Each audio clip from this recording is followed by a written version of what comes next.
which is now part of the English Language Dictionary and Vocabulary, comes from the Tagalog word bundok, meaning mountain. Catch Aral TarlakHenyo every Monday to Friday from 8:30 a.m. to 5:30 p.m. over Radyo Pilipino DCTC 828 and streamed live on Facebook page and YouTube channel of RTV Tarlac, Channel 26.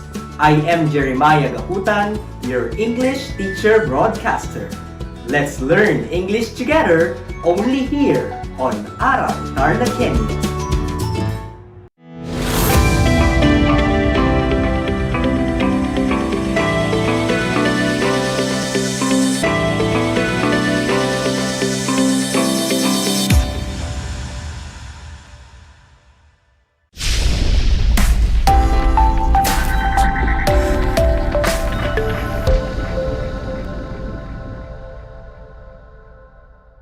What a wonderful day to start the afternoon.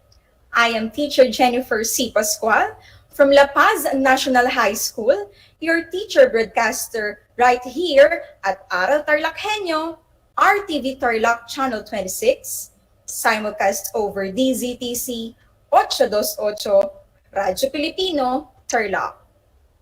What are we waiting for? Join me in discovering the wonders of the English language.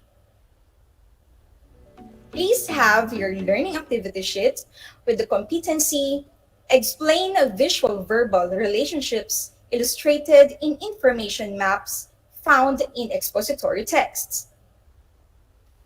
Let us look back from your previous lesson discussed by Teacher Victor with a focus on tables and graphs. Study the graph flashed on screen and answer the questions that follow. Remember to write all your answers on your English lecture notebook or on a piece of paper. Label them properly according to the corresponding activities. Meanwhile, for those who are watching via Facebook Live, you can also comment down your answers. On this graph, it shows the 3 different levels with corresponding number of enrollees. Now, let's try to answer 5 questions. Question number 1. What information does figure 1 present? Is it A, number of respondents, B, number of enrollees in grades 7 to 10, C, number of enrollees in grades 8 to 10, or letter D, number of junior high school enrollees? You only have 5 seconds to answer. I think you're done. Let us reveal the best answer. It is letter C, number of enrollees in grades 8 to 10. Question number 2. How many sections is figure 1 divided into? Is it A, 4, B, 3, C, 2, or D, 1? And the correct answer is letter B, 3 sections. These are grade 8, grade 9, and grade 10 enrollees. Question number 3. What grade level has the most number of enrollees? Is it A, grade 7, B, grade 8, C, grade 9, or D, grade 10? And the correct answer is letter D, grade 10. Based from the graph, it shows that grade 10 has over 60 enrollees. Question number 4. What grade level has the least number of enrollees? Is it A, grade 7, B, grade 8, C, grade 9, or D, grade 10?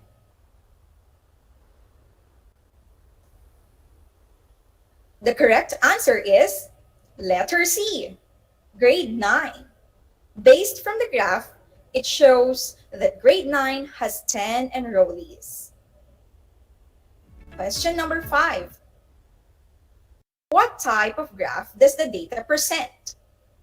Is it A, pie chart, B, line graph, C, flow chart, or D, bar graph?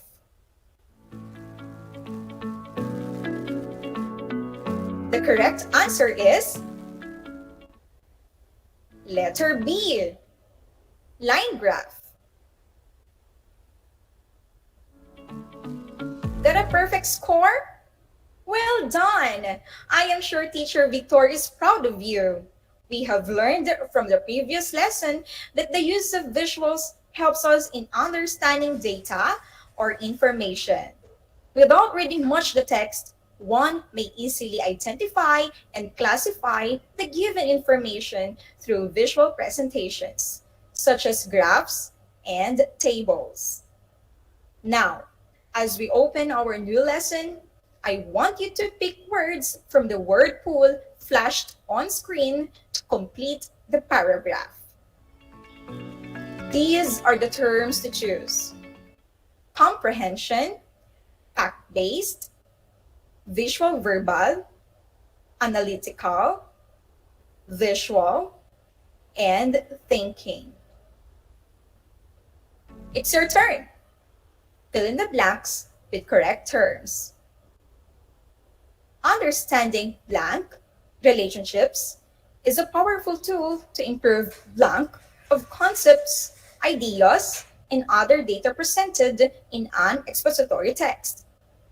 Knowing how to interpret blank clues provides opportunity for analysis and critical blank.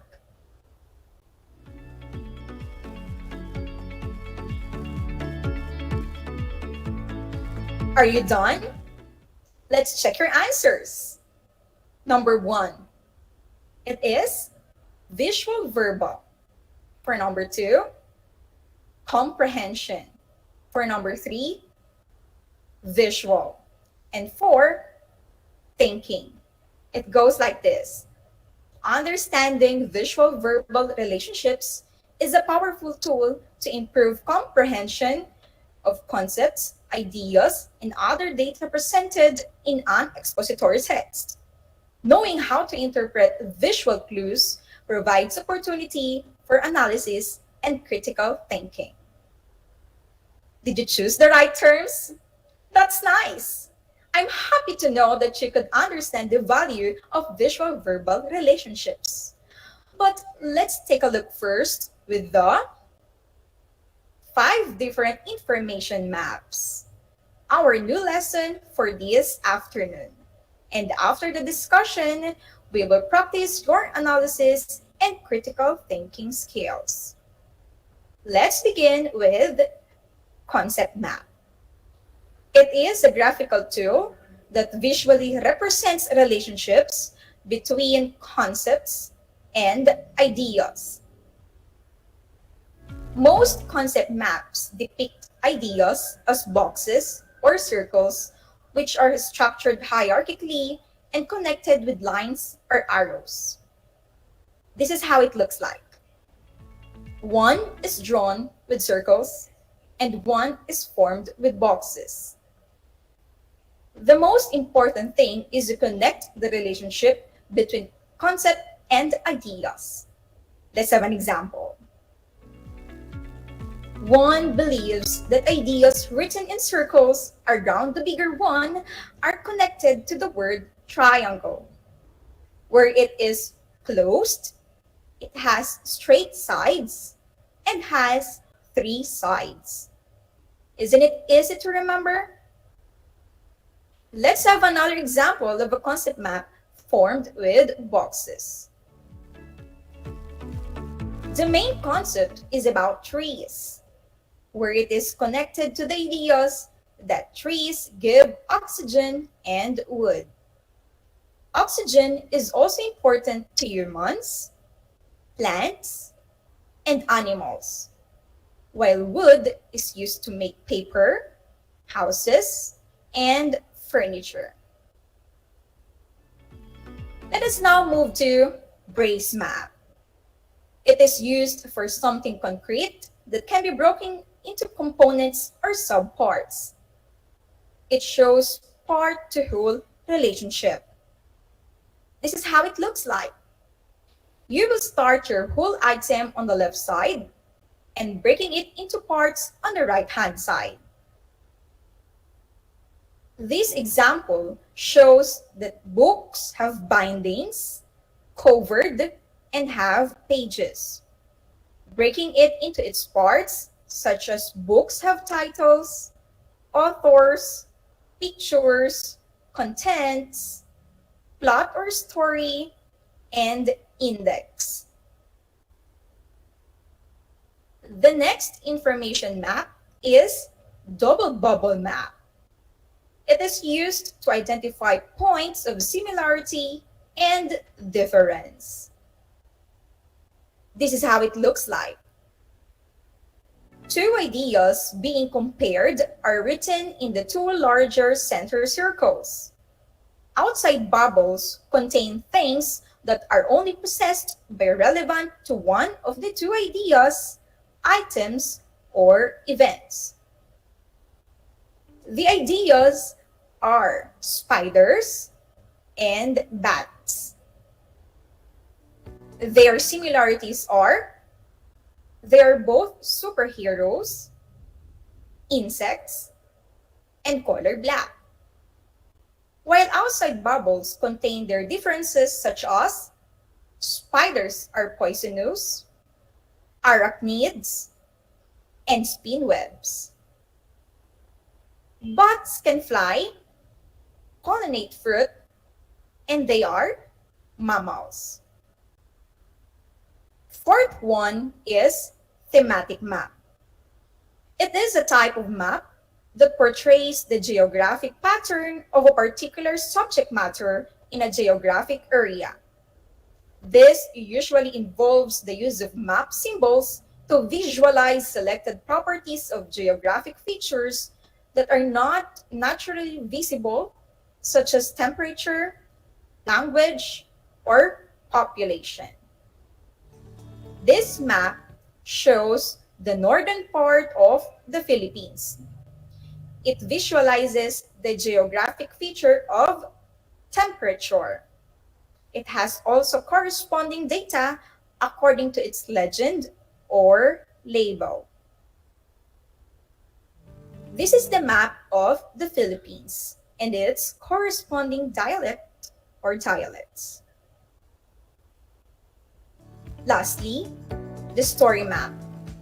It is a web map that has been thoughtfully created, given context, and provided with supporting information. The center of the web are the title of the story and its author. Around it are main and supporting characters, setting, problem, and its solution. Let's summarize the story of Alice in Wonderland. Is it familiar to you? The main characters of the story were Alice, White Rabbit, and the Red Queen. The supporting characters were White Queen, Mud Hatter, and Cheshire Cat. The story happened in England, Wonderland, Rabbit Hole, and Mystical Forest. The problem in the story was Alice tries to maneuver her way through Wonderland to find a way back home. And its solution? Alice realizes in the Queen's Court that Wonderland is a facade and wakes from her dream. There you have it! Those are the 5 information maps that can develop our critical thinking skills found in expository texts. I believe that you are ready to explore the world of visuals. Let's do Activity 1, Kachi-Machi. Match the data samples in column A with their best graphical representations in column B. You can see column A and column B flashed on your screen. To help you select the right answers more quickly, let's read the choices in column B first and choose among those in column A. Are you ready? For letter A, it is used for something concrete that can be broken into components or subparts. Again, it is used for something concrete that can be broken into components or subparts. The answer is brace map. For letter B, it is used to identify points of similarity and difference. Again, it is used to identify points of similarity and difference. The answer is double bubble map. For letter C, a web map that has been thoughtfully created, given context, and provided with supporting information. Again, a web map that has been thoughtfully created, given context, and provided with supporting information. The answer is story map. For letter D, a graphical tool that visually represents relationships between concepts and ideas.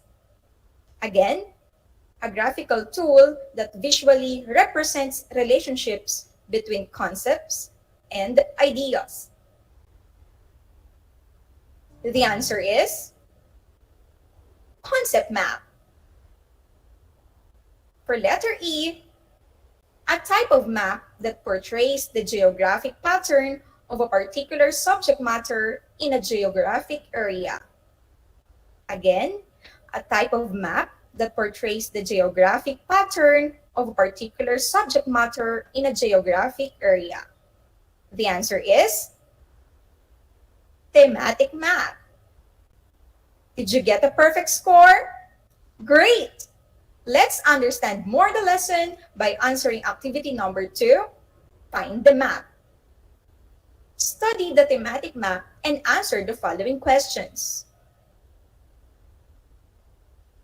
This map is part of Australia that features their temperature. I will give you 5 seconds to answer for each question. After each question, the map will be flashed again for you. Let us begin. Number 1. The people in this area have warm and a bit of dry summers with chilly winters. Which city has a cool temperate weather? Is it A, Canberra, B, Sydney, C, Brisbane, or D, Melbourne? Let me show you the map again.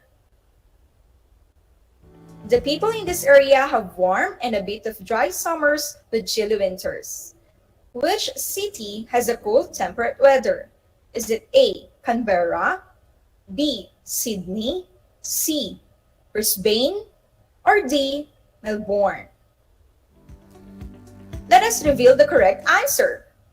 It is letter A, Canberra. The city of Canberra has this type of weather. They have warm and a bit of dry summers with chilly winters. Number 2. What are the 2 parts of Australia experience hot, dry summer and warm winter? Is it A, Tasmania and Hobart, B, South Australia and New South Wales, C, Northern Territory and Queensland, or letter D, Victoria and Melbourne? Let me show you the map again. What are the 2 parts of Australia experience hot, dry summer and warm winter? Is it A, Tasmania and Hobart, B, South Australia and New South Wales, C, Northern Territory and Queensland, or D, Victoria and Melbourne? The correct answer is letter C, Northern Territory and Queensland. This type of weather is characterized by sunny and warm winter days with cold nights, and it covers the middle part of Australia and the Red Desert. Question number 3. What are the 3 driest regions in Australia where they experience intense heat on daytime and intense cold at nighttime? Is it A, Darwin, Northern Territory, and Queensland? B, Western Australia, South Australia, and New South Wales? C, Darwin, Queensland, and Brisbane? Or D, Queensland, Australia, or South Australia, and Hobart? Let me show you the map again. What are the 3 driest regions in Australia where they experience intense heat on daytime and intense cold at nighttime? Is it A, Darwin, Northern Territory, and Queensland? Is it B, Western Australia, South Australia, and New South Wales? C, Darwin, Queensland, and Brisbane? Or D, Queensland, South Australia, and Hobart? The correct answer is letter B, Western Australia, South Australia, and New South Wales. Question number 4. In what part of the country do the people experience hot and humid climate? Is it A, Perth, B, Adelaide, C, Sydney, or D, Darwin? Let me show you the map again. In what part of the country do the people experience hot and humid climate? Is it A, Perth, B, Adelaide, C, Sydney, or D, Darwin? The correct answer is letter D, Darwin. The northern part of Australia is the tropical region. The weather affects Darwin with hot and humid. For number 5, how could this thematic map help you in answering the questions mentioned? Construct one sentence to express your opinion. Did you get 4 correct answers? That's very impressive. I'm confident that you have mastered our lesson. At this point of time, join me as we apply what we have learned by doing Activity 3, Pop the Cloud. Read and understand the story, The Dog at the Well. Pick out the best points inside the cloud as you organize your ideas using a story map. Let me read the story, The Dog at the Well by Harshita Makvana. A dog and her pups lived on a farm where there was a well. The mother dog told the pups, "Do not go near the well or play around it." One of the pups wondered why they shouldn't go to the well and decided to explore it. He went to the well, climbed up the wall, and peeked inside. In there, he saw his reflection and thought it was another dog. The pup saw that the other dog in the well, or his reflection, was doing whatever he was doing and got angry for imitating him. He decided to fight with the dog and jumped into the well, only to find no dog there. He barked and swam until the farmer came and rescued him. The pup had learned his lesson. What an interesting story, right? I believe that not only the pup had learned his lesson, but also we had. Now, pop the cloud by picking out the best point per element stated in a story map. While stating the questions, you may do your own story map. What is the title of the story? Who is the author? Who are the main characters? The supporting characters? Where the story happened? What was the problem encountered? How it was being solved?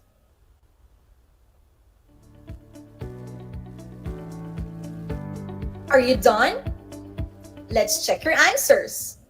The title of the story is The Dog at the Well, written by Harshita Makvana. The main characters are the mother and the puppies. The supporting character is the farmer. The story happened in The Farm and the Well. The problem encountered is the pup decided to fight with the dog and jumped into the well. It was solved by the farmer who rescued the pup. You are brilliant if you answered them correctly. That was a wonderful journey in learning English with you, my dear grade 8 learners. For your assignment, do activity 4, Let Us Strengthen. Refer to the excerpt of a short story, The Dog at the Well. Break down your ideas about the characteristics of a puppy by using concept map. I hope that you have fun. By ending this, do not forget this proverb, never stop learning because life never stops teaching.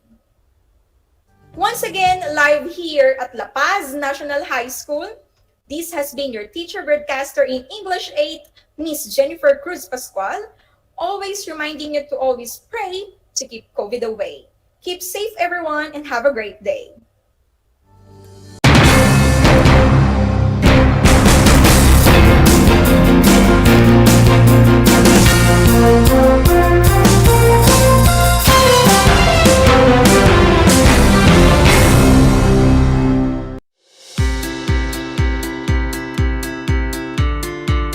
Upang matugunan ang mga kinakaharap na pagsubok ng mga guro at mag-aaral sa gitna ng kasalukuyang pandemya, nagsanib tulong sina Congressman Charlie Cojuangco ng unang distrito ng Tarlac, DEPED Region 3 Regional Director Dr. May B. Eclar at Tarlac Schools Division Superintendent Dr. Ronaldo Pozon para sa isang napapanahong proyekto na tinaguriang Project Shine, Aral TarlakHenyo.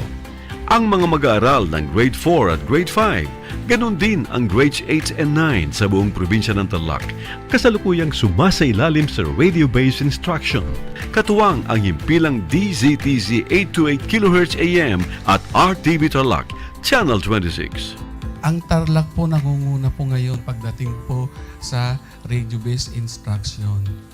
Marami pong humahanga sa atin. I'm very happy this station, itong DCTC, could reach the whole of Region 3. Hindi natin alam, we are contributing. We are creating a very big dent in the history of Philippine education. And I am proud.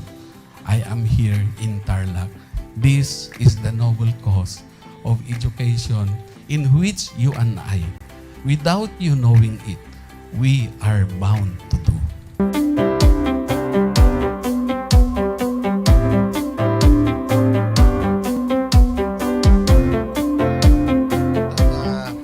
Project natin na Project Shine is a natural consequence dahil sa nangyari sa buong mundo. Let's continue to work together. I think it's very Filipino to practice bayanihan in anything or most of the things that we do. And this is a manifestation of that. No? We have private sector, we have DEPED, we have local government, all working together.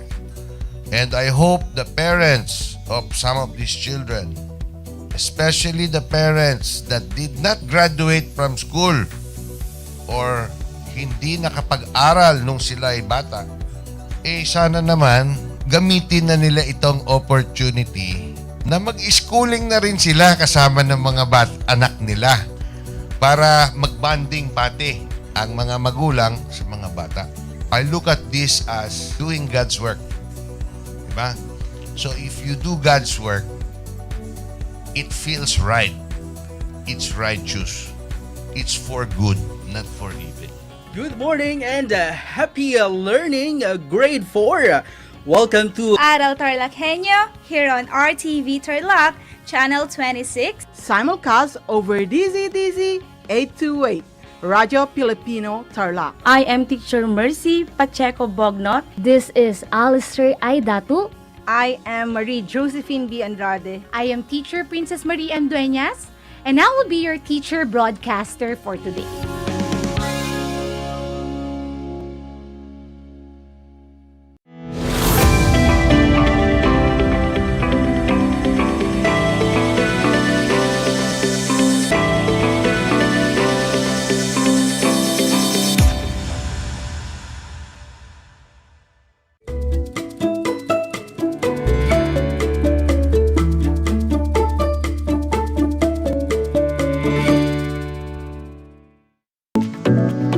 Welcome sa ating Aral TarlakHenyo ng Schools Division of Tarlac Province. Hatid sa inyo ng RTV Tarlac Channel 26 at sa bayang naririnig sa DZTC 828 Radio Pilipino Tarlac.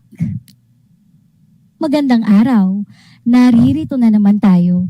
Patuloy na nagsisikap at nagpupunyagi na maging makadiyos, makatao, makakalikasan at makabansa.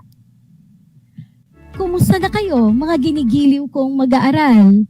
Ang aking pagbati at paghanga sa inyong masidhing pagpupunyagi at patuloy na pag-aaral sa himpapawid upang matuto sa kabila ng hamon ng pagkakataon, ang COVID-19 pandemic.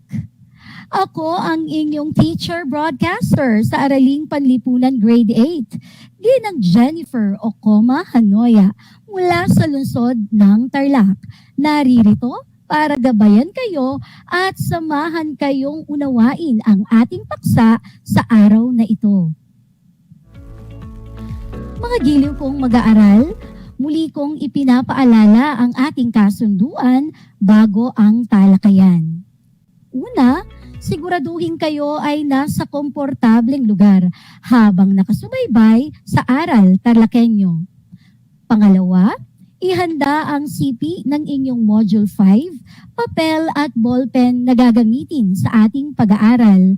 At panghuli, iwasan ang paggawa ng ibang bagay at ituon ang sarili sa paksang tatalakayin. Batid kong kayang-kaya nyo iyang gawin. Ayos ba mga giliw kong mag-aaral? Sa puntong ito, atin munang balikan ang naging paksa noong Martes. Pakinggang mabuti ang mga tanong at tukuyin ang salitang inilalarawan ng bawat pahayag. Isulat ang sagot sa sagutang papel. Sa mga nakasubaybay sa FB Live, maaari ninyong ilagay ang tamang sagot sa comment box. Mayroon lamang akong 3 katanungan, kaya handa na ba kayo? Unang tanong. Ito ay ang panahon na sumasakop mula 500 hanggang 1,500 CE. Matapos bumagsak ang Imperyong Romano at bago nangyari ang panahong Renaissance sa Europa. Magaling! Ang tamang sagot ay gitnang panahon o panahong medieval. Ikalawang tanong, pakinggang mabuti. Ito ay naging isang maimpluwensyang institusyon sa Europa matapos tuluyang bumagsak ang Imperyong Romano. Mahusay, simbahang Katoliko ang tamang sagot. Narito na ang ating ikatlong tanong. Tumutukoy ito sa mga pangkat ng pari na tumalikod sa makamundong pamumuhay at nanirahan sa mga monasteryo upang mamuhay sa panalangin at sariling disiplina. Kung monghe ang sagot mo, tama ka, magaling! Nagagalak ako at nakuha ninyo ang tamang sagot. Kung hindi naman, ayos lang. Alam kong makakabawi pa kayo sa mga susunod nating gawain. Ipagpapatuloy na natin ang ikalawang bahagi ng ating paksa tungkol sa mga pagbabagong naganap sa Europa sa gitnang panahon. Ito ay nakabase pa rin sa Most Essential Learning Competency na nasusuri ang mga pagbabagong naganap sa Europa sa gitnang panahon. pagtutuunan pa rin sa araling ito ang mga kaganapan sa kasaysayan na nakasentro sa Europa. Mga pangyayari na nagbigay daan sa pag-usbong ng Europa sa panahong medieval. Inaasahan natin na sa pagkatapos ng leksyong ito ay kaya na ninyong maisa-isa ang mga pagbabagong naganap sa Europa sa gitnang panahon. Bukod sa paglakas ng simbahang Katoliko, isa sa mga pagbabagong naganap sa Europa sa gitnang panahon ay ang pag-iral ng sistemang feudalismo. Mga giliw kong mag-aaral, pamilyar ba sa inyo ang salitang feudalismo? Ano ang idea mo tungkol dito? Tama. Mga giliw kong mag-aaral, ang feudalismo ay isang sistemang pamamalakad ng lupain na kung saan ang lupang pag-aari ng Panginoong may lupa ay ibabahagi sa vassal at bibigyan ng proteksyon. Bilang kapalit, manunungkulan ang vassal ng tapat at pagsisilbihan ang kanyang hari. Mga giliw kong mag-aaral, suriin ninyo ang graphic organizer sa pahina 8 ng inyong module number 5. Nakita niyo na ba? Makikita dito na ang pinakamataas sa ilalim ng feudalismo ay ang king o ang hari. Siya ang nagmamay-ari ng lupa at nagbibigay siya ng lupa sa mga sumusuporta sa kanya. Susunod sa hari ay ang tinatawag na lords. Sila ay mga nobles o dugong bughaw na nagiging vassal ng hari dahil sila ay nagbibigay ng suporta, pera at payo. Ang mga knights naman ay itinuturing din na vassals at nagbibigay ng proteksyon sa hari at mga nasasakupan nito. Samantalang ang mga peasants ay ang pinakamababang uri sa lipunan. Sila ay mga magsasaka at nagtatrabaho sa bukid. Sila rin ang may pinakamaraming bilang sa lipunan. Mga giliw kong mag-aaral, tandaan na sa panahong medieval, dahil sa hindi kayang ipagtanggol ng hari ang lahat ng kanyang lupain, ibinabahagi niya ang mga ito sa mga nobles o dugong bughaw. Sila ang nagiging vassal ng hari. Samantalang ang hari naman ay tinatawag ring Panginoong may lupa. Ang iba pang katawagan sa Lord ay liege o suzerain. Tignan ninyo ang larawan. Fief ang tawag sa lupang ipinagkaloob sa mga vassals. Sa sistemang feudalismo, mayroon ding tinatawag na homage na kung saan inilalagay ng vassal ang kanyang kamay sa pagitan ng mga kamay ng Lord at nangangako rito na siya ay magiging tapat na tauhan nito. Bilang pagkilala o pagtanggap dito, nagsasagawa ang Lord ng isang investiture o isang seremonya kung saan binibigyan ng Lord ang vassal ng fief. Karaniwan isang tingkal ng lupa ang binibigay dito bilang simbolismo. At ang tawag sa panunumpang ito ay oath of fealty. Isang magandang alaala ng feudalismo ang sistemang kabalyero o knighthood. Kinapapalooban ang kodigo ng kagandahang asal ng mga kabalyero o chivalry ng katapangan, kahinahunan, pagiging marangal at maginoo lalo na sa kaibigan. Mga giliw kong mag-aaral, kapansin-pansin na napakahalaga ng pagpapakita ng katapatan sa panahon ng sistemang feudalismo. Hindi ba? Maging sa kasalukuyan, sa ating pagkikipagkapwa, ang pagiging tapat ay isang pagpapahalaga na dapat lagi nating isinasabuhay. Sang-ayon ba kayo? Mabuti kung ganoon.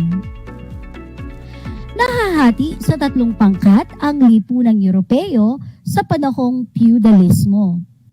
Ang mga pari, kabalyero, o maharlikang sundalo at mga alipin o serf. Halina't kilalanin natin sila, mga giliw kong mag-aaral. Simulan natin sa mga pari.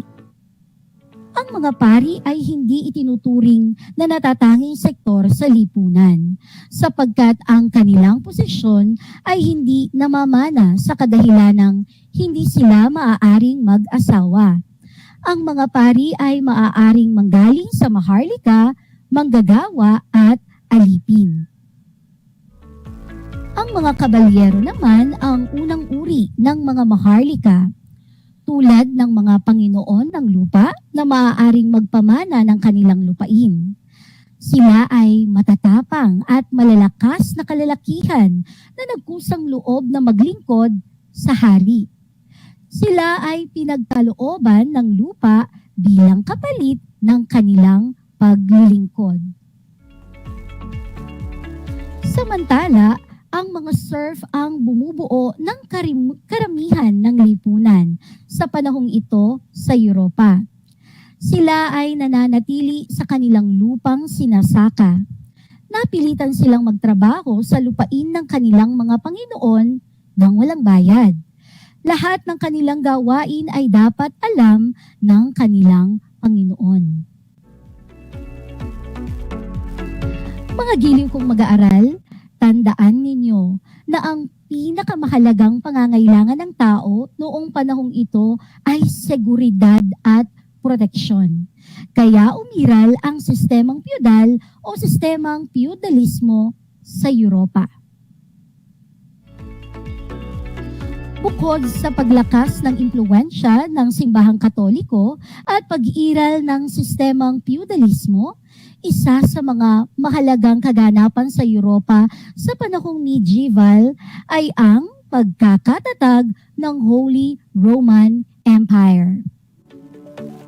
Sa puntong ito, mga giliw kong mag-aaral, tignan ninyo sa pahina 9 ng inyong module ang isang flow chart na nagpapakita ng mga naging pinuno at mahalagang kaganapan na may kinalaman sa pagkakatatag ng Holy Roman Empire.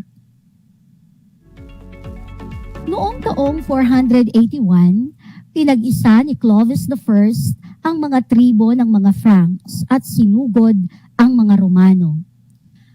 Taong 496, si Clovis I at ang kanyang buong sandatahan ay naging Kristiyano.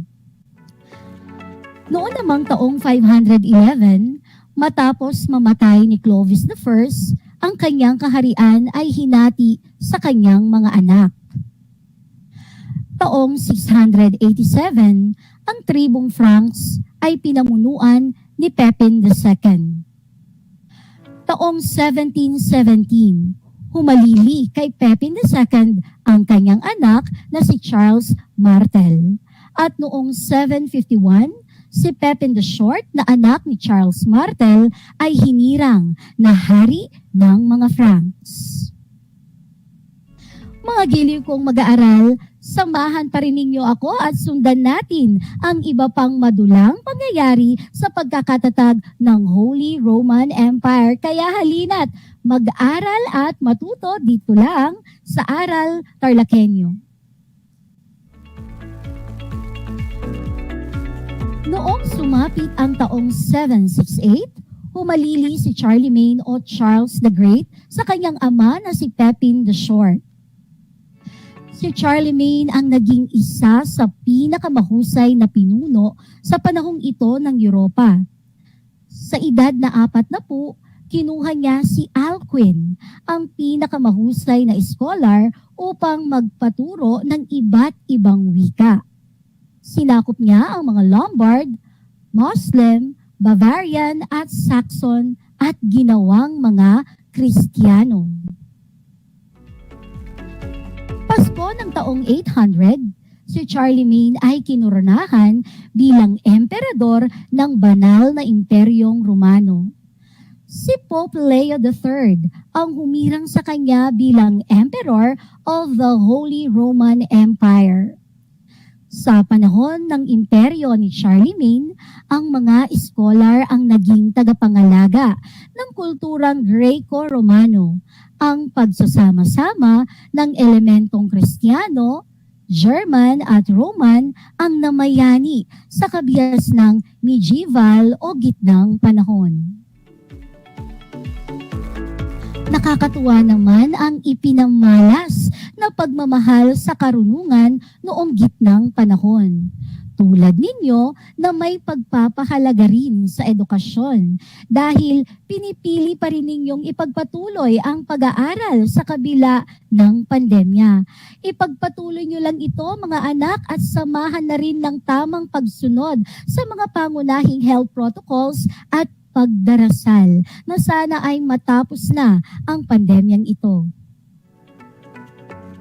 Noong taong 814, namatay si Charlemagne at humalili sa kanya si Louis the Religious. Hindi naging matagumpay ang pamumuno ni Haring Louis the Religious dahil sa mga maharlikang naglalaban-laban. Kaya naman, nang mamatay si Haring Louis the Religious, hinati niya ang kanyang imperyo sa kanyang 3 anak sa pamamagitan ng kasunduan ng Verdun noong taong 841. Napunta ang France kay Charles the Bald, ang Germany kay Louis the German, at ang Italy kay Lothair. Mga giliw kong mag-aaral, sa pagkakawatak-watak ng imperyo, nawalan ng kapangyarihan ang mga hari sa mga maharlika at nagsimula ang paglusob ng mga Vikings, Magyar at Muslim. Namayani sa Europa ang mga maharlika at humina ang kapangyarihan ng mga hari. Ngayon ay tapos na nating talakayin ang 3 sa mga pagbabagong naganap sa Europa sa panahong medieval. Mga giliw kong mag-aaral, samahan ninyo akong muli at isa-isahin natin ang mga pagbabagong ito. Noong nakaraang Martes, sinimulan natin ang unang pagbabago at ito ay ang paglakas ng simbahang Katoliko. Pangalawa sa mga pagbabagong naganap sa Europa sa gitnang panahon ay ang sistemang feudalismo. At pangatlo ay ang pagkakatatag ng Holy Roman Empire. Magaling, alam kong nasundan ninyo ako at nakuha ninyo ang mga tamang sagot. Dahil yan sa matyaga ninyong pagsubaybay sa Aral TarlakHenyo. Mga giliw kong mag-aaral, ano ang napagtanto ninyo sa ating naging paksa? Sige nga, maaari niyong isulat ang inyong sagot sa comment box. Magaling! Sa ating paksa ay nalaman ninyo na ang mga pagbabago sa Europa tulad ng pag-iral ng sistemang feudalismo at pagkakatatag ng Holy Roman Empire ay may malaking impluwensya sa aspetong politikal sa panahong medieval. Anong bahagi naman ng ating paksa ang iyong nagustuhan? Naisip mo ba na ikaw ay isang kabataang kabalyero o knight ng makabagong panahon dahil taglay mo din ang katapangan, kahinahunan, pagiging marangal at maginoo? Nakakatuwa naman kung meron pang mga mag-aaral na mayroong ganoong katangian. Kaya ipagpatuloy nyo lang ang mga ito at piliing makatulong at makapaglingkod sa kapwa kahit sa simpleng pamamaraan lamang. Simulan ninyo ito sa inyong mga tahanan. Ngayong tapos na ang ating leksyon, oras na para tasahin o sukatin ang inyong kaalaman ukol sa mga pagbabagong naganap sa Europa sa gitnang panahon. Ihanda ang inyong sagutang papel at ballpen para sa inyong gawain. Isulat ang inyong pangalan, antas at pangkat maging ang petsa sa araw na ito. Narito ang inyong takdang gawain. Pakinggang mabuti ang aking panuto. Isaayos ng tama ang lipunan sa panahong feudalismo. Ilagay ang mga salita sa loob ng bawat level ng pyramid at isulat sa kahon kung ano ang kanilang mga gampanin. Isulat ang sagot sa sagutang papel. Ayan mga anak, nandyan ang salitang lords, peasants, knights at king. Ano ang kanilang tamang pagkakasunod-sunod at ano-ano ang kanilang mga gampanin sa lipunang feudalismo?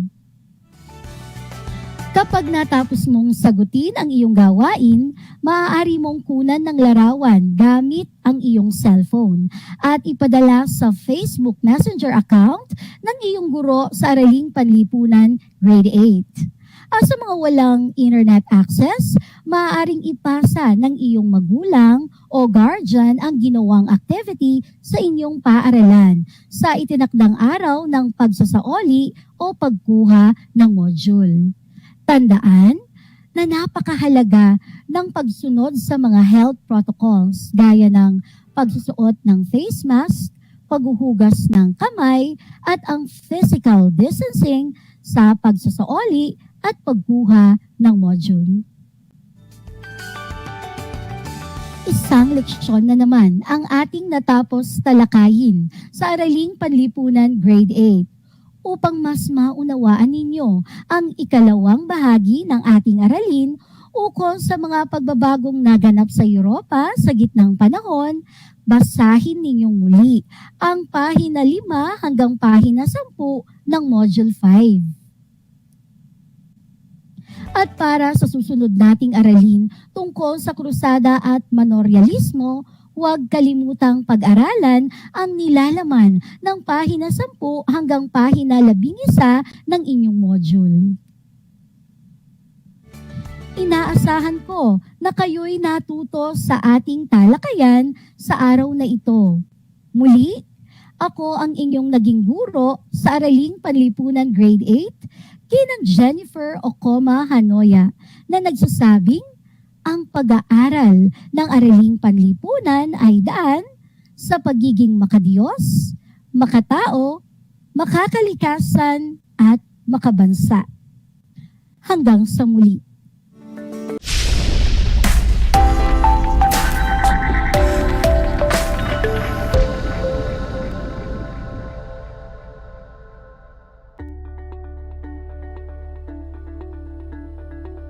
Naalala mo ba yung ECQ, MECQ, GCQ at MGCQ? Ngayon, dalawa na lang ito, ECQ at GCQ na lamang. Sa ilalim ng GCQ, meron tayong tinatawag na COVID-19 Alert Level System.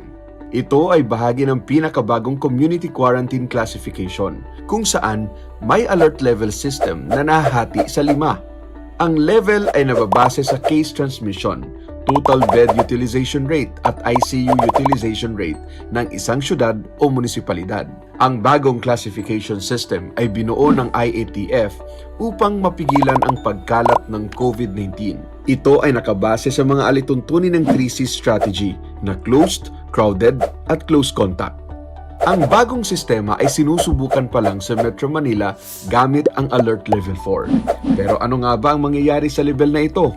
Tulad ng dati, mayroon pa ring mga bawal lumabas. Ito ay ang mga taong ang edad ay mababa sa 18 taong gulang. Mga may edad na higit sa 65. Mga may immunodeficiency, comorbidities o iba pang mga health risk. At mga buntis, maliban kung lalabas sila para sa essential goods at services. At kung sila ay nagtatrabaho sa mga industriya o opisina na pinapayagang mag-operate. Maari namang lumabas ang mga authorized persons outside residence o APOR at ang mga nagtatrabaho sa mga pinapayagang opisina o establishmento. Ang intrazonal o interzonal travel ay pinahihintulutan lamang depende sa LGU ng pupuntahang lugar. Maaari namang mag-ehersisyo ang mga residente sa labas ng kanilang bahay. Kailangan lamang tiyakin na hindi sila lalabas sa kanilang barangay o mga subdivision at panatilihin ang pagsunod sa mga minimum public health standards. Sa ilalim ng Alert Level 4, hindi pinapayagan ang mga sumusunod na aktibidad na high risk for transmission.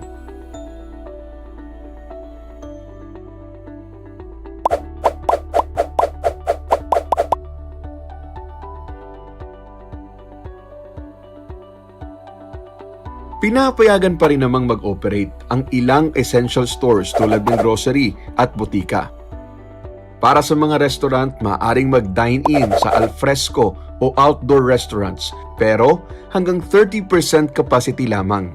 Pinapayagan naman ang indoor dine-in ng 10% capacity pero para lamang sa mga bakunado. Samantala, upang matiyak ang seguridad ng customers, kailangan maglagay pa rin ng acrylic divider sa mga lamesa, magsagawa ng regular na disinfection, at magpatupad ng tamang seating arrangement ang bawat restaurant. Tungkulin rin ng restaurant na tiyakin na ang lahat ng kanilang empleyado ay fully vaccinated. Kagaya ng ibang alert levels, 100% fully operational ang lahat ng take-out delivery services. Anumang oras ay maaaring magpatupad o magrekomenda ang LGU ng pagbabago sa kapasidad ng kada restaurant depende sa kaso ng COVID-19 sa kanilang bayan. Pinapayagan ang 10% capacity para sa mga indoor barbershop o salon, samantalang 30% capacity naman para sa mga outdoor shops. Kailangan ding tiyakin na lahat ay fully vaccinated at laging sumusunod sa minimum public health standard. Maaari pa ring magsagawa ng lamay, misa, at iba pang religious at necrological activities sa ilalim ng Alert Level 4. Tiyakin lamang na sundin ang 30% capacity para sa outdoor na pwedeng itaas hanggang 40% capacity para sa mga bakunado.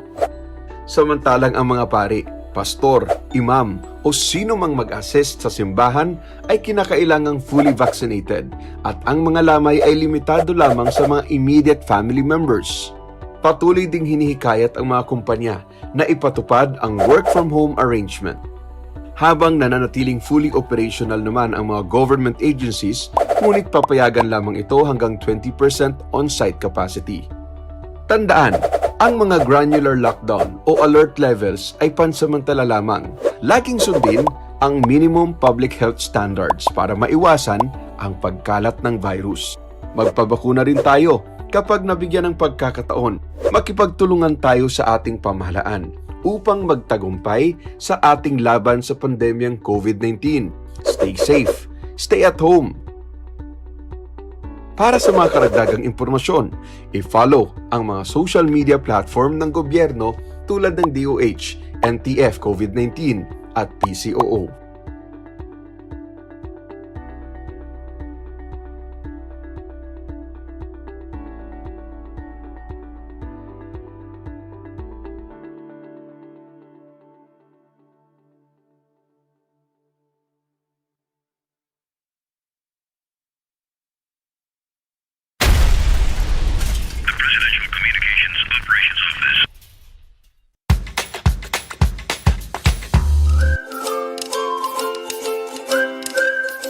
Alam niyo ba na ang jeep ay ang pinakasikat na uri ng transportasyon sa Pilipinas? May nagsasabi na ang pangalang jeep ay hango sa salitang jeepy na ang ibig sabihin ay general purpose or government purpose na naglalarawan ng military jeep na ginamit noong World War II. Pagkatapos ng digmaan, iniwan na ng mga sundalong Amerikano ang libu-libong jeep sa kalsada ng Maynila. Ang matibay at makulay na jeepney nga raw ay truly mestizo dahil sa half local at half foreign na katangian nito. Alam nyo na, yan ang jeepney. How are you today? Hello, everyone. Hello, learners of Tarlac. Good morning, Mas Talino Grade 4 learners. Welcome to Aral TarlakHenyo Here on RTV Tarlac Channel 26. Simulcast over DCPC Radyo Pilipino Tarlac. I'm Sir Glenn, your teacher broadcaster. Broadcasting live here at RTV Tarlac. Remotely here in Concepcion, Tarlac. Live here at Barangay Pedro Elquines, Mayantok, Tarlac. Broadcasting live from Ramos National High School. Your anchor teacher today for grade 9 mathematics. Your partner in education this time of pandemic.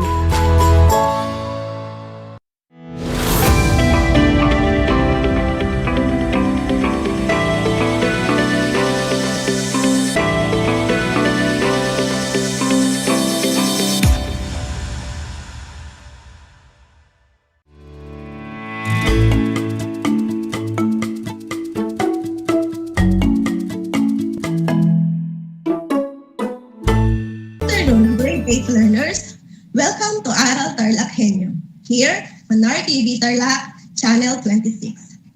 Simulcast over DZTC, Radyo Pilipino Tarlac.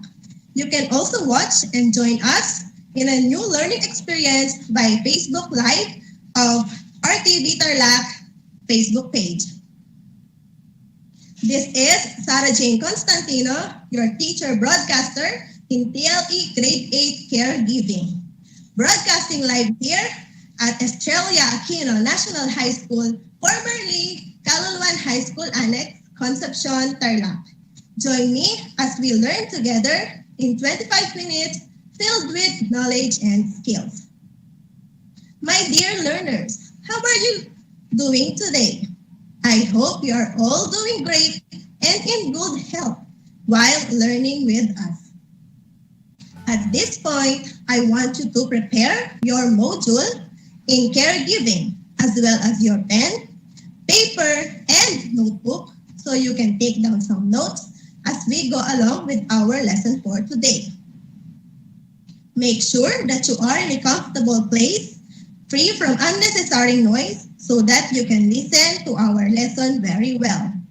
Stay focused and just enjoy the lesson. Are you ready now? Great, let's do this. Before we start, let us look back on the lesson that we have on our previous lesson. Do you still remember our topic last meeting? Last time, we discussed about the different types of hazards. So let's start identifying them by looking at these pictures.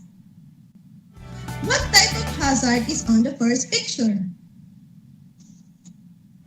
You're correct. It is physical hazard. This hazard is associated with the environmental factors that are harmful to an employee without necessarily touching them. They are usually easy to detect, however, very often are neglected because people are too accustomed to them.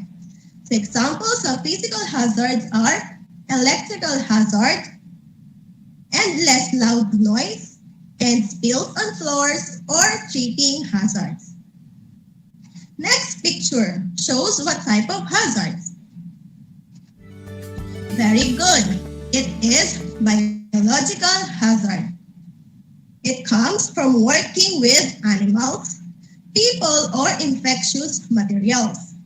This is, therefore, one of the most common hazards that a caregiver faces. How about the next picture? It shows what type of hazards. Good job! It is ergonomic hazard. Occur when a caregiver's nature of work, body position, and working conditions put pressure on his or her body. Next, fourth picture. What do you think is it? You're right. It is chemical hazard. These are present when a worker is exposed to any chemical preparation in the workplace in any form. It's either solid, liquid, or gas. Then, the last one is psychological hazard. Include those that can harm an employee's mental health or well-being. Often take place when a caregiver's work environment becomes stressful or demanding.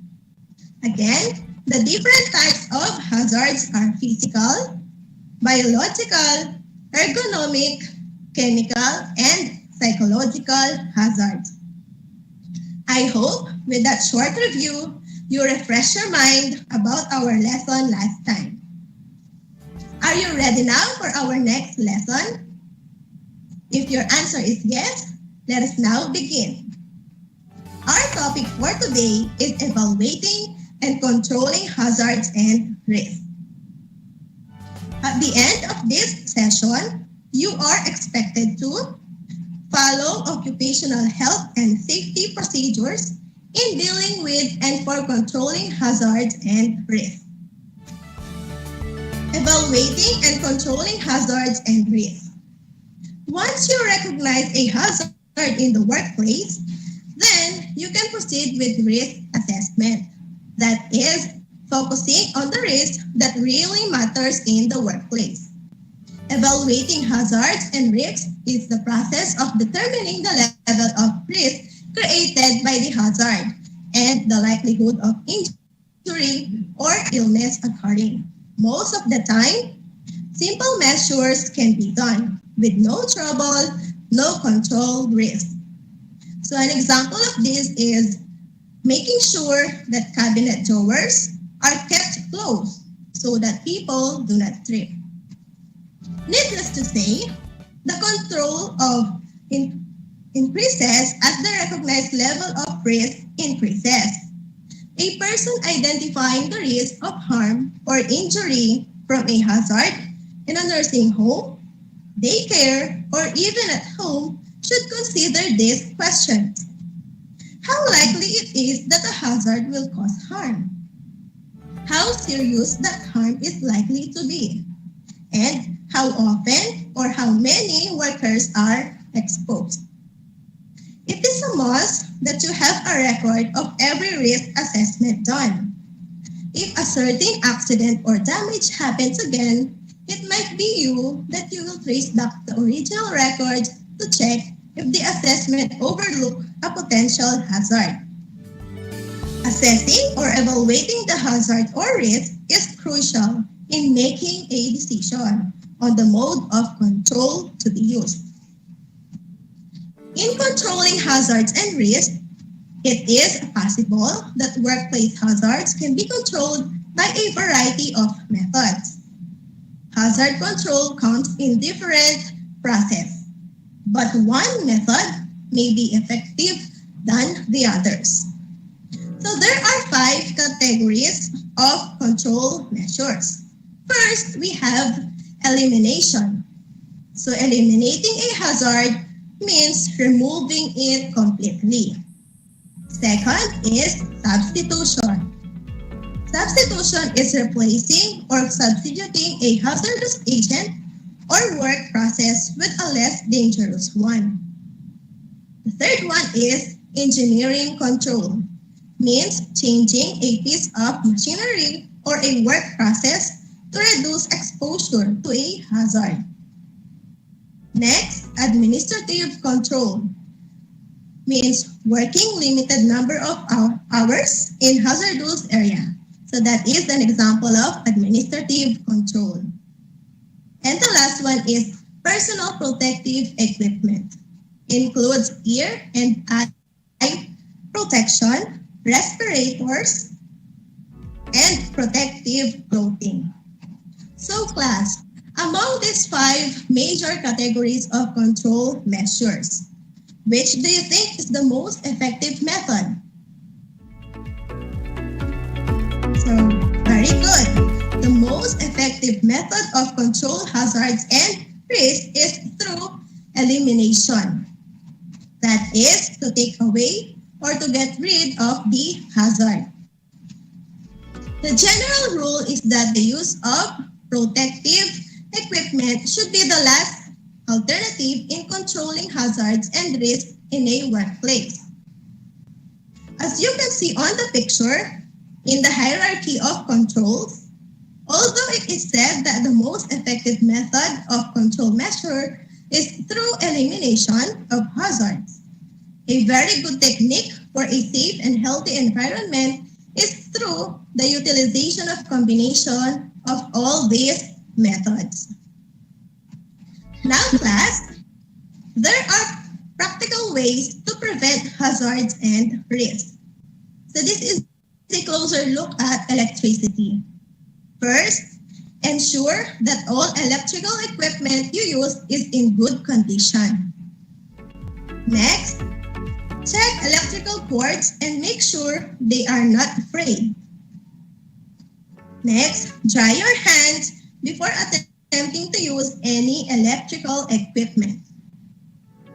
Do not attempt to change the fuse unless you know what you are doing.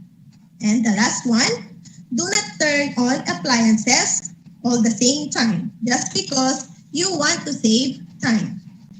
So class, you have to practice all these things to avoid hazards and risks when it comes to electricity. Let us now move on to the use of personal protective equipment. Caregivers should religiously abide by the following to prevent biological hazards from happening. First, you need to wear gown that is long enough to cover your clothing. A caregiver should wear a clean gown every client care. In case the gown is not available, aprons should be worn to mask clothing during client contact. Next, your mask should fit comfortably over the nose and mouth. The same with a gown or apron. A wet mask is considered contaminated. The front mask is also contaminated. Mask should not be worn around the neck. For each client contact, a clean mask should be used. Next, we have gloves. Gloves should be used when issue on contamination is present. Also, when a caregiver has open wound on the hands, it is a must that he or she use gloves. To complete the personal protective equipment of a caregiver, he or she also needs shoes cover, goggles, and hairnet to protect his or her whole body from any biological hazards. We will now go to the proper hand washing. As you touch people, other objects and surfaces, there is a possibility that you contaminate your hands. The germs that have accumulated when touching things may be the means for you to get sick and spread illness to others. The importance of hand washing comes in. It is by far the best and simplest way to prevent germs from spreading and to keep the people around you from getting sick. Though it is said that hand washing is in the first line of defense against the spread of illnesses, you should be aware of the proper way of doing it. The following steps will help you in performing proper hand washing to rid yourself of germs in no time. So step 1, prepare your materials before washing your hands. So what are these materials? We have paper towel, bar or liquid soap. Step 2, turn on the faucet and wet wrist and hands thoroughly. Use a generous amount of soap. Third step, rub your hands together and between fingers. Do not forget the surface of your hands, palms, the spaces between fingers, and above the wrist. Do this process for at least 20 minutes. 20 seconds. You may want to sing happy birthday twice slowly to make sure you attain the minimum number of seconds in washing your hands. Step 4, clean your nails by rubbing the soap lather through them. If your nails are long, use a soft stick or the nails of the other hand to remove the dirt under them. Step 5, rinse your hands thoroughly under running water. Remember to rinse from above the wrist down to the fingers. Step 6. Use a paper towel to dry hands and discard immediately. And the last step, use a new paper towel to close the faucet, being careful not to contaminate your hands. For you, class, to easily follow the proper hand washing, let's watch this short video clip.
Those are the proper steps in washing your hands. Make sure to follow them, especially now that we are still on pandemic brought by the COVID-19. So, get a sheet of paper to gauge the learnings on the topic we discussed. I have prepared here a multiple choice quiz. You have to select the correct answer by writing the letter of your choice on your answer sheet. Or you can use the chat box to type your answers. I will read the question twice and you have 5 seconds to answer each question. Are you ready? Okay, let's have question number 1. It is used when issue on contamination is present. Also, when a caregiver has open wound on the hands. It is used when issue on contamination is present. Also, when a caregiver has open wound on the hands. A. Mask. B. Gloves. C. Goggles. D. Gown.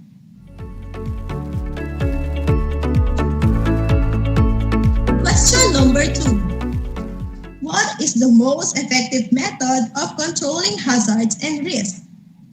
What is the most effective method of controlling hazards and risks based on the hierarchy of control? A. Elimination. B. Substitution. C. Engineering control. D. Personal protective equipment.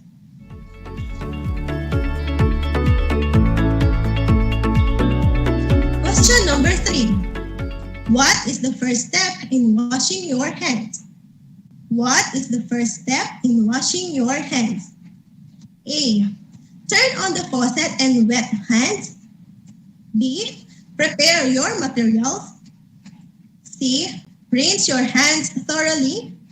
D. Use paper towel to close the faucet.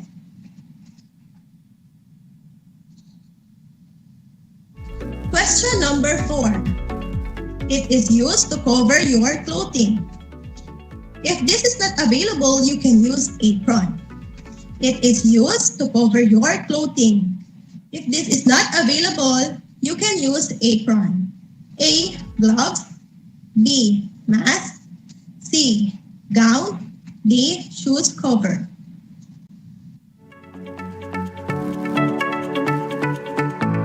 Last, number 5. It is one of the 5 categories of control measures that includes ear and eye protection, respirators, and protective clothing. Again, it is one of the 5 categories of control measures that includes ear and eye protection, respirators, and protective clothing. A. Engineering control. B. Substitution. C. Administrative control. D. Personal protective equipment.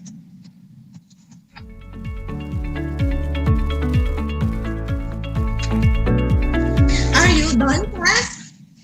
Let us now check your answers. For number 1, it is used when issue on contamination is present. What is your answer? The correct answer is letter B, gloves. Number 2, the most effective method to control hazards and risks. The answer is letter A, elimination. Number 3, the first step in washing your hands. The answer is letter B, prepare your materials. Number 4, it is used to cover your clothing. What is your answer? Okay, the answer is letter C, gown. Number 5, the correct answer is letter D, personal protective equipment. This includes ear and eye protection, respirators, and protective clothing. Okay, count the number of correct items. For those who got a perfect score, congratulations! You did a great job. You have listened well in our today's lesson. For those who got 4 and 3, very good. Keep up the good work. For those who got 2 and below, that's still okay. Don't lose hope and keep trying. Please get your module and review your answers, okay? Hopefully, you learned a lot on our topic for today and apply this new learning in your daily life. That was a great learning experience with you, grade 8 learners. Thank you for listening. This is Project Shine Aral TarlakHenyo, brought to you by the Department of Education, Division of Tarlac Province, in cooperation with DZTC 828 AM station. I am Teacher Sarah of Australia Aquino National High School, Grade 8 TLE Anchor Teacher for today, saying, in TLE, we aim for skills, knowledge, and progress. Good day, everyone, and keep safe.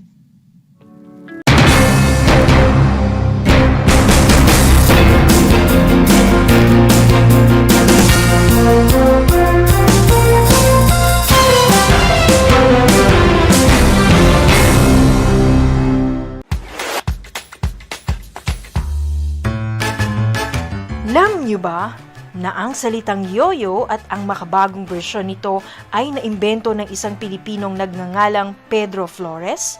Taong 1920s nang dinala ni Flores ang laruang ito sa Estados Unidos. Sinimulan niya ang paggawa nito sa kanyang maliit na pabrika sa California at ipinakita sa mga tao ang iba't ibang tricks ng paggamit nito. Alam mo na, yan ang yoyo! Good morning, grade 5 learners.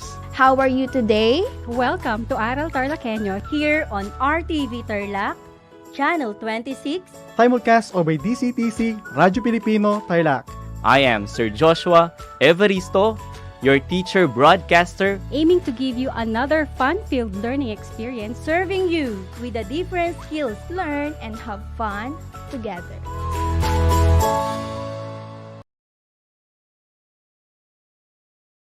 Project of Ascenso Kapinoy Foundation Incorporated in cooperation with Radio Pilipino and 1FM. Ang anumang donasyon ng bawat isa sa atin ay napakalaking regalo na para sa ating mga Kapinoy na naging biktima ng Bagyong Odette. Amin po itong ipadadala sa mga typhoon-ravaged areas. Kaya sa mga nais tumulong, maaari po kayong magdeposito sa Ascenso Kapinoy Foundation UCPB account number 2010-30038-685 o pwede nyo ring dalhin sa aming himpilan.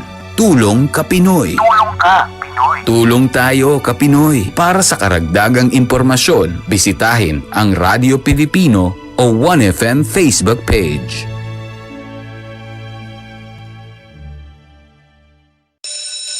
Gutom ka ba sa impormasyon?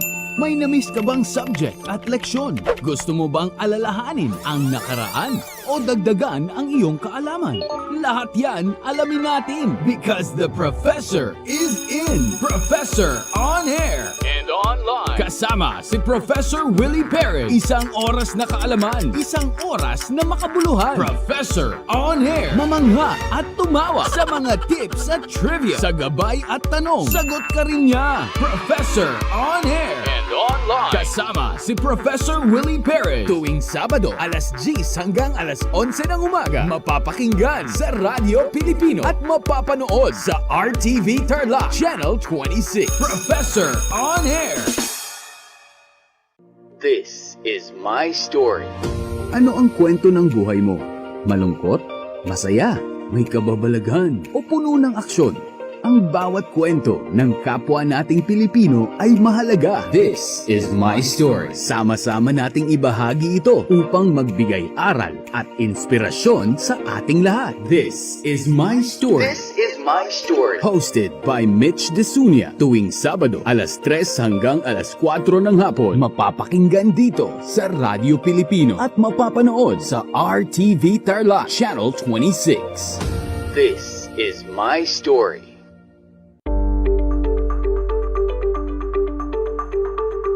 Sa pagnanais na mapigilan ng ating pamahalaan ang pagdami ng bilang ng mga kaso ng COVID-19, binuo ang One Hospital Command Center o OHCC upang mas mabilis na matugunan ang medikal na pangangailangan ng ating mga kababayan.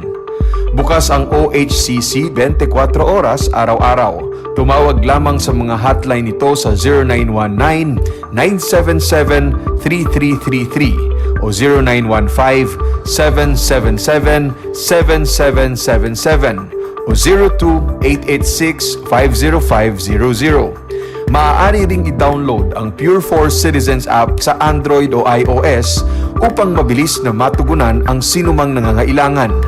Layon din ng OHCC na maiwasang mapuno ang kapasidad ng bawat ospital. Kaya't kung ikaw ay kinakailangang tumawag sa OHCC, mabibigyan ka ng libreng preliminary consultation. Para sa mga nangangailangan ng emergency quick response, makikipag-ugnayan ang OHCC sa DOH Bed Tracker at sa mga ospital upang makahanap agad ng pinakamalapit na bakanteng ospital. Ang transportasyon o ambulansya naman ng ospital na inirefer ng OHCC sa pasyente ang siyang susundo sa bahay nito. Kaya't kapag ikaw ay nakakaranas ng anumang sintomas ng COVID-19 o nangangailangan ng agarang tulong medikal, tumawag lamang sa OHCC at handa silang tumulong sa lahat ng oras.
Alam niyo ba na ang Pilipinas ay mayroong 7,641 islands? Mula sa bilang na 7,107 islands, nadagdagan ito ng 534 na isla noong 2017. Tanging 2,000 lamang sa mga islang ito ang natitirhan.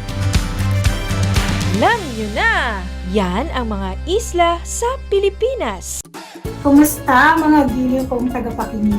Nagbabalik ang inyong paaralang panghimpapawid Aral TarlakHenyo sa RTV Tarlac, Channel 26 at sa bayang naririnig sa DCTC 828 Radyo Pilipino Tarlac. Tayo rin ay napapanood sa FB Live ng RTV Tarlac Channel 26. Sumasahing papawid mula sa bayan ng Pura Tarlac, mula sa bayan ng San Clemente, Mula rito sa Purok Elementary School, Pura Tarlac, sa bayan ng Kapas Tarlac. ako, ang inyong guro, na maghahatid sa inyo ng makabuluhang pagtalakay sa ating aralin.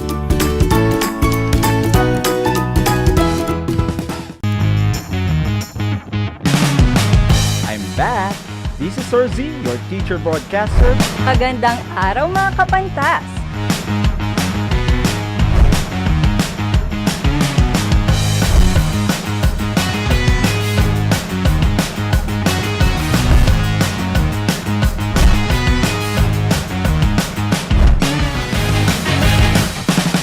Welcome to Aral TarlakHenyo.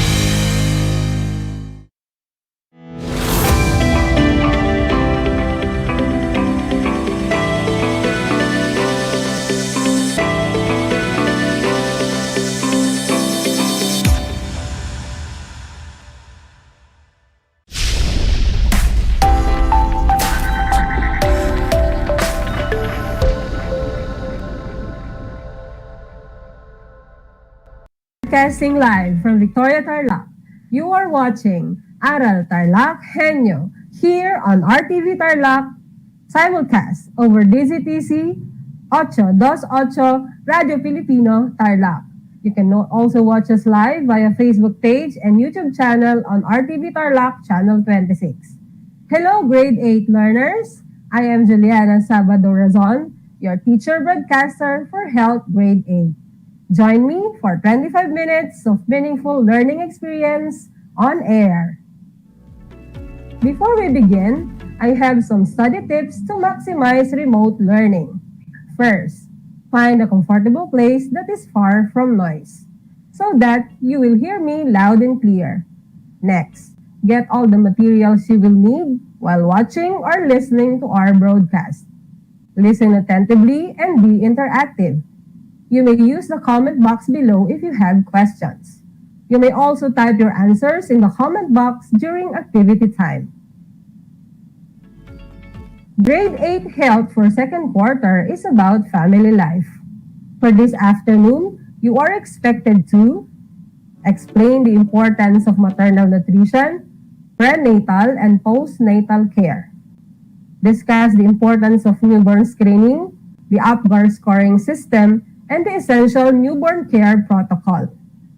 Recognize the importance of immunization in protecting children's health and the advantages of breastfeeding for both mother and child.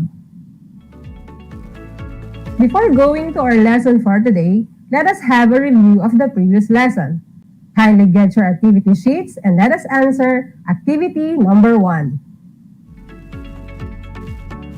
Multiple choices. Write the letter of the correct answer in your activity notebook. For question number 1. It is the time when a new cell is formed during fertilization. It grows and develops into a baby in the woman's uterus. A. Pregnancy. B. Fertilization. C. Lactation. Or D. Ovulation. What is your answer? The answer is letter A, pregnancy. Very good. Question number 2. It is a reproductive process where the genes of the father and the mother merge to form a single cell. A, pregnancy. B, fertilization.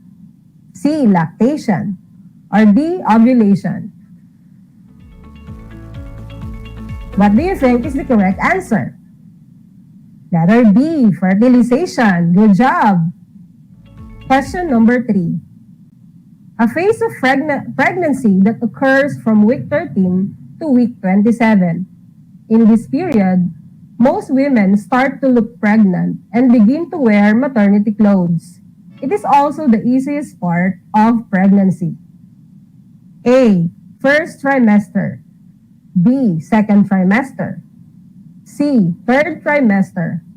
Or D, fourth trimester. The correct answer is letter B, second trimester. Excellent. Question number 4. It is the passage of a baby from its mother's uterus to the outside of her body. The uterus contracts many times and pushes the baby through the vagina and outside the mother's body. A. Birth, B. Labor, C. Fertilization, or D. Pregnancy. The correct answer is letter A. Birth. Very good. Last question, number 5. It is a common pregnancy complication having a lower than normal number of healthy red blood cells. A. Ectopic pregnancy, B. Anemia, C. High blood pressure, or D. Premature labor. The correct answer is letter B. Anemia. Very good. How well did you perform in the first activity? Congratulations for those who got perfect score. For those who got lower than 3, don't worry, this is just a pre-assessment. We now move on to our first topic today, the importance of maternal nutrition. Becoming a mother is not that easy. It entails great responsibility not only to herself, but as well as her child and of her family. Maternal nutritional status significantly affects the baby's health development during early embryogenesis, pregnancy, birth, and lactation, and thereafter determines health during growth and even during adulthood. Kaya naman napaka-importante na lahat ng buntis ay maging aware sa lahat ng kanilang mga kinakain. Dahil ang nutrient na kinakain nila ay na-absorb lahat ng bata sa loob ng kanilang sinapupunan. Here is the Pinggang Pinoy for Pregnant and Lactating Food Guide that uses a food plate model to show the recommended amount of food group in every meal. Ang Pinggang Pinoy ay nahahati sa 3 food group. Ang Go Food, Grow Food, and Glow Food. Go Food or energy-giving food, these are rice, bread, pasta, root crops, and other food rich in carbohydrates that provide energy to support bodily functions and physical activity. Sa Go Food naman or bodybuilding food, this food group includes fish, lean meat, eggs, that provides building of the mother's muscle and baby tissue. Eating fatty fish provide essential fatty acid for the children's brain development. Para sa Glow Food or body-regulating food, fruits and vegetables enriched with vitamins, minerals, and fibers are needed for the regulation process of the body. Green leafy vegetables are rich with high iron and folate content. Narito ang halimbawa ng daily dietary plan para sa mga buntis. Para sa bodybuilding food, kumain ng fish, meat, or poultry na may 4 matchbox sizes. Milk and milk products is 2/3 cup whole. Sa eggs is 3 to 4 pieces per week. Sa dried beans and nuts is 1/2 cup cooked. Para sa energy-giving food, enriched rice is 5 cups cooked. Root crops is 1 piece small or 1/2 cup slice. For sugar is 6 teaspoons. And for fats is 7 teaspoons. Para sa body-regulating foods, green leafy vegetables is 3/4 cup cooked. Vitamin C-rich foods is 2 pieces medium or 2 slices for big fruit. Other fruits and vegetables is 2 pieces medium fruits, 2/3 cup cooked vegetables. Moving on to our next topic, Essential Newborn Care Protocol, Newborn Screening, and the APGAR Scoring. Makalipas ang 9 na buwang pagbubuntis, ayan na, lalabas na ang bata. Nakaka-excite, hindi ba? Pero nakakatakot din. Alam mo ba kung bakit? Newborn babies have many needs, such as diaper changes and frequent feeding. They can also have health issues that are different from older children or adults. That is why the Department of Health developed an essential newborn care protocol aimed to significantly reduce infant deaths in the country. This protocol focuses on the newborn's first few hours of life with the health workers and medical practitioners manual guiding in providing evidence-based essential newborn care. At the heart of this protocol are 4 time-bound interventions. Number 1, immediate and thorough drying. Sa immediate and thorough drying, maiiwasan ang hypothermia, isang kondisyon na kung saan ang body temperature ng bata ay lubhang mababa. Number 2, early skin-to-skin contact. Keeping the baby and the mother in uninterrupted skin-to-skin contact prevents hypothermia, hypoglycemia, and sepsis. Ito din ay makakatulong upang maagang ma-initiate sa bata ang breastfeeding. Number 3, properly timed clumping and cutting of the cord after 1 to 3 minutes. Ito ay makakatulong upang mabawasan ang anemia at brain damage. Number 4, non-separation of the newborn from the mother is also for early breastfeeding initiation and rooming in. Kasama sa Essential Newborn Care ay ang Republic Act 9288. This is an act promulgating a comprehensive policy and a national system for ensuring newborn screening. Ang Republic Act na ito ay may layunin na lahat ng bagong silang na sanggol ay dapat sumailalim sa newborn screening.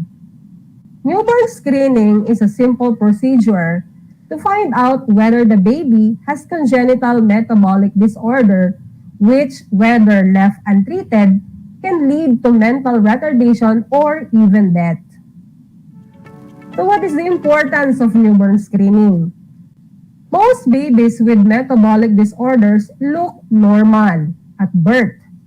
By doing newborn screening, metabolic disorders may be detected even before clinical signs and symptoms are present. And because of this, treatment can be given early to prevent consequences of untreated conditions. So when is screening done? Newborn screening is ideally done on the 40th to 72nd hour of life. However, it may also be done after 24 hours from birth. So how is newborn screening done?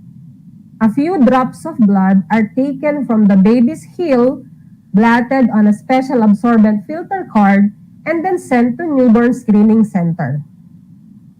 What should be done when a baby is tested positive to newborn screening?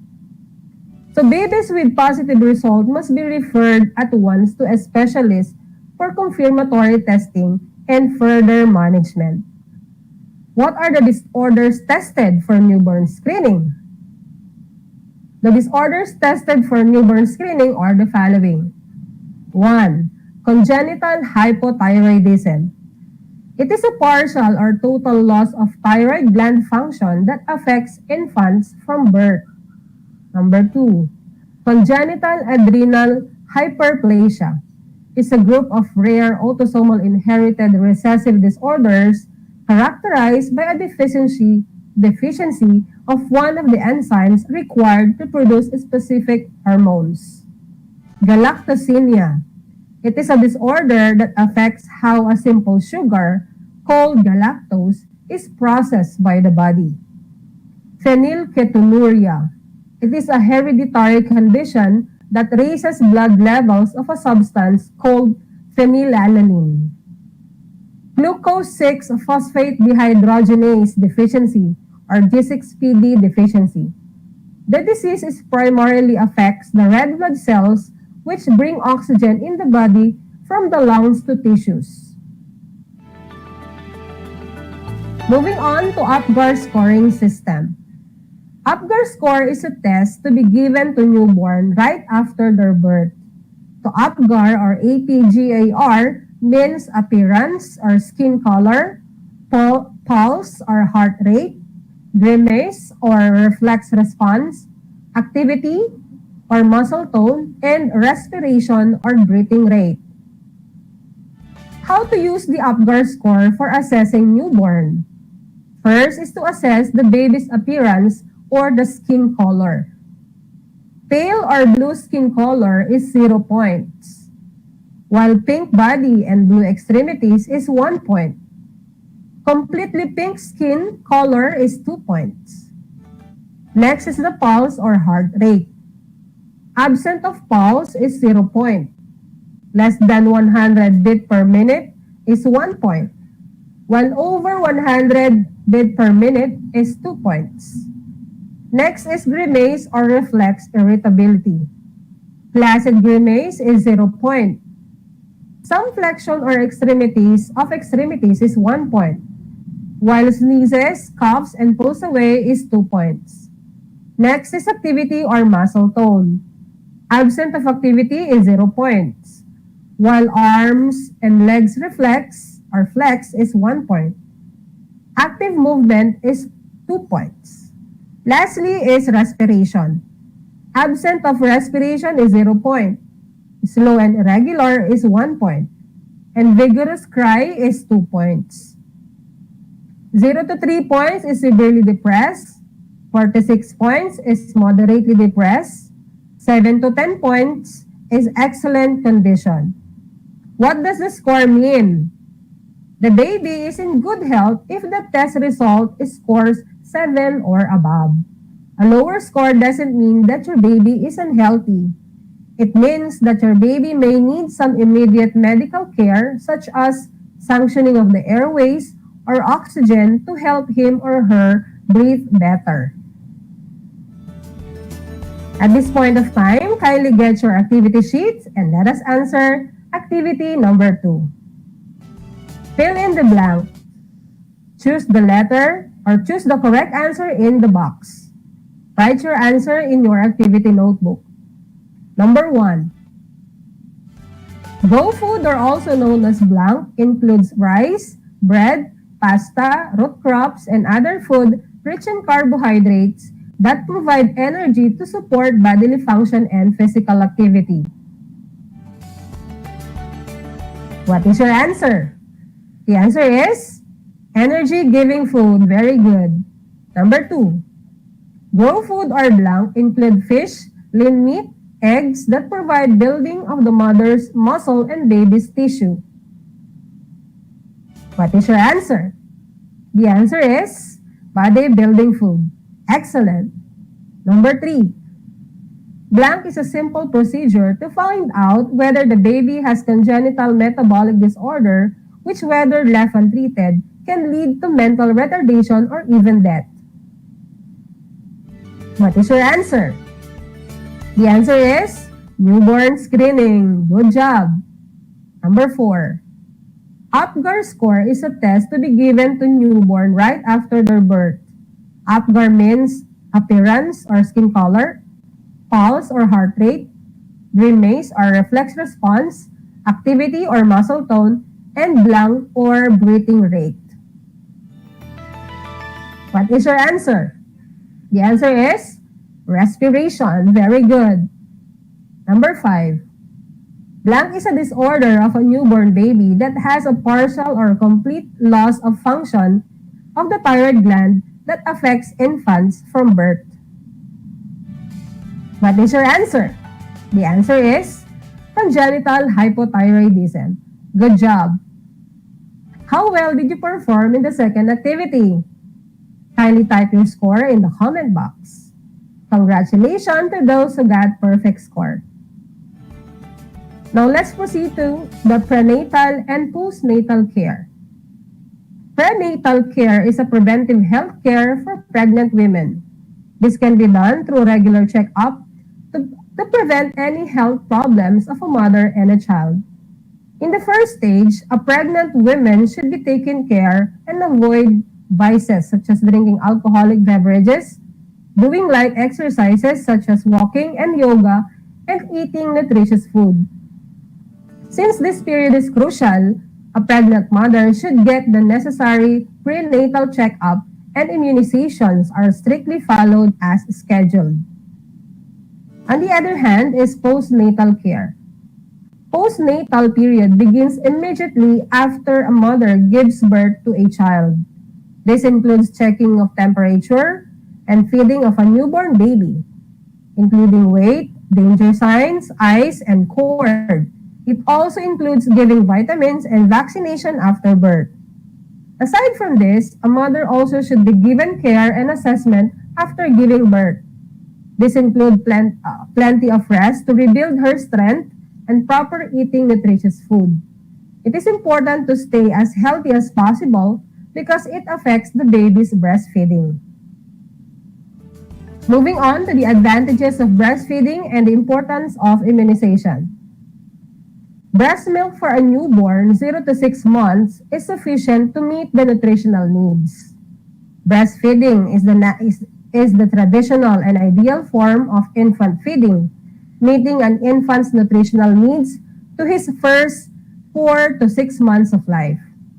So what are the advantages of breastfeeding? Number 1, human milk is clean. It lowers the risk of intestinal illness and general infection. Number 2, breast milk contains antibodies that help the immune system of the infant become strong. Number 3, it is non-allergenic and easily digested. Number 4, it is economical and nutritious. And number 5, it promotes emotional bonding between the child and the mother. Narito naman ang mga iba't ibang bakuna na ibinibigay sa mga batang 1 taon pababa. Ang BCG ay vaccine laban sa tuberculosis at ang hepatitis B naman ay laban sa HEPA at ito ay parehong ibinabakuna pagkapanganak ng bata. Ang pentavalent vaccine ay laban sa diphtheria, tetano, Hepa B, pertussis, pneumonia at meningitis.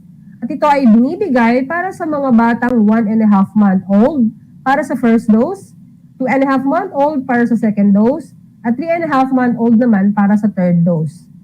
Ang OPV vaccine naman ay laban sa polio na ibinibigay sa batang 1.5 month old hanggang 3.5 month old. Ang pneumococcal conjugate vaccine naman ay laban sa pneumonia at meningitis na ibinibigay mula 1.5 month old para sa first dose, 2.5 month old para sa second dose, at 3.5 month old naman para sa third dose. Ang MMR vaccine ay laban sa tigdas, beki at German measles at ibinabakuna sa batang 9-month-old at 1 taon. Sabi nga ng DOH, todo ligtas, maniguro, magpabakuna ng kompleto. Pag kompleto, protektado. There you have it, students. At this point of time, kindly get your activity sheet and your pen. Let us answer activity number 3. True or false? Write true if the statement is correct and false if it is incorrect. Number 1. It is not necessary for a healthy pregnant mother to have a regular checkup. Is it true or false? What is your answer? The answer is false. Very good. Number 2. Prenatal care includes good nutrition and healthy eating habits during pregnancy. Is it true or false? What do you think is the answer? Good job. It is true. Number 3. Breast milk is the best food since it contains essential nutrients suitable for the infant's need. It is also nature's first immunization, enabling the infant to fight potentially serious infections. Is it true or false? What is your answer? The answer is true. Excellent. Number 4. One reason of reducing the number of deaths of a newborn baby is the unang yakap. Is it true or false? What is your answer? The answer is true. Very good. Number 5.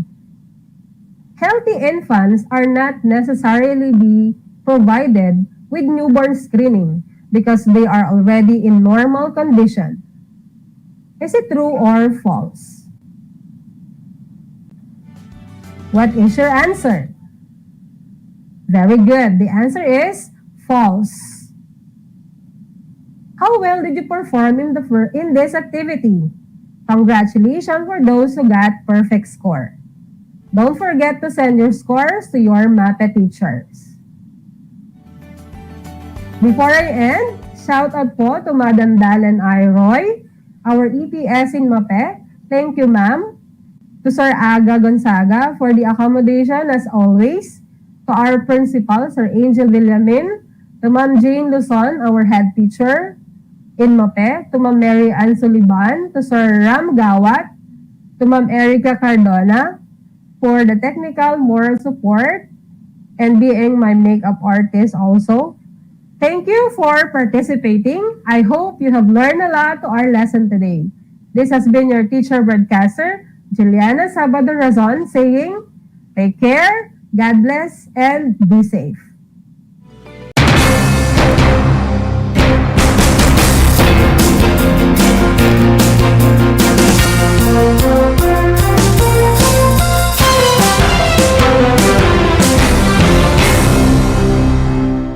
Bahagi mo Radyo Pilipino. Saan mang bahagi ng Pilipinas, saan mang bahagi ng mundo, anumang uri ng pamumuhay, kabahagi mo. Radyo Pilipino. Radyo Pilipino. Sumasahimpapawid sa DWPR 1296 Dagupan, DZTC 828 Tarlac, DZLT 1188 Lucena, DZYN 1539 Mindoro, DWRL 1080 Legazpi, DWRN 657 Naga, DYRB 540 Cebu, DYRL 1035 Bacolod, DYRN 1134 Dumaguete, DXCO 1044 Cagayan de Oro, DXGS 765 General Santos, DXOC 1494 Ozami, DXOW 981 Davao at Radio Filipino Podcast Center Manila. Ito ang kabahagi mo, Radyo Pilipino, napapakinggan on air and online sa buong mundo sa pamamagitan ng www.radiopilipino.com. Impormasyong may kalidad at serbisyong may halaga. Kasama katuwang Kapinoy. Kabahagi mo. Radyo Pilipino. Radyo Pilipino.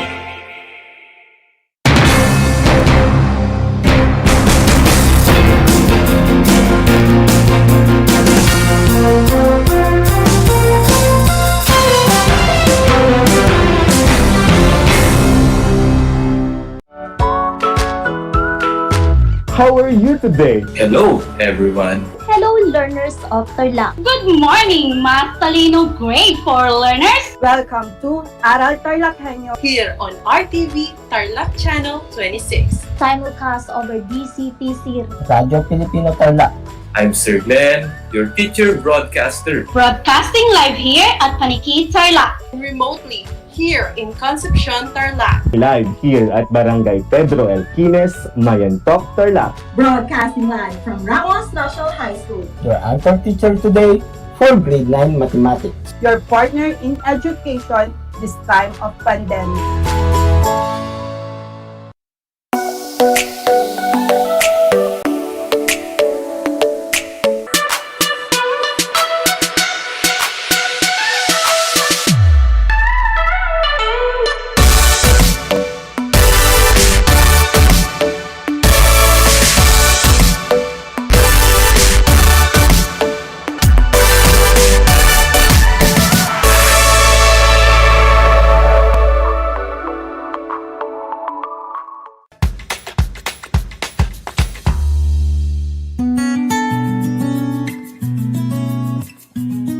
Alam niyo ba na ang kinikilalang Guinness Book of World Records holder bilang pinakamaliit na commercially harvested fish ay isang sinarapan?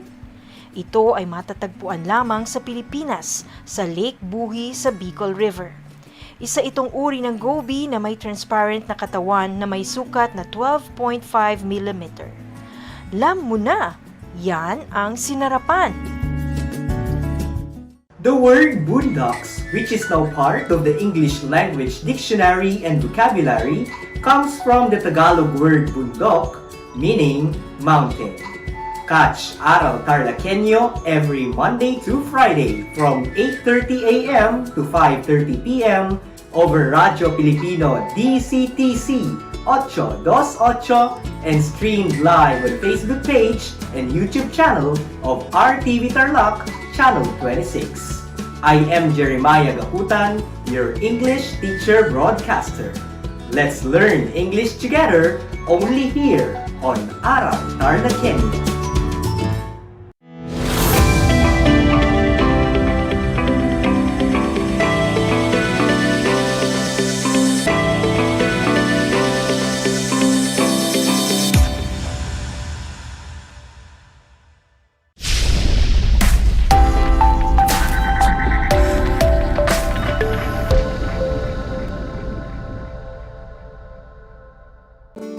Hello, grade 9 learners! Welcome to another journey of learning. This is Aral TarlakHenyo here on RTV Tarlac Channel 26, simulcast over DZTZ 828 Radyo Pilipino Tarlac.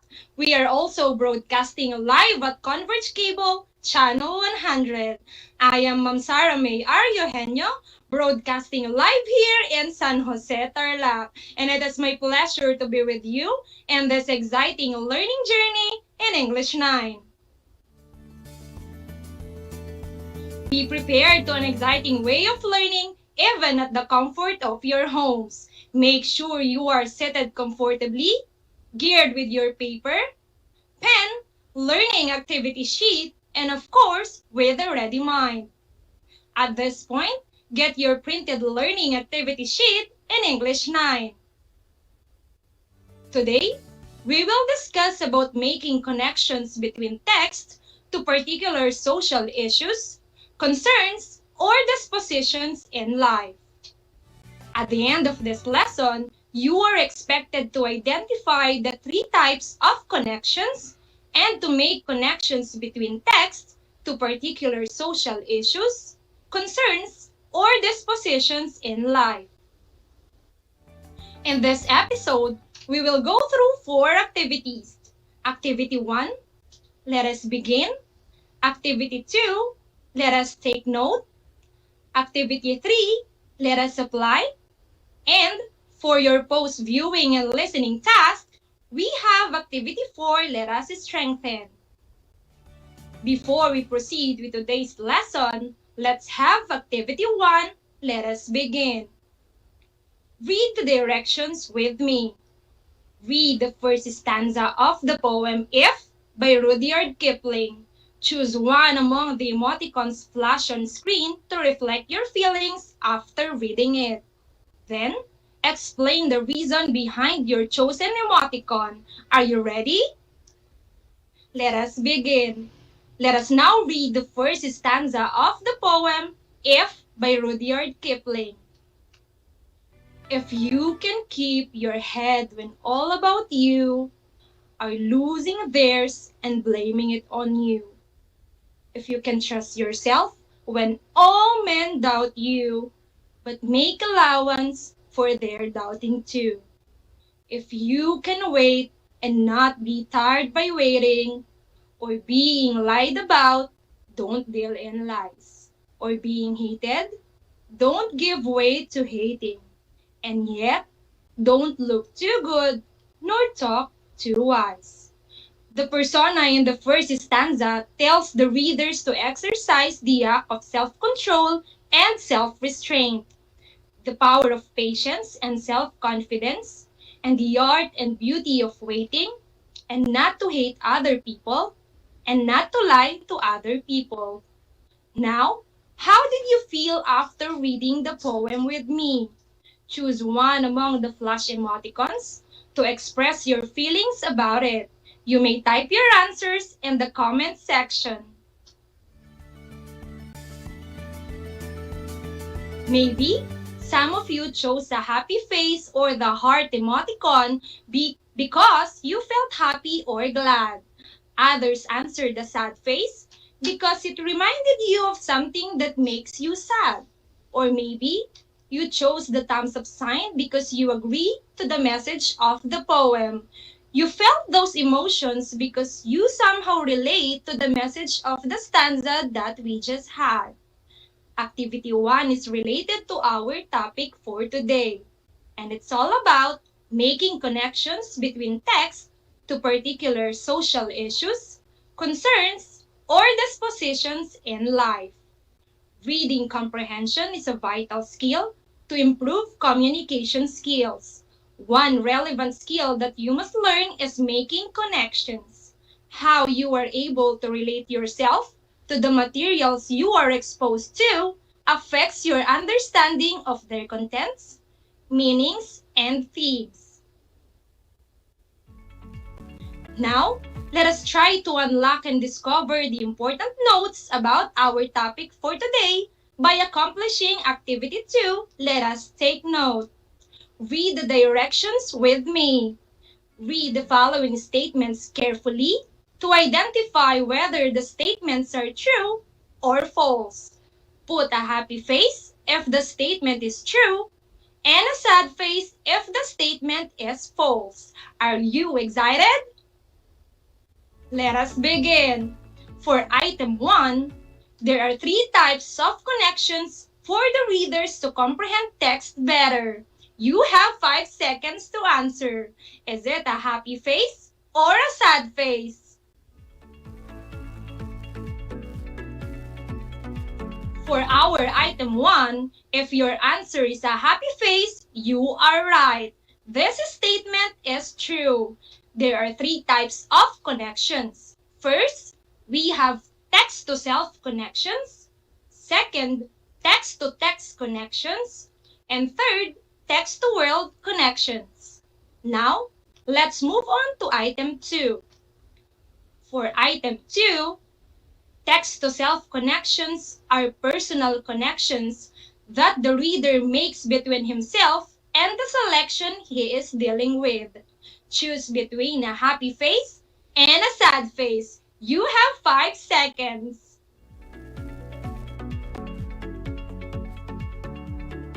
For item 2, if your answer is a happy face, you got it right.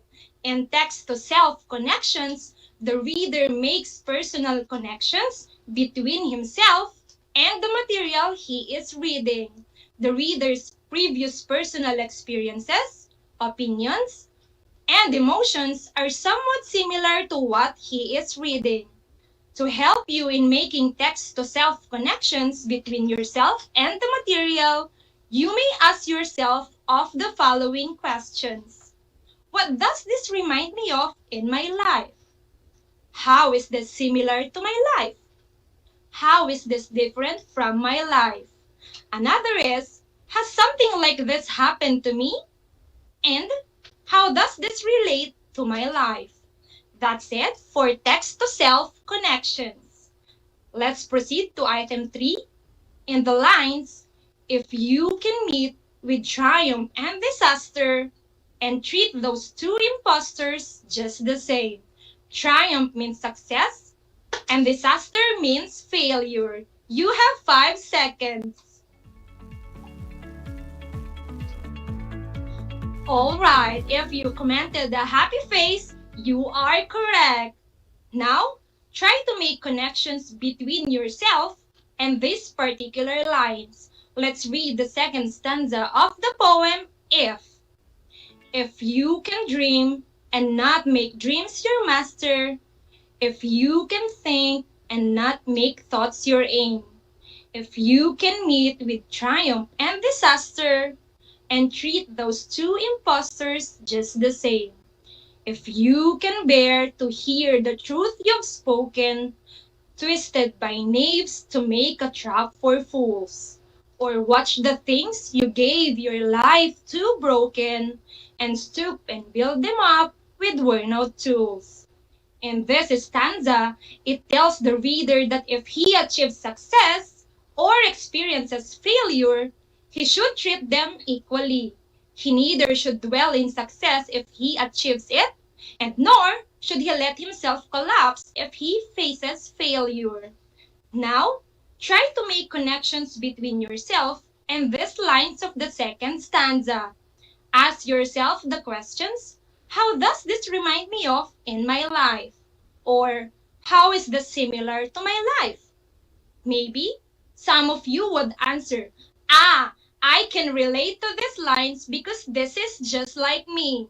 If I experience failure, I consider it as a lesson in life. And I never give up. That is text-to-self connections. You always try to relate yourself and your experiences to the material you are dealing with. Now, let's have our item 4. Are you ready? For item 4, text-to-text connections are connections where a reader relates one material to another that is not related to the text at hand. Should it be a happy face or a sad face? Comment your answers. Alright, if you commented the sad face, you are correct. This is a false statement because text-to-text connections are connections where a reader relates one material to another that he already read or already come across with. Text might be from a similar author, same theme or topic, same genre, and the like. To help you make connections between the text you are reading and another material you read before, the following questions can be asked. What does this remind me of in another book I've read? How is this text similar to the other things I have read? How is this different from other books I've read? And have I read about something like this before? That is all about text-to-text connections. Now, let's have item 5. Be ready! For item 5, the lines, and so hold on when there is nothing in you, except the will which says to them, hold on. Demonstrate the art of letting go and giving up. A happy face or a sad face? Comment your answers. Great! If your answer is a sad face, you are right. This is a false statement because these lines from the third stanza of the poem If are not about letting go or giving up. These lines are about perseverance and the courage to start again. Later on, let's try to make text-to-text connections. But before that, let's first read the third stanza of the poem If. If you can make one heap of all your winnings and twist it on one turn of pitch and toss, and lose and start again at your beginnings, and never breath a word about your loss. If you can force your heart and nerve and sinew to serve your turn after they are gone, and so hold on when there is nothing in you, except the will which says to them, hold on. These lines from the third stanza tell the reader that he should start trying again after failure and must not give up. He should stay strong to move forward in life despite the obstacles along the way. Now, try to make connections between a text or any reading material that you already read to these particular lines of the poem.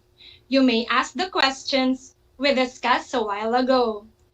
Can you think of any material that you already come across with, which is somehow related to these lines of the poem? Alright, I'll give you an example. These lines, or the whole poem itself, are somehow related to the Analects by Confucius. Why? Because If by Rudyard Kipling and the Analects by Confucius are somewhat similar to each other, especially in terms of theme. These two readings are all about morality and the way to be a worthy human being. These are all about lessons on how to handle pain, joy, failure, and success. That is text-to-text connections. Can you name other reading materials which are somehow related to this poem? Very good.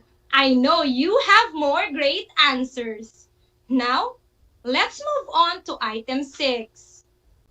For item 6, text-to-world connections are greater connections that the reader brings to a reading situation, including real-life issues and our perception of the world. Is this an item a happy face or a sad face? Very good. If your answer is a happy face, that is correct. In text-to-world connections, the reader is making a connection between what the material he is reading and the current issues and happenings of the world, because we have various sources of learning things beyond personal experiences like television, radio, magazines, movies, and others. To make text-to-world connections, the following questions can be asked. What does this remind me of in the real world? How is this text similar to things happening in real world? How is this different from things happening in real world? Or, how does this part relate to the world around me? That is all about text-to-world connections. Now, let's have our last item. Are you ready? For item 7, the lines, if you can feel the unforgiving minute with 60 seconds worth of distance run. Yours is the earth and everything that's in it, mean to seize every moment of your life. Is this item a happy face or a sad face? Comment down below.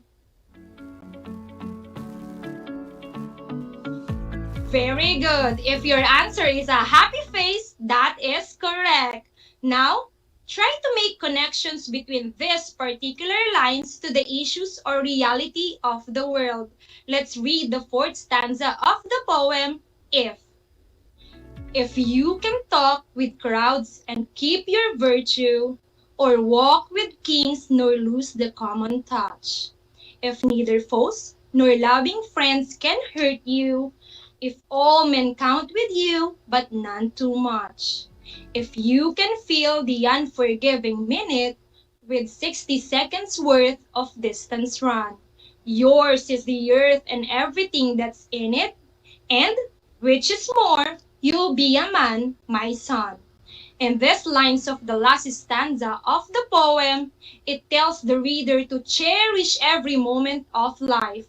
It asks the reader to make good use of his time, and if he acts upon the given advice, the world and everything herein will belong to him. Now, try to make connections between these lines of the last stanza to the reality of the world. You may ask the questions we discussed a while ago. Alright, these lines or the whole poem itself reflects reality of life. In this world, life is so short, time flies so fast, and change is inevitable. Especially, we have been experiencing a pandemic brought by COVID-19. We must always cherish our lives and live it to the fullest. The poem provides traditional advice to live with good character, dignity, and integrity. That is all about text-to-world connections. Congratulations! Always remember that we have 3 types of connections, which are text-to-self, text-to-text, and text-to-world connections. Now that we are done with the lesson, it's time to check what you have learned. Make sure to apply all the concepts that we learned in our discussion. Let's put your learnings into action by accomplishing the following activities. You can do it! Ready? Go to Activity 3, entitled Let Us Apply on Your Learning Activity Sheets. Read the directions with me. Read each item carefully, choose the letter of the correct answer, and write your answers on the space provided before each number. Number 1. Which of the following statements is not true about making text connections? A. In text-to-self connections, the reader's emotions are somewhat similar to the ones present in the material. B. In text-to-text connections, the text might be from a similar author, same theme, or same topic, same genre, and the like. C. The question, how is this text similar to the things happening in real world, can be asked when applying text-to-self connections. Or letter D, text-to-world connections are the greater connections that a reader brings to a reading situation, including real-life issues and our perception of the world. I'll give you 5 seconds to answer.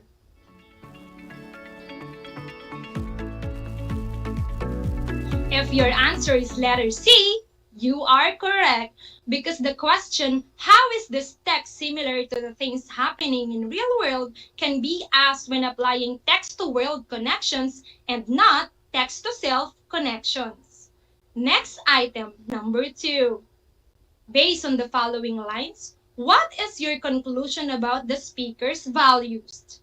If you can wait and not be tired by waiting, or being lied about, don't deal in lies. A. The speaker values curiosity and creativity. B. The speaker values patience and honesty. C. The speaker values good looks and political debates. And letter D. The speaker values the opinions of other people. What is the answer? If your answer is letter B, you are correct. In these lines of the first stanza of the poem, the speaker values patience and honesty. Item number 3. What is the meaning of the line, if you can make one heap of all your winnings, and visit on one turn of pitch and toss, and lose and start again at your beginnings? A.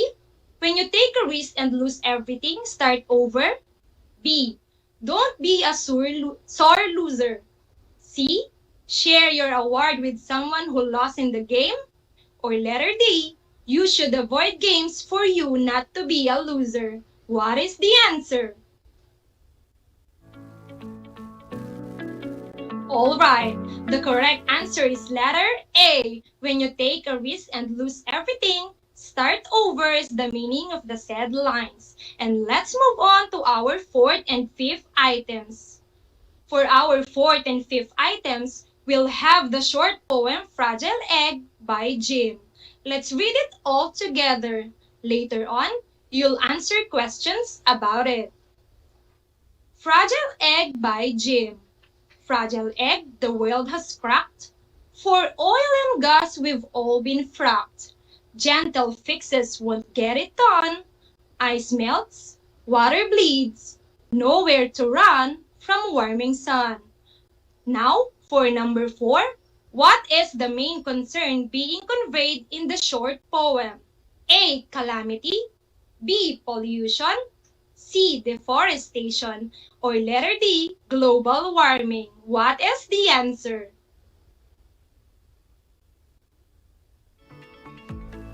Alright, the correct answer is letter D. Global warming. From the lines, ice melts, water bleeds, nowhere to run from warming sun. We could tell that this is all about changes in the environment brought by global warming. And let's have the last item. Are you ready? Number 5. What does the speaker desire to emphasize in the poem? A. The earth is no longer prone to extinction, for damage can be fixed easily. B. The species are not affected by the melting of ice and the warming of sun. C. All the species have somewhere to run aside from the earth. And letter D. The increase of Earth's average temperature and the damage of the resources are mainly due to humans' harmful activities. What is the answer? Alright, if your answer is letter D, you are correct. The persona in the poem wants to emphasize that the increase of the Earth's average temperature and the damage of the resources are mainly due to the humans' harmful activities. Congratulations! It's really a job well done. You properly applied what you learned from our discussion. Another chapter in this learning journey has been unlocked. Now, apply what you've learned through more complex yet interesting tasks. For activity 4, let us strengthen. I'll give you an activity that you'll accomplish after watching and listening to this episode. Apply your learnings to accomplish your task. Are you ready? For your activity 4, let us strengthen. Let's read the directions together. Read the poem How Do I Love Thee? Or the Sonnet 43 by Elizabeth Barrett Browning. Make connections between the text to particular social issues, concerns, or dispositions in real life. Accomplish this by writing an essay. Choose among the 3 types of connections in writing your essay and be guided by the provided rubrics in your learning activity sheets. Now, this is the poem How Do I Love Thee? Or the Sonnet 43 by Elizabeth Barrett Browning. This is also included in the last part of your learning activity sheets. Indeed, you've done a great job today, grade 9 learners. I hope that you'll be able to apply what you learn in this episode. Like Vincent van Gogh said, what is done in love is done well. So love life and cherish every moment of it. Always serving you with fun ways of learning, together with Aral TarlakHenyo, here on RTV Tarlac Channel 26, simulcast over DZTZ 828 Radyo Pilipino Tarlac. This is Ma'am Sara May Aryo Henyo. It has always been a great time learning with you.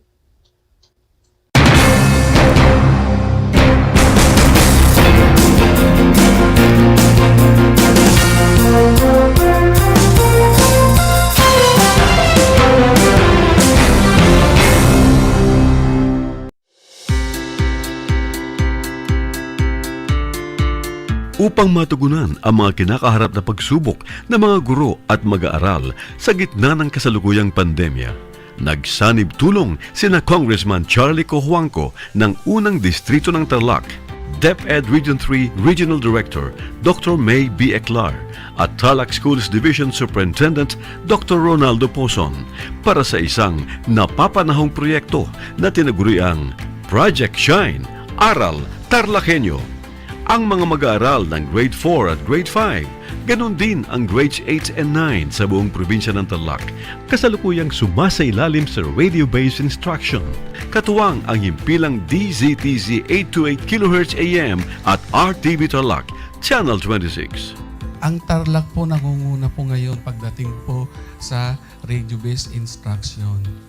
Marami pong humahanga sa atin. I'm very happy this station, itong DCTC, could reach the whole of Region 3. Hindi natin alam, we are contributing. We are creating a very big dent in the history of Philippine education. And I am proud. I am here in Tarlac. This is the noble cause of education in which you and I, without you knowing it, we are bound to do.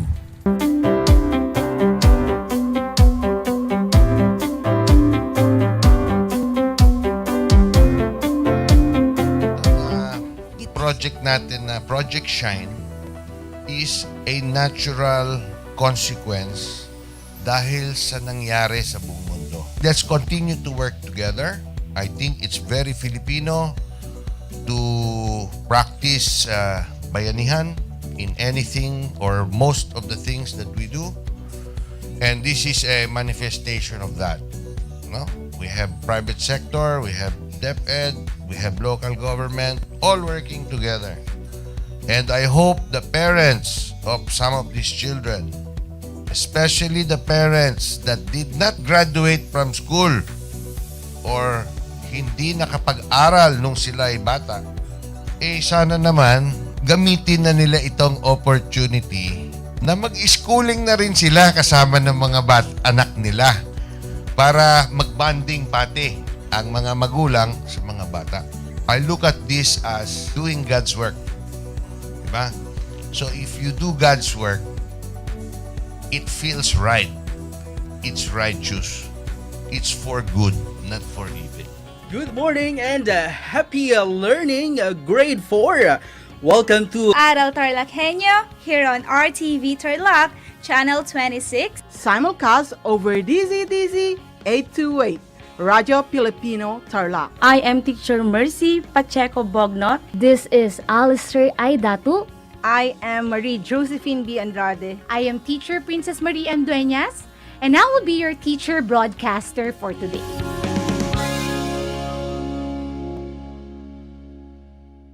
The word boondocks, which is now part of the English Language Dictionary and Vocabulary, comes from the Tagalog word bundok, meaning mountain.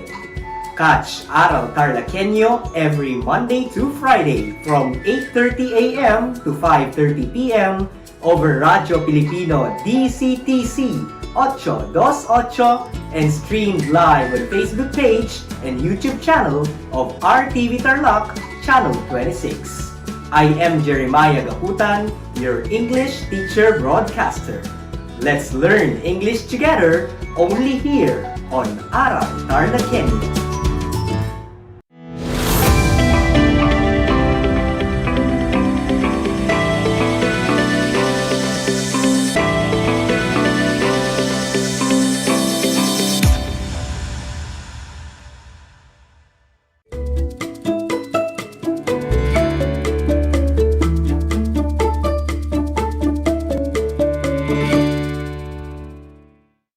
Welcome sa ating Aral TarlakHenyo ng Schools Division of Tarlac Province sa RTV Tarlac Channel 26 at TCTC 828 Radyo Pilipino Tarlac.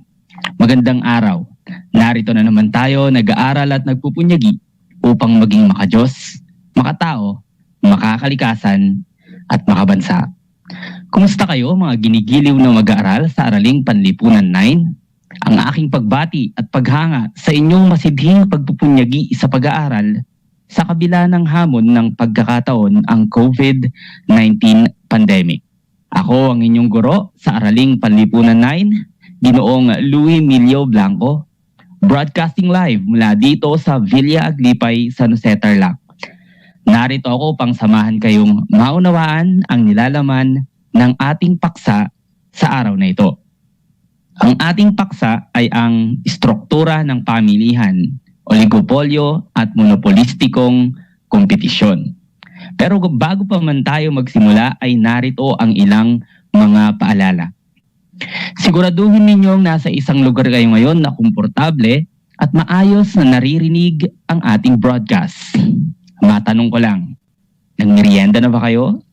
Kung oo, mabuti naman dahil nararapat lamang na may laman ang ating tiyan upang maayos tayong magbahagi ng ating kaalaman sa ating paksa ngayong araw.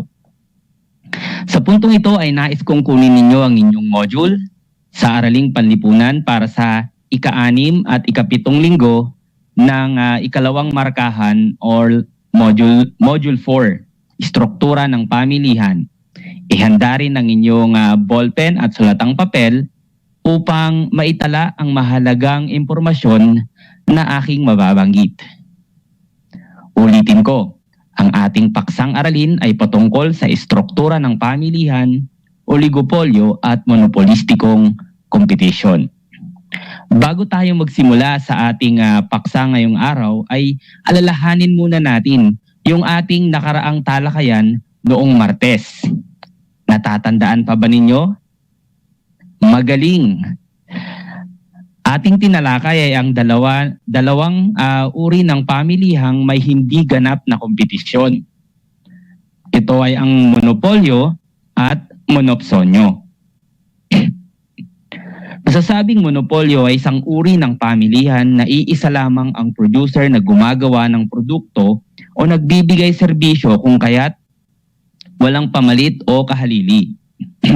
Dahil dito, siya ay may kakayahang impluwensyahan ang pagtatakda ng presyo sa pamilihan Habang ang monopsonyo naman ay sa ganitong uri ng pamilihan, mayroon lamang iisang mamimili ngunit maraming producer ng produkto at serbisyo. Sa ganitong kalagayan, may kapangyarihan ang consumer na maimpluwensyahan ang presyo sa pamilihan. Ang mabisang halimbawa ng ganitong anyo ng pamilihan ay ang pamahalaan na nag-iisang kumukuha ng serbisyo at nagpapasahod sa mga pulis, sundalo, bumbero, at ang mga traffic enforcer at iba pa. So nung ating nakarang talakayan, noong Martes, ay binigyan din natin ang dalawang struktura ng pamilihang ito, ang monopolyo at monopsonyo. At ngayon nga, sa palagay ko, ay handa na ngayong ipagpatuloy ang ating bagong paksa.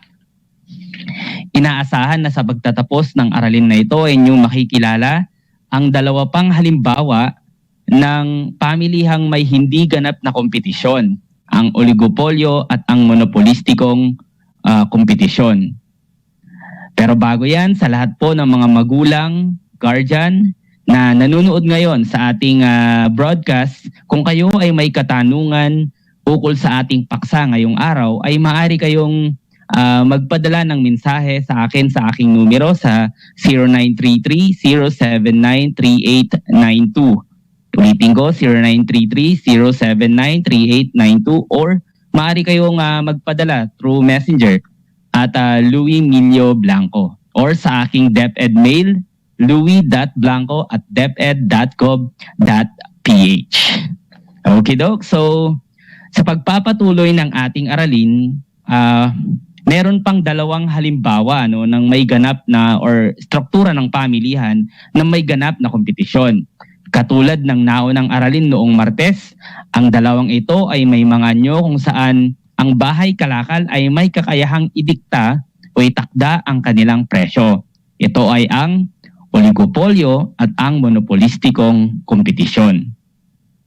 Kapag sinabing oligopolyo, ito ay isang uri ng istruktura ng pamilihan na may maliit na bilang o iilan lamang na producer ang nagbibenta ng magkakatulad o magkakaugnay na produkto at serbisyo. Sa ganitong uri ng pamilihan, may kakayahan ang producer na maimpluwensyahan o maidikta ang presyo na umiiral sa pamilihan. Ilan sa halimbawa ng ganitong uri ng produkto ay ang semento, bakal, ginto at petrolyo. Maaari din nilang gawin ang hoarding. Ang hoarding ay pagtatago ng produkto upang magkulang ang supply sa pamilihan na magdudulot ng pagtaas ng pangkalahatang presyo. Sa ganitong sistema, maaaring magkaroon ng pagkontrol o sabwatan ang mga negosyante na tinatawag na collusion. Ito ay nagaganap partikular sa presyo sa ilalim ng kartel o samahan ng mga oligopolista.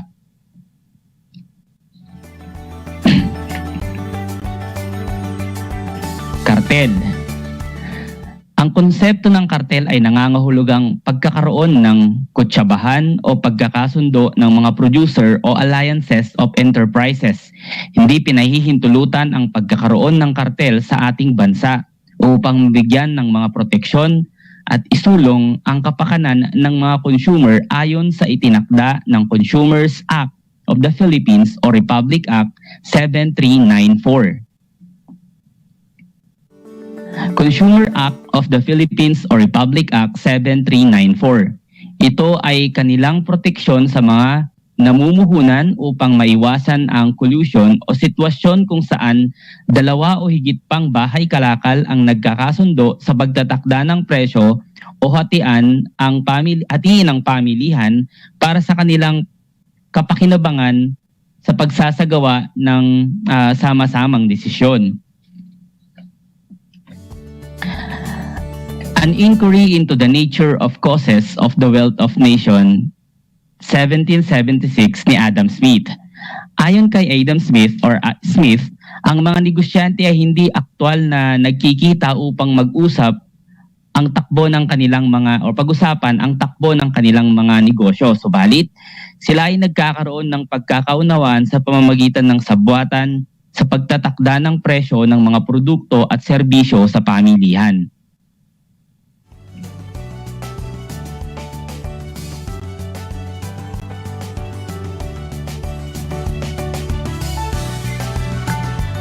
Ipinapahayag niya na may nagaganap na conspiracy sa pagitan ng mga negosyanteng pare-pareho ang mga pinagbibiling produkto at nagagawa nila ito sa kanilang business meeting. Imposible raw na mapigilan ang mga ito dahil kasama ang mga ganitong pagpupulong sa kanilang karapatan at sa ilalim ng katarungang lipunan. Organization of Petroleum of Exploring Countries or OPEC. Ito ay isang halimbawa ng pandaigdigang kartel sapagkat sila ang nagtatakda ng supply at presyo ng produktong petrolyo sa buong daigdig.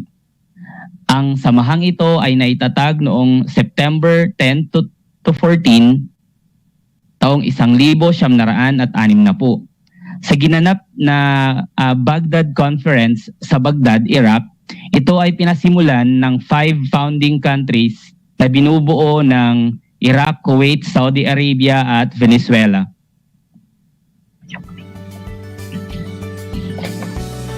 Sa kasalukuyan, mayroon itong kabuang bansang kasapi na kinabibilangan ng Algeria, Angola, Equatorial Guinea, Ecuador, Gabon, the Republic of the Congo, Libya, Nigeria, Qatar at United Arab Emirates. Bukod sa unang 5 bansang nagtatag, ilan sa mga produktong nasa estrukturang oligopolyo ay ang simento, langis at gasoline sa mga mineral, bakal at chromite, kasama din ang ginto sa sektor na ito.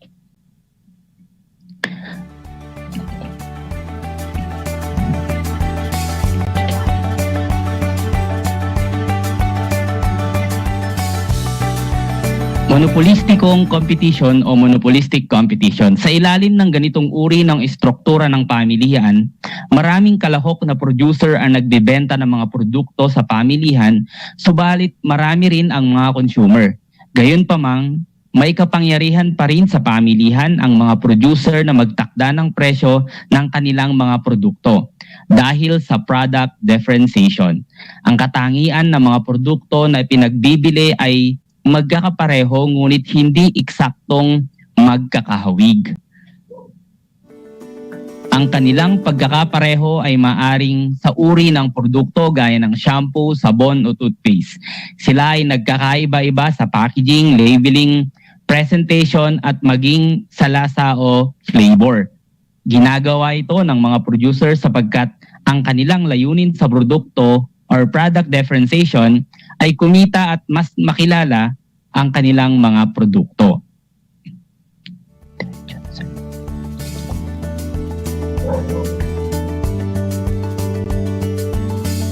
So, nalaman natin no na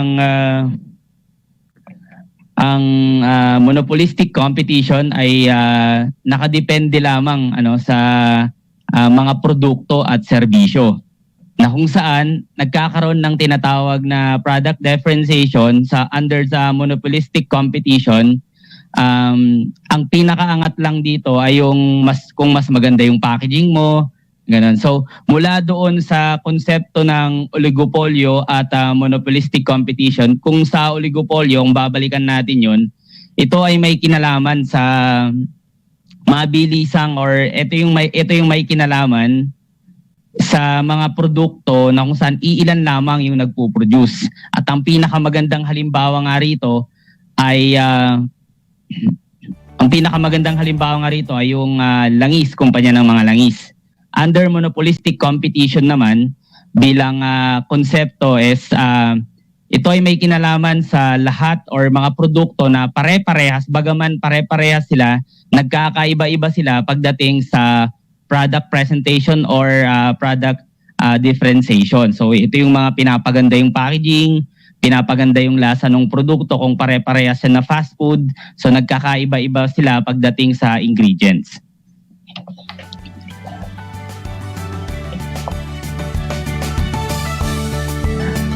Ang kanilang pagkakapareho ay maaring sa uri ng produkto, sabon, shampoo, nabanggit nga natin. Gayun din ng mga producer na may taas ang antas ng kasiyahan ng mga consumer. Ang advertisement o pag-aanunsyo ay isang mabisang pamaraan na ginagamit ng mga producer upang maipakilala ang kanilang produkto o serbisyo. Ang halimbawa ng mga produkto at serbisyong ipinagkakaloob sa pamilihang may monopolistic competition ay ang mga sabon, panlaba, pabango, toothpaste, fabric conditioner, cellphone, laptops, soft drinks, appliances, fast food restaurants, serbisyo ng mga ospital, hair, salon, beauty and cosmetic product at marami pang iba. So kung makikita nyo nga sa screen nyo ngayon, no? So yan yung mga halimbawa at mabisang halimbawa under sa monopolistic competition. So yan ay pare-parehas halimbawa silang toothpaste pero iba-iba yung brand. So, ini-improve na lang nila para magkaroon sila ng mas maraming customer.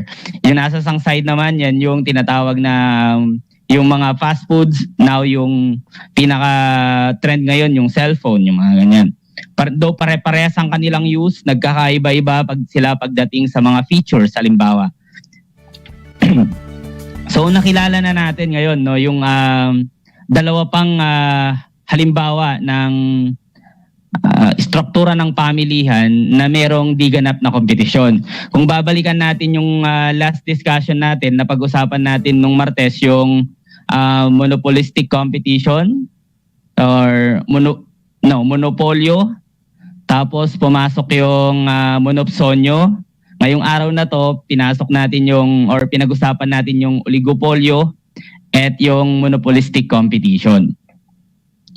So nakilala natin muli yung dalawang dagdag mula dun sa struktura ng pamilihan. Para malaman natin this time kung nakinig kayo ng mabuti sa ating talakayan, magkakaroon tayo ng simpleng quiz or gawain.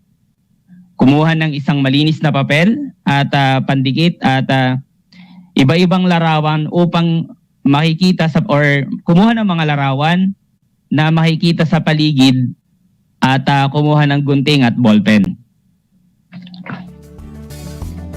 So handa na ba kayo? Para sa panuto ng ating gawain, gumuhit ng mga larawan ng mga produkto at serbisyo na nabibilang sa istruktura ng oligopolyo at monopolistikong kompetisyon. Idikit at ihanay ang mga larawan sa isang malinis na papel batay sa kanilang istrukturang kinabibilangan. Maari kayong maghanap ng mga larawan sa mga lumang dyaryo, magazine, mga pakete ng pinaglagyan ng produkto at serbisyo at sa internet. Para sa gabay na kasagutan ng mga sumusunod, ito yung mga gabay na tanong. Alin sa dalawa ang mas pinaboran ng mga mamimili at consumer? Ang oligopolyo ba o ang monopolistikong kompetisyon? Ipaliwanag ang iyong kasagutan. Ikalawa, sa anong pamilihan ka nahirapang maghanap ng mga larawan ng mga produkto at serbisyo? Bakit? Mas lalo ninyong maiintindihan para mas lalo ninyong maintindihan, ulitin natin yung gawain, ano. So, para sa panutog, gumupit ng mga larawan ng mga produkto at serbisyong nabibilang sa istruktura ng oligopolyo at monopolistikong kompetisyon. Idikit at ihanay ang mga larawan sa isang malinis na papel batay sa kanilang istrukturang kinabibilangan. Maaari kayong maghanap ng mga larawan sa mga lumang dyaryo, magazine, mga pakete ng mga pinaglagyan ng produkto at serbisyo at sa internet. Pwede rin sa internet. Kailangan nyong masagot yung mga gabay na tanong. Number 1, alin sa dalawa ang mas pinaboran ng mga mamimili at consumer?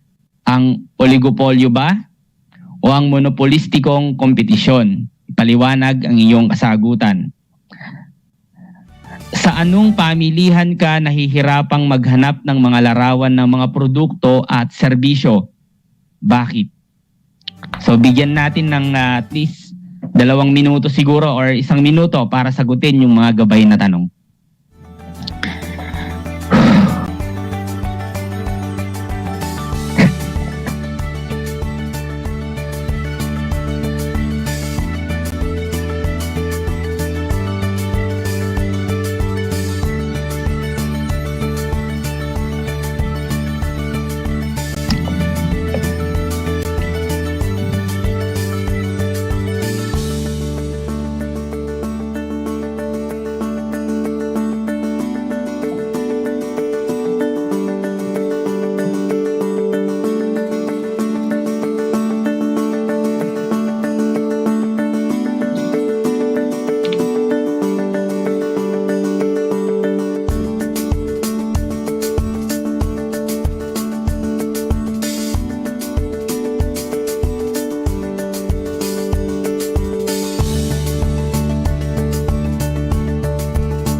Okay Dok, sa tingin ko ay sapat na ang oras upang masagutan yung ating mga katanungan or makuha yung ating mga katanungan. Sa susunod na relay ay ating tatalakayin ang ugnayan ng pamilihan at ng pamahalaan.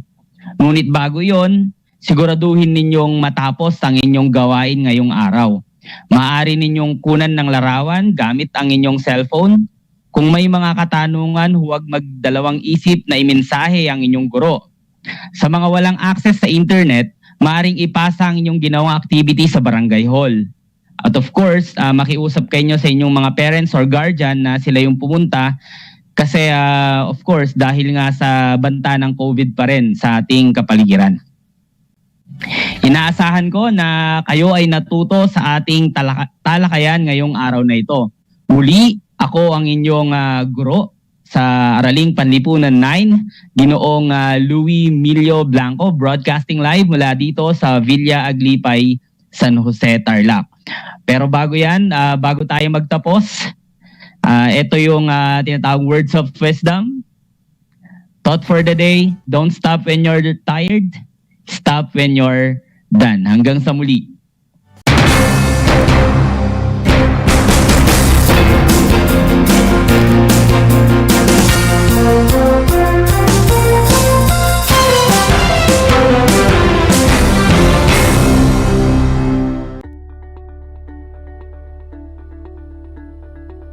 Naalala mo ba yung ECQ, MECQ, GCQ at MGCQ?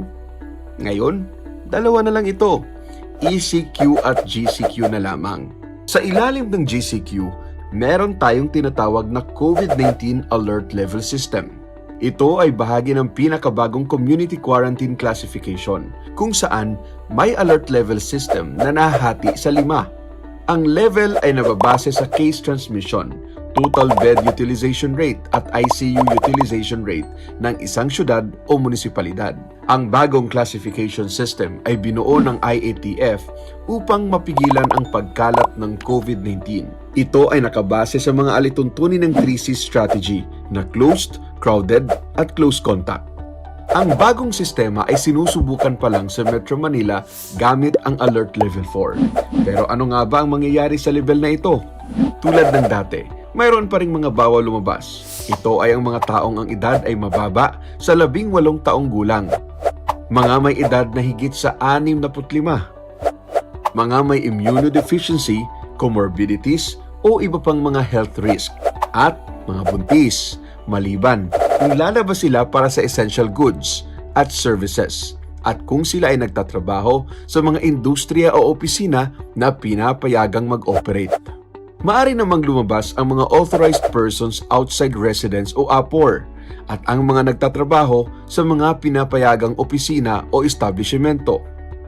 Ang intrazonal o interzonal travel ay pinahihintulutan lamang depende sa LGU ng pupuntahang lugar.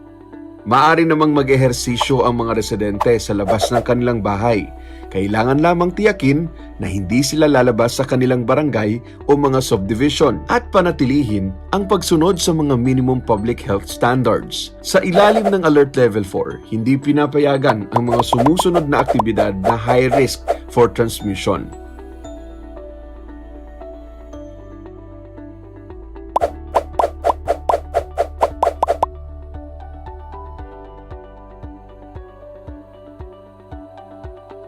Pinapayagan pa rin namang mag-operate ang ilang essential stores tulad ng grocery at butika. Para sa mga restaurant, maaaring mag-dine-in sa alfresco o outdoor restaurants pero hanggang 30% capacity lamang.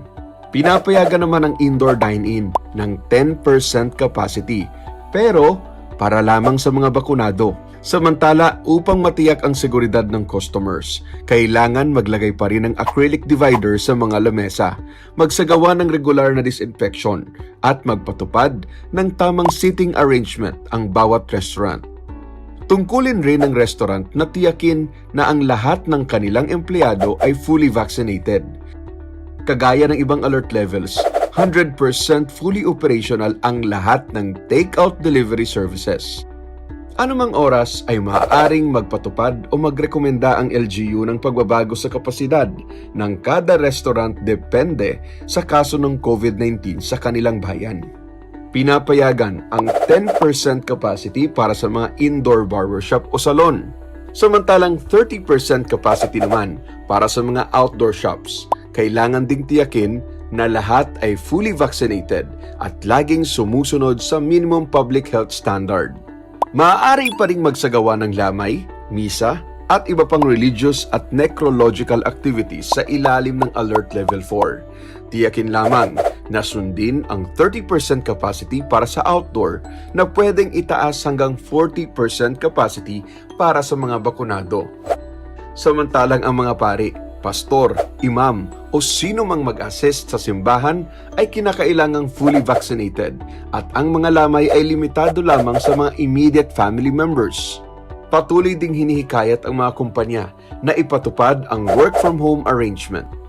Habang nananatiling fully operational naman ang mga government agencies, ngunit papayagan lamang ito hanggang 20% on-site capacity. Tandaan, ang mga granular lockdown o alert levels ay pansamantala lamang. Laging sundin ang minimum public health standards para maiwasan ang pagkalat ng virus. Magpabakuna rin tayo kapag nabigyan ng pagkakataon. Makipagtulungan tayo sa ating pamahalaan upang magtagumpay sa ating laban sa pandemyang COVID-19. Stay safe, stay at home. Para sa mga karagdagang impormasyon, i-follow ang mga social media platform ng gobyerno tulad ng DOH, NTF COVID-19 at PCOO.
niyo ba na ang whale shark ay hindi isang whale? Ang whale shark o butanding ay kinikilalang world's largest fish at tinatawag gentle giants. May sukat itong 12 meters. Maliliit ang ngipin ng butanding, kaya naman planktons o maliliit na hipon at isda lang ang kaya nilang kainin. Simula noong 2011, marami nang nahumaling mag-whale shark watching sa Oslo, Cebu. Alam nyo na, yan ang whale shark! Kumusta mga giliw kong tagapakinig? Nagbabalik ang inyong paaralang panghimpapawid, Aral TarlakHenyo, Sa RTV Tarlac, Channel 26, at sa bayang naririnig sa DZTC 828, Radyo Pilipino Tarlac. Tayo rin ay napapanood sa FB Live ng RTV Tarlac Channel 26. Sumasahimpapawid mula sa bayan ng Pura Tarlac, mula sa bayan ng San Clemente. Mula rito sa Borok Elementary School, Pura Tarlac. sa bayan ng Kapas Tarlac. Ako, ang inyong guro, na maghahatid sa inyo ng makabuluhang pagtalakay sa ating aralin.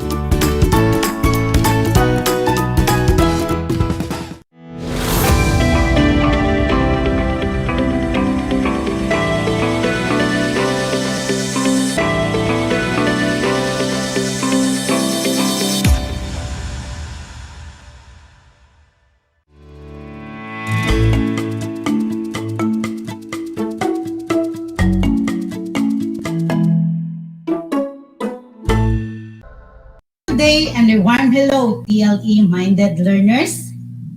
Welcome to another full and exciting learning at Aral TarlakHenyo here on RTV Tarlac Channel 26.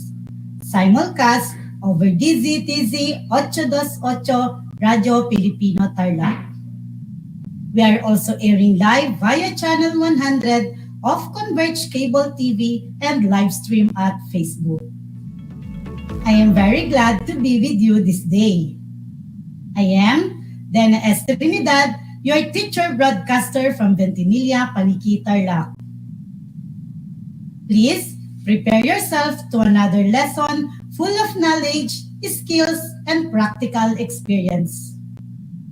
Be with me as we go along and have a minute to our new lesson in TLE Grade 9 Home Economics Beauty Care Nail Care Services. May I remind you, my dear students, to don't forget to bring with you your compendium of notes, ballpen and paper. And please find a place that you are most comfortable while listening so that you can hear me loud and clear. At the end of our discussions, if you have queries or clarifications on our lesson, feel free to text me at 0912-861-3010. Again, it's 0912-861-3010. Let us begin with a short recap and find out if you can still remember what you had learned yesterday. What was our lesson then? Yes, it's true. We learned the safety precautions practices in foot spot treatment. Can you still remember them? Then, what are the safety precautions that we should do after foot spot treatment? Very good. The safety precautions in foot spot treatment include, number 1, proper care of the tools. How this can be done? Yes, you are correct. This can be practiced by using the tools in its correct specification. For example, if the tools is a callus remover, use it to strip off calluses and corns. How about the next one? Perfect. The second one is dispose and replace any tool and equipment that does not function anymore to prevent accident or injury. And the third one? Yes, you are right. Always sterilize the tools after using them to be sure there is no bacteria or fungus growth. The last one?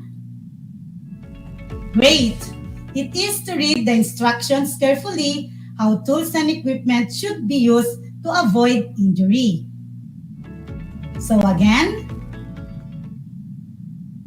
our safety precautions practices in food spot treatment are proper care of the tools, dispose and replace any tools and equipment that does not function anymore, always sterilize tools every after use, and read instructions carefully how tools should be used. Before we proceed to our lesson for today, let us have a guessing game. Let us have a picture gallery.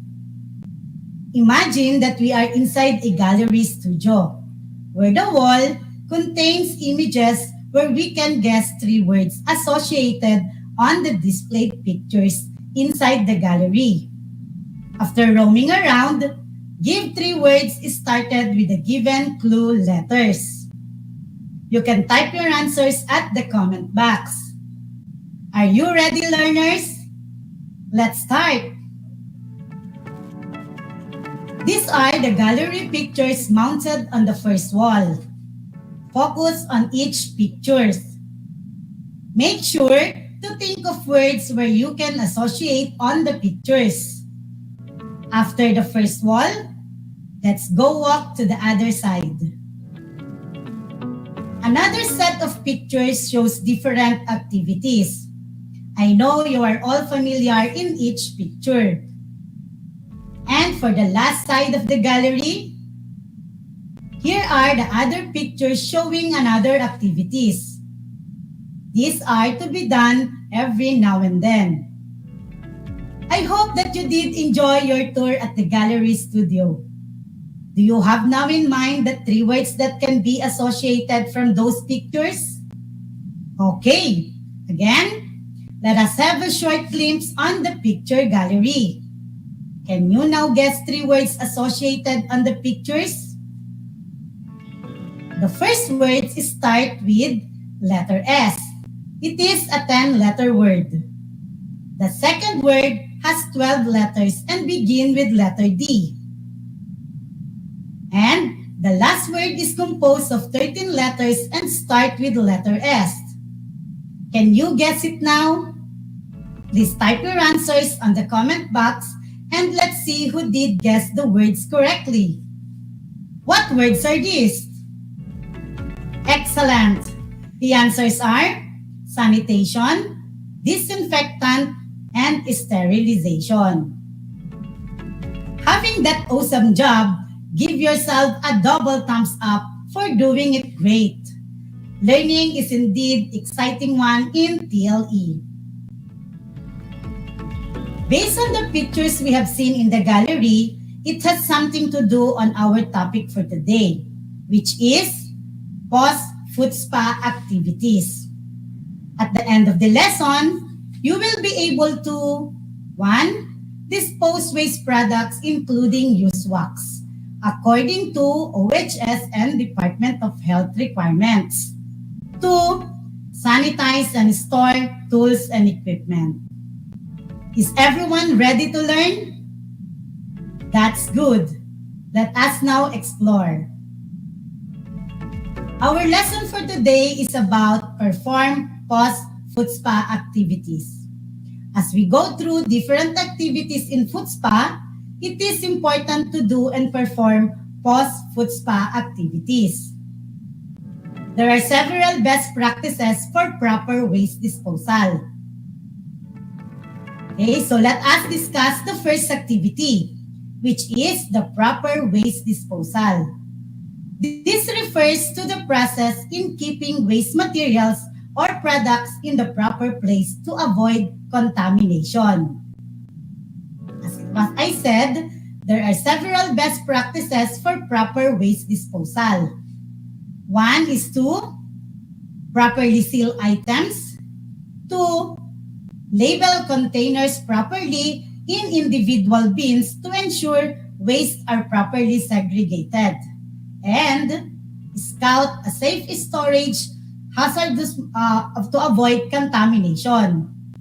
Since hazardous waste management is complex, The most important is making sure a compliance program is set in place. Before we go further, let us identify what clinical wastes are. These can be categorized into two: infectious and non-infectious. Clinical waste used in foot spot treatment includes wax strips, pads, and cotton wool buds. These are the items used for certain treatments. Now, let us learn some terms used in the sanitation techniques. This term will help us understand more the lesson. We have sanitation, which means application of measures to promote public health and prevent the spread of infectious disease. The next term is sterilization. This is the process of destroying all living microorganisms. Both sanitation and sterilization techniques are applied in a beauty salon, which involves the use of physical agents like heat and radiation, and chemical agents like antiseptics and vapor fumigants. Another term is disinfectants. These are substances used to control microorganisms on non-living surfaces like tools, equipment, and furniture. While antiseptic is an agent that prevents the multiplication of microorganisms. For our second post-foot spa activity, it is to sanitize equipment. First, you must read the direction on disinfectant. Second, measure and mix the disinfectant solution following the directions given. When using a bleach, a 9:1 ratio is advisable. 9 tablespoons of water to 1 tablespoon of bleach. Third, saturate a cleaning cloth with disinfectant solution and wipe the entire area. Fourth, wipe the surface using paper and towel dry it. And last, dispose the sanitizing solution and use towels according to occupational health standard procedures. Are you still with me, my dear learners? Glad to know that. So let's continue. For our third post-foot spa activity, it is for tools and implements. Of course, you need to prepare your materials first in sanitizing. For step 1, soak the tools and implements in hot soapy water solution to remove any debris and oil residue. Step 2, brush the tools and implements to clearly remove debris. Step 3, rinse them thoroughly in a running water. For fourth step, place the tools and implements in a clean, dry towel. And for 5, pat dries the tools and implements to remove any leftover moisture. Next step, sanitize the tools and implements using 70% to 90% alcohol solution. You can do this using a sprayer since not all tools and implements are full metals. Or you can soak it at the solution about 10 minutes for the full metal tools. Step 7, wipe them dry using a clean, dry towel. For the 8th step, place and store them into a clean, sanitized container. And for the last step, label the container for easy access for the next use. So, there you have it. We can easily dispose waste products, sanitize and store tools and equipment as easy as it is. May I remind you, my dear grade 9 learners, if you don't have any tools, supplies and equipment, you may use any localized or alternative materials available at your home. Alright, now that you already know the post-food spa activities, particularly in sanitizing and storing tools and implements, let us now practice it. I will demonstrate to you on how to do it. Before you do the activity, don't forget to wear your personal protective equipment. Enjoy watching the video!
We have done the different post-FUSPA activities.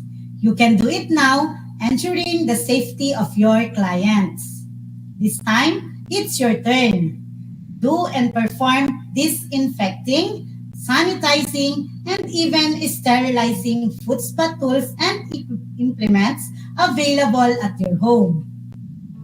Let one of your elder family members evaluate your performance by checking the appropriate boxes corresponding to the degree in post-food spa activity. The rubrics is given available at your learning activity sheet.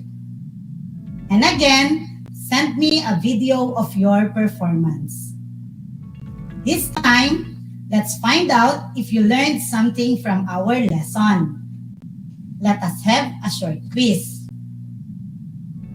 My dear grade 9 learners, kindly get a piece of paper and pen. For the direction, write the letter of the correct answer on your paper. Listen carefully as I will read the questions twice. For number 1, the process of destroying all living microorganisms is called blank. Again, the process of destroying all living microorganisms is called blank. The choices are A. Sterilization, B. Sanitation, C. Disinfectant, or D. Antiseptic. For number 2, an agent that prevents the multiplication of microorganisms is called blank. Let me repeat. An agent that prevents the multiplication of microorganisms is called blank. Is it letter A, sterilization? Is it letter B, sanitation? Is it letter C, disinfectant? Or is it letter D, antiseptic? For number 3, the maximum percentage of recommended alcohol solution is blank. Again, the maximum percentage of recommended alcohol solution is blank. Will it be letter A, 20%? Will it be letter B, 90%? Will it be letter C, 50%?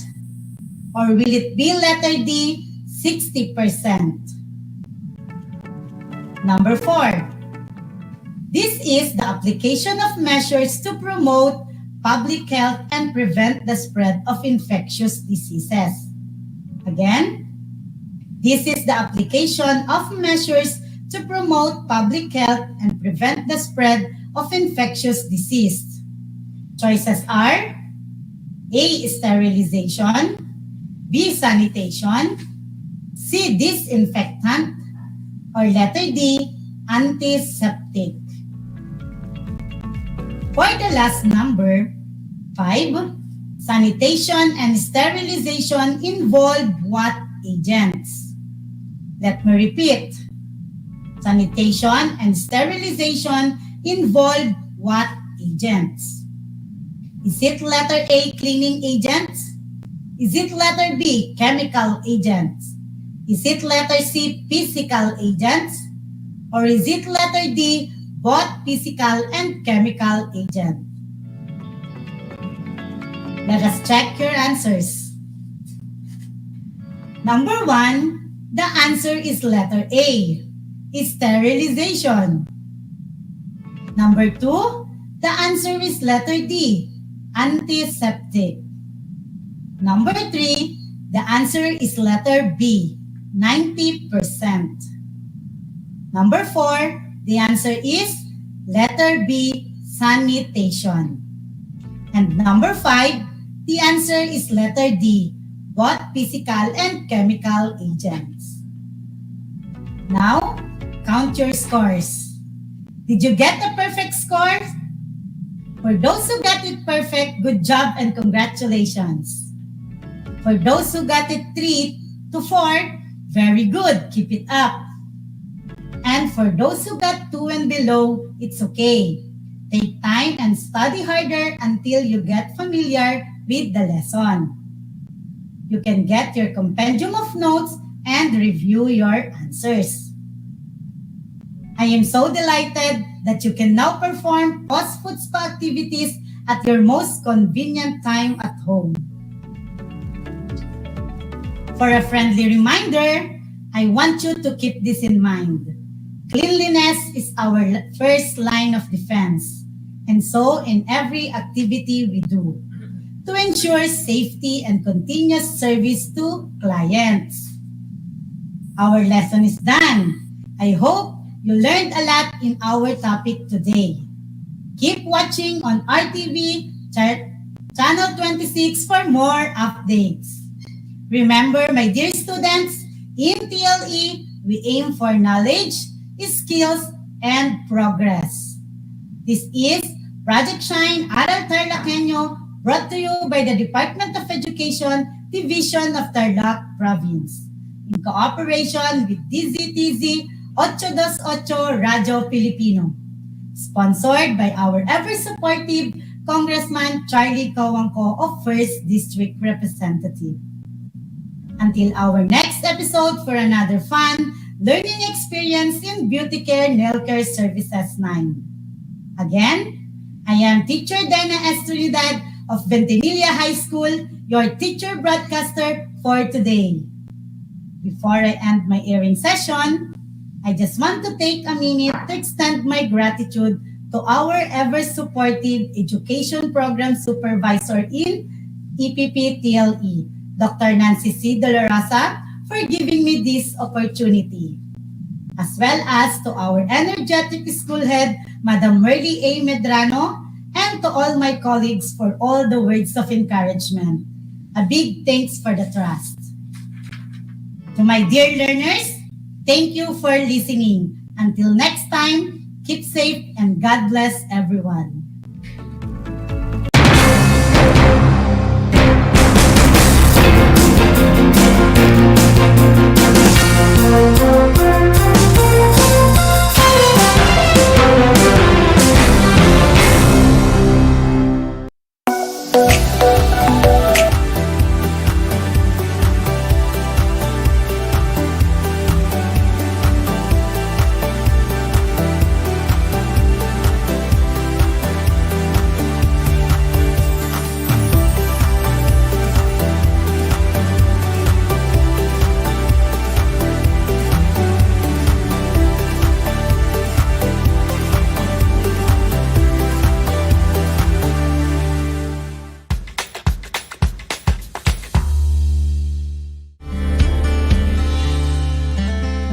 Alam niyo ba na ang Pilipinas ay mayroong 7,641 islands? Mula sa bilang na 7,107 islands, nadagdagan ito ng 534 na isla noong 2017. Tanging 2,000 lamang sa mga islang ito ang natitirhan. Alam niyo na! Yan ang mga isla sa Pilipinas. Radio Pilipino. Radio Pilipino. Sa bawat hagupit na dala ng kalikasan, matinding pinsala ang hatid sa mga bayan at sa mga tinamaan, tanging pag-asa ang kanilang pinanghahawakan. Ipamalas natin ang tunay na diwa ng bayanihan. Let us help as one. Ibahagi ang pakikipagtulungan sa mga sinalanta ng Bagyong Odette. Tulong Ka Pinoy. Tulong Ka Pinoy. A project of Ascenso Kapinoy Foundation Incorporated in cooperation with Radio Pilipino and 1FM. Ang anumang donasyon ng bawat isa sa atin ay napakalaking regalo na para sa ating mga Kapinoy na naging biktima ng Bagyong Odette. Amin po itong ipadadala sa mga typhoon-ravaged areas. Kaya sa mga nais tumulong, maaari po kayong magdeposito sa Ascenso Kapinoy Foundation UCPB account number 2010-30038-685 o pwede nyo ring dalhin sa aming himpilan. Tulong Ka Pinoy. Tulong Ka Pinoy. Tulong tayo Ka Pinoy. Para sa karagdagang impormasyon, bisitahin ang Radio Pilipino o 1FM Facebook page.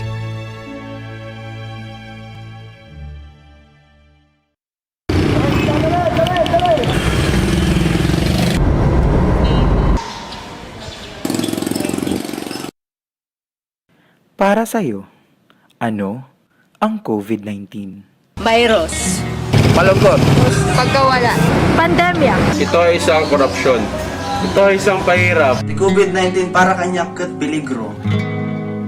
Sa nga pandemic, makurit nga magka-pandemic kaya makaradlok ito nga sakit halimbawa sugad ito ng virus na nakasulod na aton, delikado ito parte ang mga tao. Pandemic, ngayon para bundaga dapat ito nga distruso habang ko sa kalibutan. Ikaw, paano ka makakatulong? Para makuha natin ito nga mga pandemic, kinakailangan po protocol, social distancing, may dakita face shield, nganhin, may face mask. Make sure na itamang prepare nga food, naka-guideline siyahan cleanliness, tapos pinapalo naman itong social distancing. So kada kung driver ako, amo, nagtong kami mga barrier para ng motor para proteksyon gihapon, dirila para akong pati nga tatakong pamilya. Mga tulong nga may iwasan iti COVID-19, iti pamamagitan iti pagsunod ko, iti health protocol kan hanang arumwa DJ Balaymi. Sa gagayam ni Peter Amigable, salamat.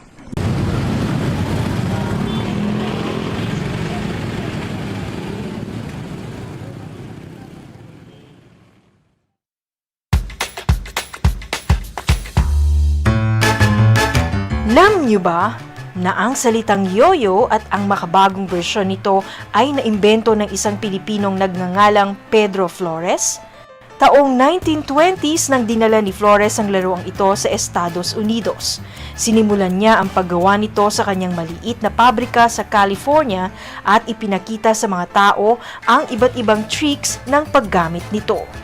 Alam mo na, yan ang yo-yo!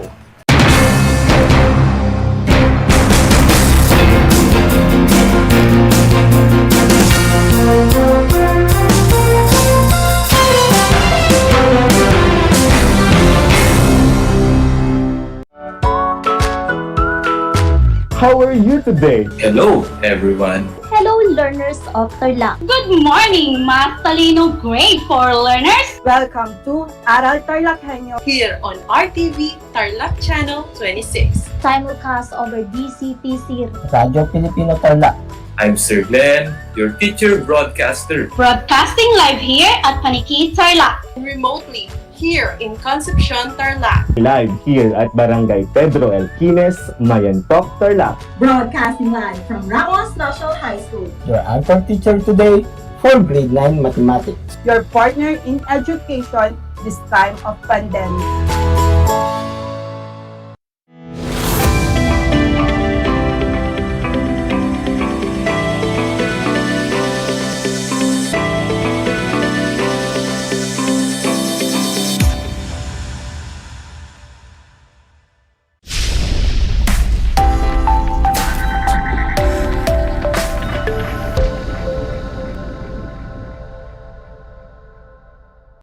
Live via Google Meet and Facebook live streaming. Ladies and gentlemen, good day to all our listeners out there, especially to all grade 9 learners. Welcome to Aral TarlakHenyo here on RTV Tarlac Channel 26 simulcast over DCTC, Radyo Pilipino Tarlac.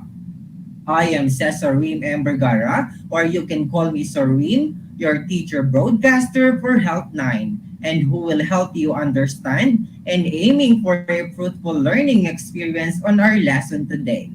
So sit back, enjoy and relax, my dear grade 9 learners from all over the Tarlac province as we go over our 25 minutes lesson. I just want to make some important reminders before listening to our broadcast. Make sure that you are in a quiet, relaxed, comfortable place and with the guidance of your parent or guardian when listening or watching. And of course, make sure that you have a copy of your module, learning activity sheet, compendium to better understand our interesting lesson. Our second quarter lesson in Health 9 for week 3 and 4, substance use and abuse is a social and health concern here in the Philippines. This module will help you understand the different effects, specifically the different types of drugs, the short and long-term effects, and it will help you understand on how we can prevent drug use and abuse.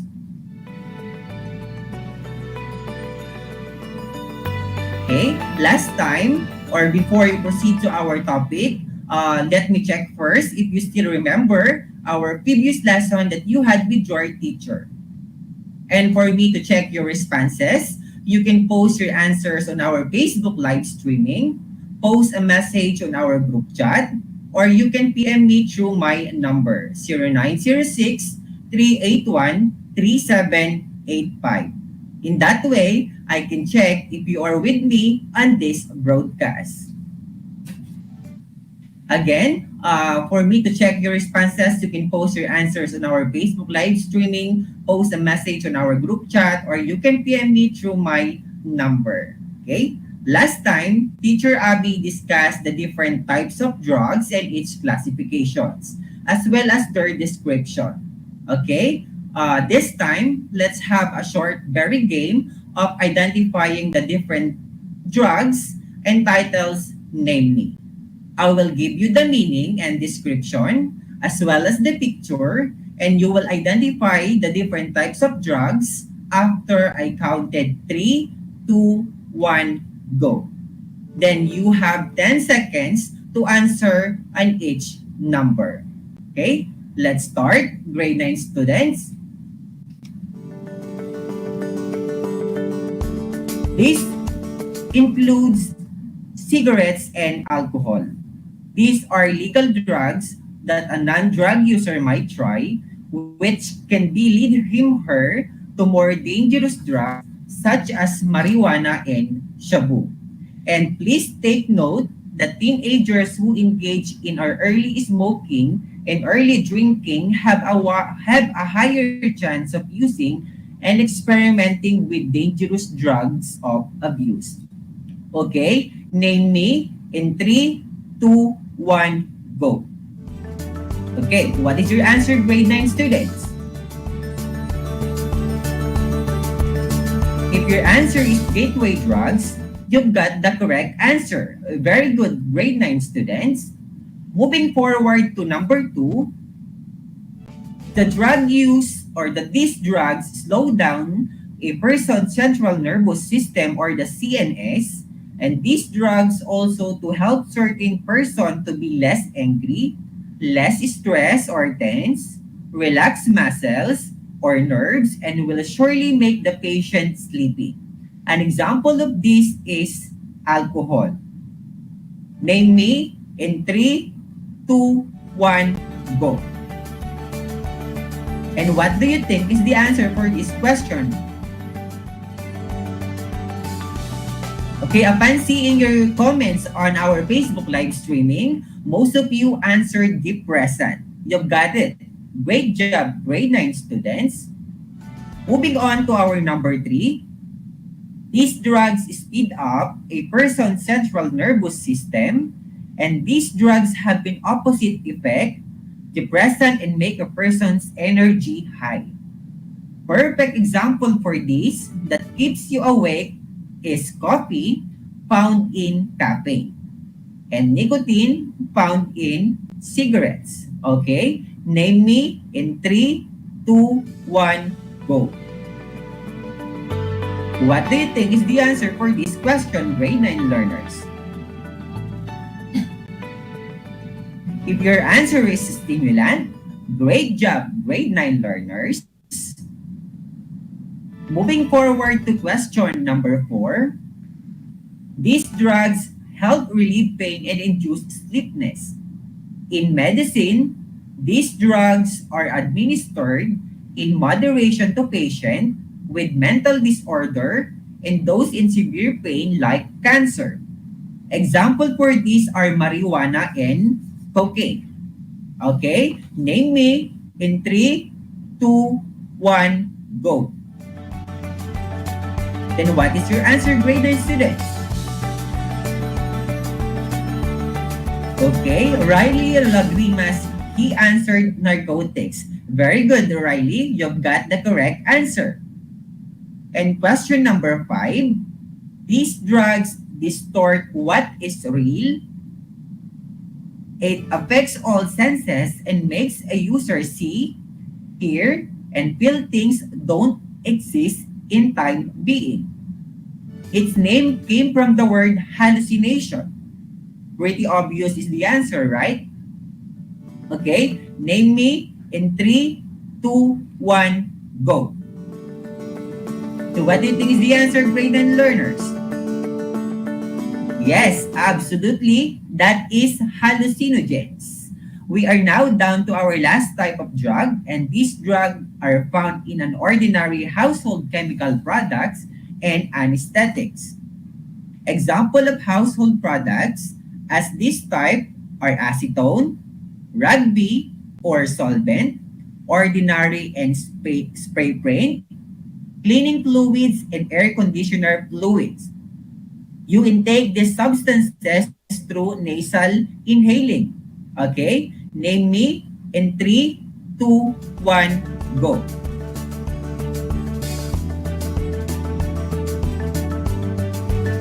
And if your answer is inhalants, you've got it correct, grade 9 learners. Okay? Then count your scores and submit it to your teacher. And again, thank you for participating on our short recap about the lesson that you had with your teacher. And I'm glad that you still remember our previous lesson that you had with your teacher. We have the gateway drugs, stimulants, depressants, hallucinogens, narcotics, and inhalants. So this leads us to the continuation of our topic for today's afternoon broadcast in Health Night, which are the harmful effects, both short and long-term effects of the different drugs mentioned before. Okay, some people give several reasons for taking drugs. Some believe that these drugs can make them feel look good and better. Some people are use drugs for pleasure. Continuous and prolonged drug use has a very bad effects in a person. It can alter his or her behavior, mental, physical, and psychological condition. It also leads the person to a severe health problems, poor quality of life, and eventually death. So grade 9 students, we must understand that it is not easy to know and feel the effects of drugs in our body because effects are not always the same with drug user. So each classification of drugs has its own different short and long-term effects in our body. Short-term effects can last for a couple of hours, days, or shorter periods, while long-term effects can be felt for a couple of days, months, or even for a lifetime. So this time, grade 9 student, I'm going to show you a short video clip made by my former students of Tarlac National High School. Then upon watching, you will notice and you will understand the different short and long-term effects of drugs in our body.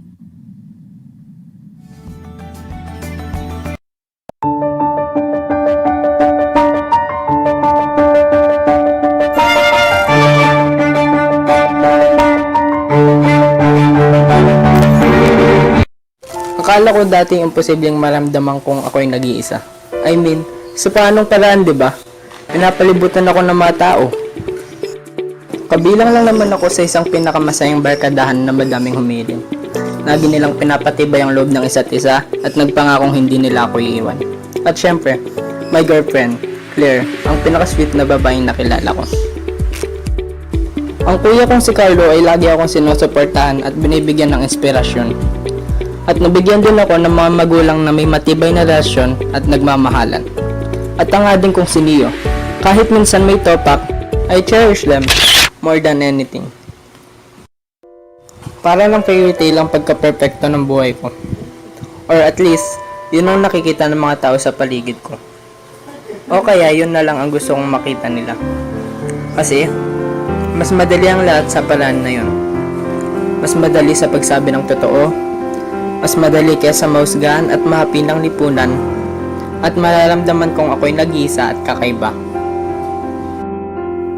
Sa panahon kasi ngayon, mas mahalaga na ang popularidad kaysa sa totoong nararamdaman ng isang tao. Kaya naman nung araw na dumaan ako sa madaming pagsubok, at tila sinusubukan talaga ng tadhana kung hanggang saan naabot ang aking timpi.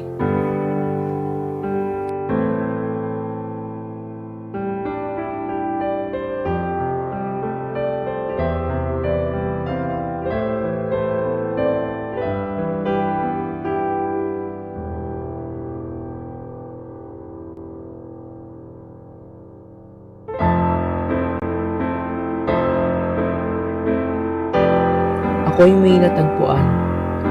Isang pakete. Ako'y nagtaka. Sino kaya ang maglalagay nito dito? Bakit may ganito sa gamit ko? Ang alam ko dati tagong-tago ang bentahan ng illegal na droga. Pero tignan mo itong natagpuan ko sa aking libro. Dahil sa kuryosidad, tinikman ko ito.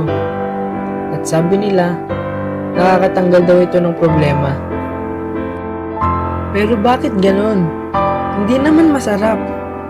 Ay, joke lang. Sobrang sarap pala. Para akong nasa langit.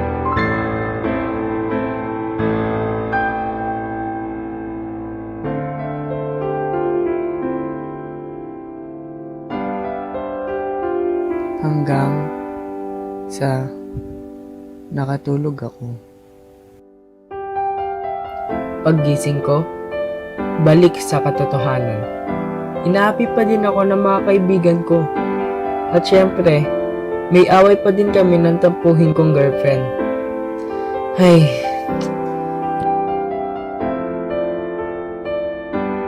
Pero ang totoo niyan, nasa punto na ako ng buhay ko na pagod na akong magpanggap. Pagod maging mag-isa, pagod na akong mabuhay.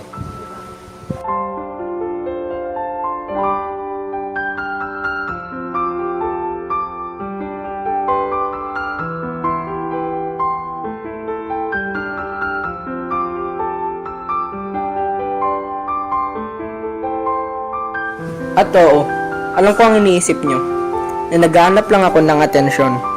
Anong karapatan ko para gumamit ng droga? Pero kasi, yun ang problema, hindi mo pinili ang droga ang pipili sa'yo. Patuloy ako sumisigaw ngunit walang nakakarinig. Nakakayang aminin na ang importanteng bagay na ito ay kailangan ko upang makabuo ng masayang mundo. Dahil kung wala ito, walang kwenta ang buhay ko. Kung kaya ko nang ibalik ang mga oras, sana ay ginawa ko na para maitama ang mga pagkakamali ko. Pero masyado na huli ang lahat. Ang bawat pag-inom ng ipinagbabawal na gamot, kasiyahan at kasiglahan ang dala sa sistema ko.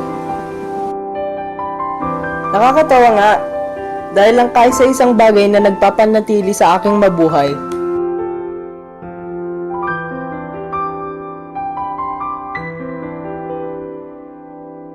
ay ang bagay na sa aking papatay.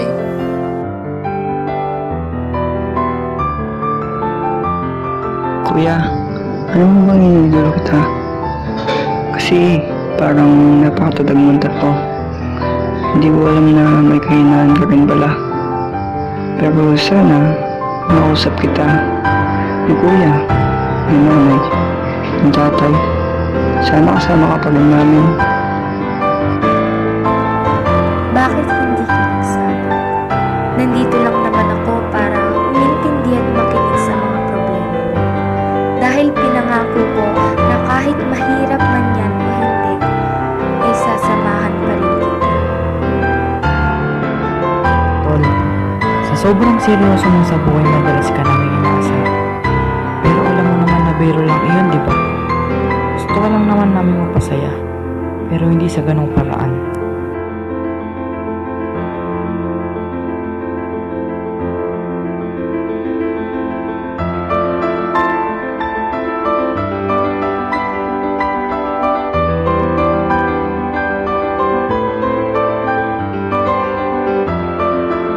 Ang napatunayan lang sa akin ng buhay ni Carl ay hindi halata. Halata kung sino ang gumagamit ng droga.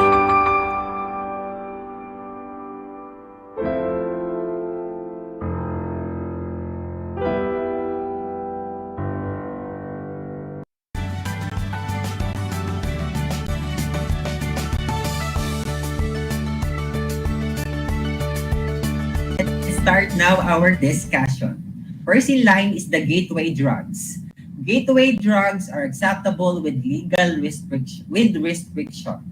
In the Philippines, people below 18 years old are not allowed to use drugs or to buy drugs. But sad to say, in reality, it becomes easily accessible to minors. So what I am referring to, these are cigarettes and alcohol. So the use of gateway drugs puts a person at risk to more or experimenting illicit drugs or into dangerous drugs. So now let's identify the different short and long-term effects of gateway drugs, specifically alcohol.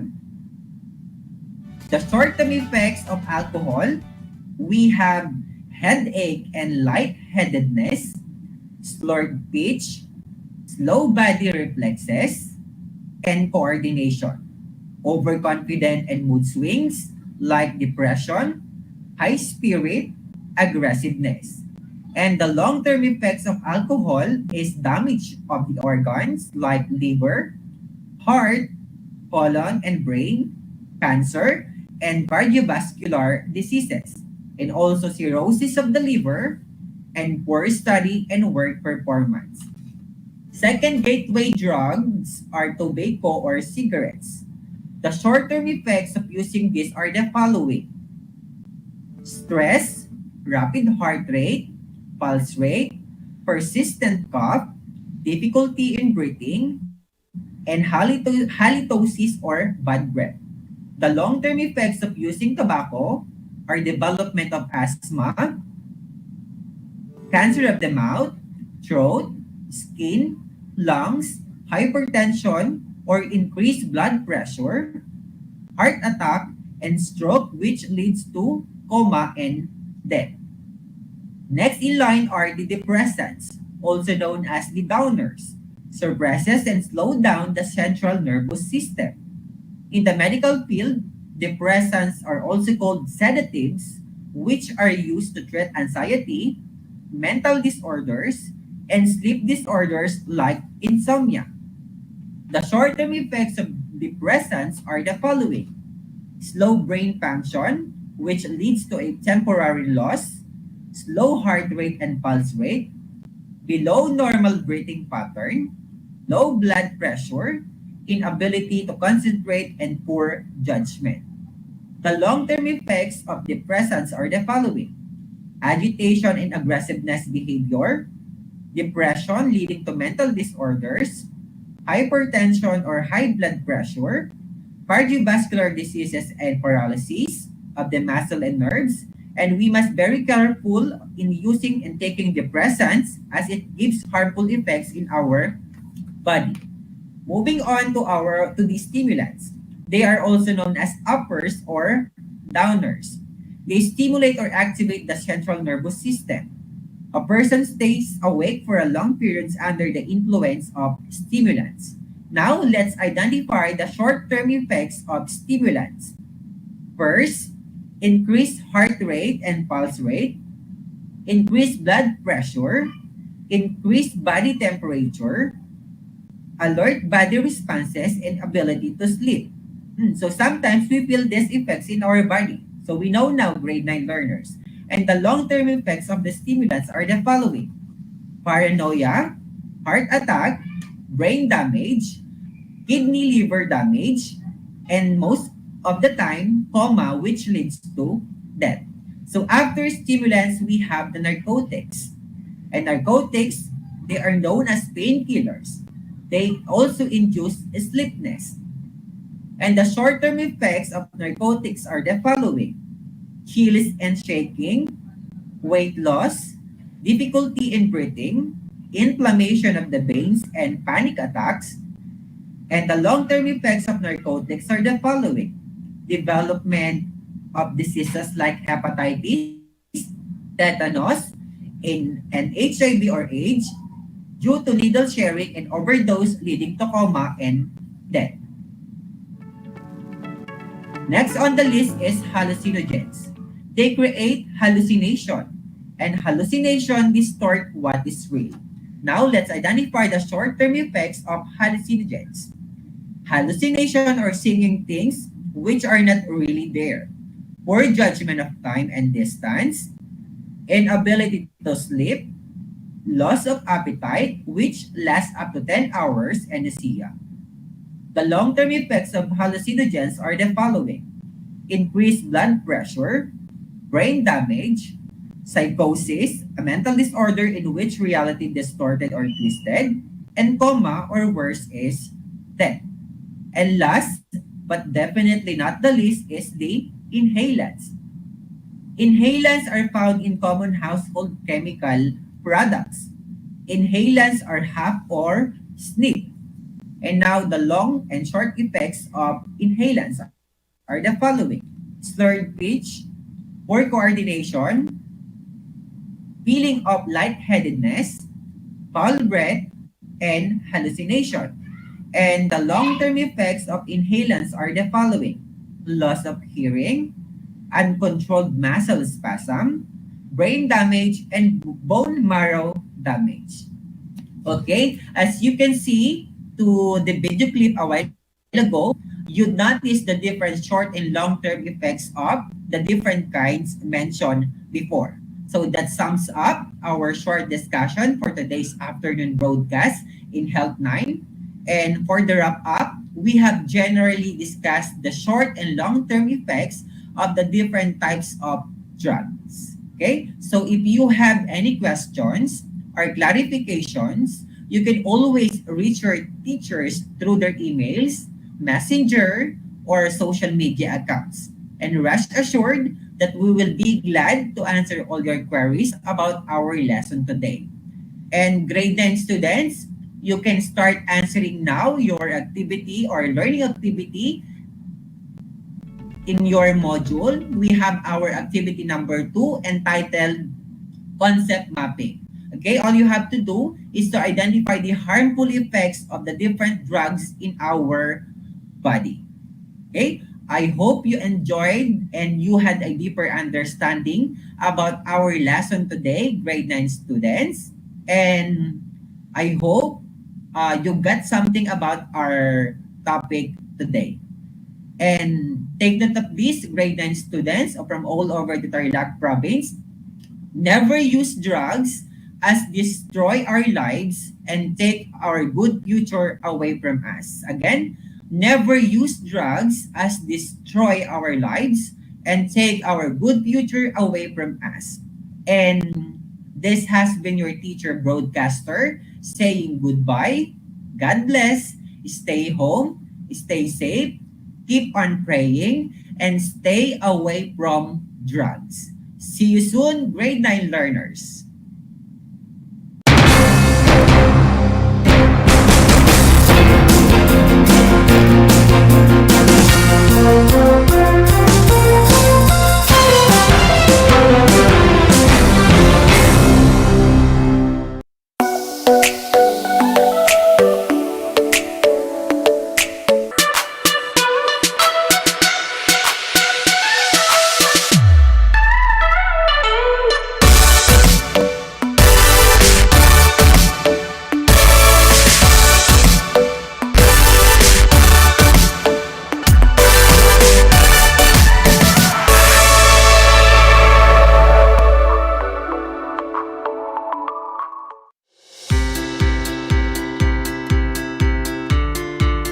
Upang matugunan ang mga kinakaharap na pagsubok ng mga guro at mag-aaral sa gitna ng kasalukuyang pandemya, nagsanib tulong sina Congressman Charlie Cojuangco ng unang distrito ng Tarlac, DEPED Region 3 Regional Director Dr. May B. Eclar at Tarlac Schools Division Superintendent Dr. Ronaldo Pozon para sa isang napapanahong proyekto na tinaguriang Project Shine, Aral TarlakHenyo. Ang mga mag-aaral ng Grade 4 at Grade 5, ganun din ang Grades 8 and 9 sa buong probinsya ng Tarlac, kasalukuyang sumasailalim sa radio-based instruction. Katuwang ang himpilang DZTZ 828 kHz AM at RTV Tarlac, Channel 26. Ang Tarlac po nangunguna po ngayon pagdating po sa radio-based instruction. Marami pong humahanga sa atin. I'm very happy this station, itong DCTC, could reach the whole of Region 3. Hindi natin alam, we are contributing. We are creating a very big dent in the history of Philippine education. And I am proud. I am here in Tarlac. This is the noble cause of education in which you and I, without you knowing it, we are bound to do.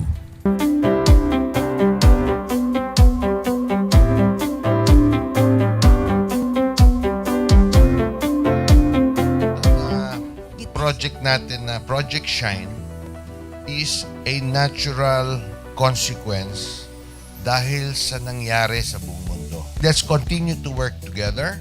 I think it's very Filipino to practice bayanihan in anything or most of the things that we do. And this is a manifestation of that. No? We have private sector, we have DEPED, we have local government, all working together.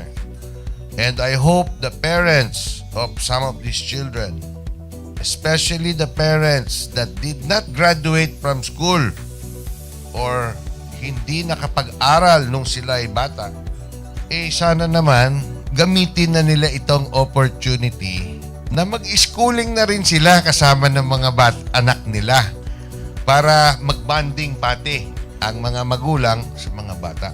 I look at this as doing God's work. Diba? So if you do God's work, it feels right. It's righteous. It's for good, not for evil. Good morning and happy learning, grade 4.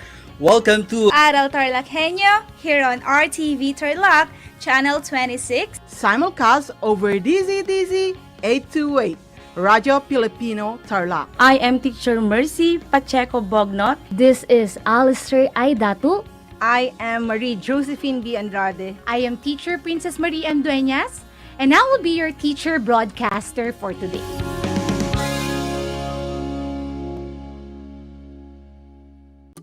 Kumusta mga giliw kong tagapakinig? Nagbabalik ang inyong paaralang panghimpapawid. Aral TarlakHenyo sa RTV Tarlac, Channel 26 at sa bayang naririnig sa DZTC 828 Radyo Pilipino Tarlac. Tayo rin ay napapanood sa FB Live ng RTV Tarlac Channel 26. Sumasahim papawid mula sa bayan ng Pura Tarlac, mula sa bayan ng San Clemente, mula rito sa Purok Elementary School, Pura Tarlac, sa bayan ng Kapas Tarlac. Ako, ang inyong guro, na maghahatid sa inyo ng makabuluhang pagtalakay sa ating aralin.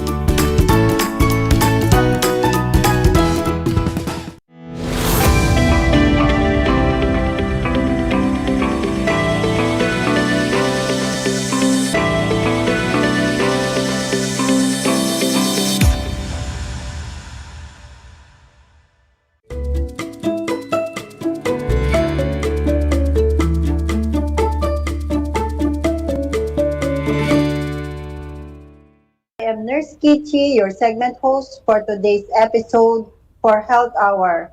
Urinary tract infection, mga karagdagang impormasyon. Good afternoon mga ka-RTV, kumusta na kayo? Kumusta naman ang ating Pasko at bagong taon? Naway ligtas tayong lahat. Ngayon po, pag-uusapan natin ang tungkol sa urinary tract infection na madalas akala natin ay isang simpleng sakit lamang siya. And minsan, pag nararanasan natin na mahirap umihi or nahirapan tayong umihi at may kasabay itong lagnat at sinasabi na natin kaagad na ito ay urinary tract infection or UTI. So ngayong hapon po ay mabibigyan linaw at madadagdagan ang ating kaalaman tungkol sa urinary tract infection. Nais ko na pong ipakilala sa inyo ang ating special guest, ang ating Medical Officer, Dr. Marilyn Manalo.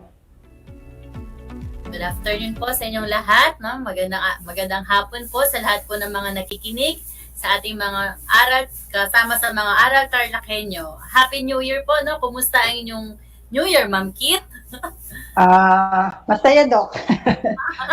Hopefully, hindi ako nagka-UTI. Okay.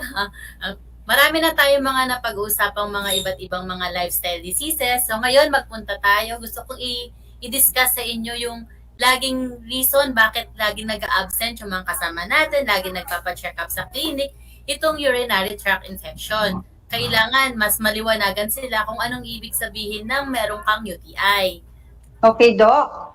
So ano nga po ba ang urinary tract infection or yung UTI? Usually yung UTI po, yun yung infection na nakikita sa ating urinary system kung saan lumalabas yung ihi ng katawan natin, yung mga waste products ng katawan natin. So i-discuss muna natin, Ma'am Kit, kung ano ba yung mga part ng urinary system natin, no? So meron tayong urethra, no, kung saan lumalabas yung ihi, bladder, yung storage po ng ihi, yung ureter, kung saan dumadalo po yung ihi, at saka yung kidneys natin kung saan nagfi-filter po, no? Fini-filter ng katawan natin yung dumi, no, ng ihi, yung mga fluids po natin sa katawan. So yung urinary tract infection yun na yung bacteria na umaakyat po sa system po natin, no, nag-umpisa sa urethra. Usually po sa bladder sila usually doon nagpupunta yung mga bacteria. So, namamaga yung pantog po natin, no? Saan ba nakukuha yun? Usually, yung bacteria galing sa bituka, no?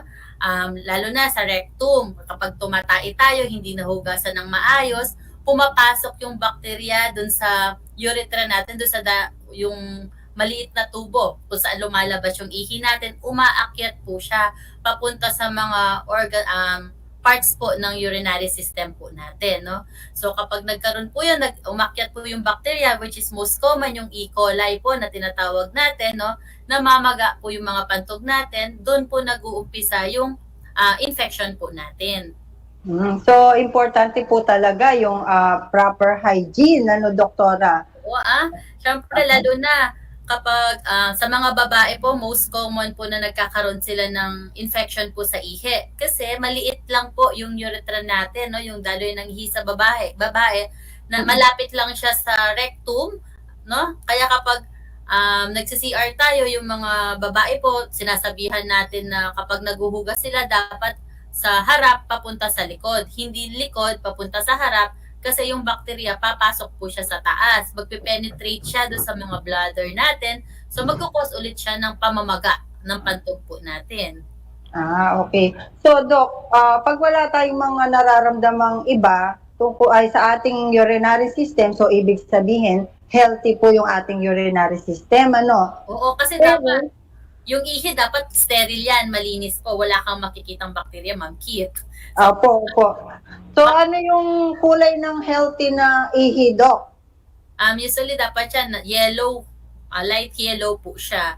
White to light yellow po yung kulay ng ihi. Kapag dark yellow po yung ihi or may amoy po, ibig sabihin meron ka ng ongoing infection. Okay.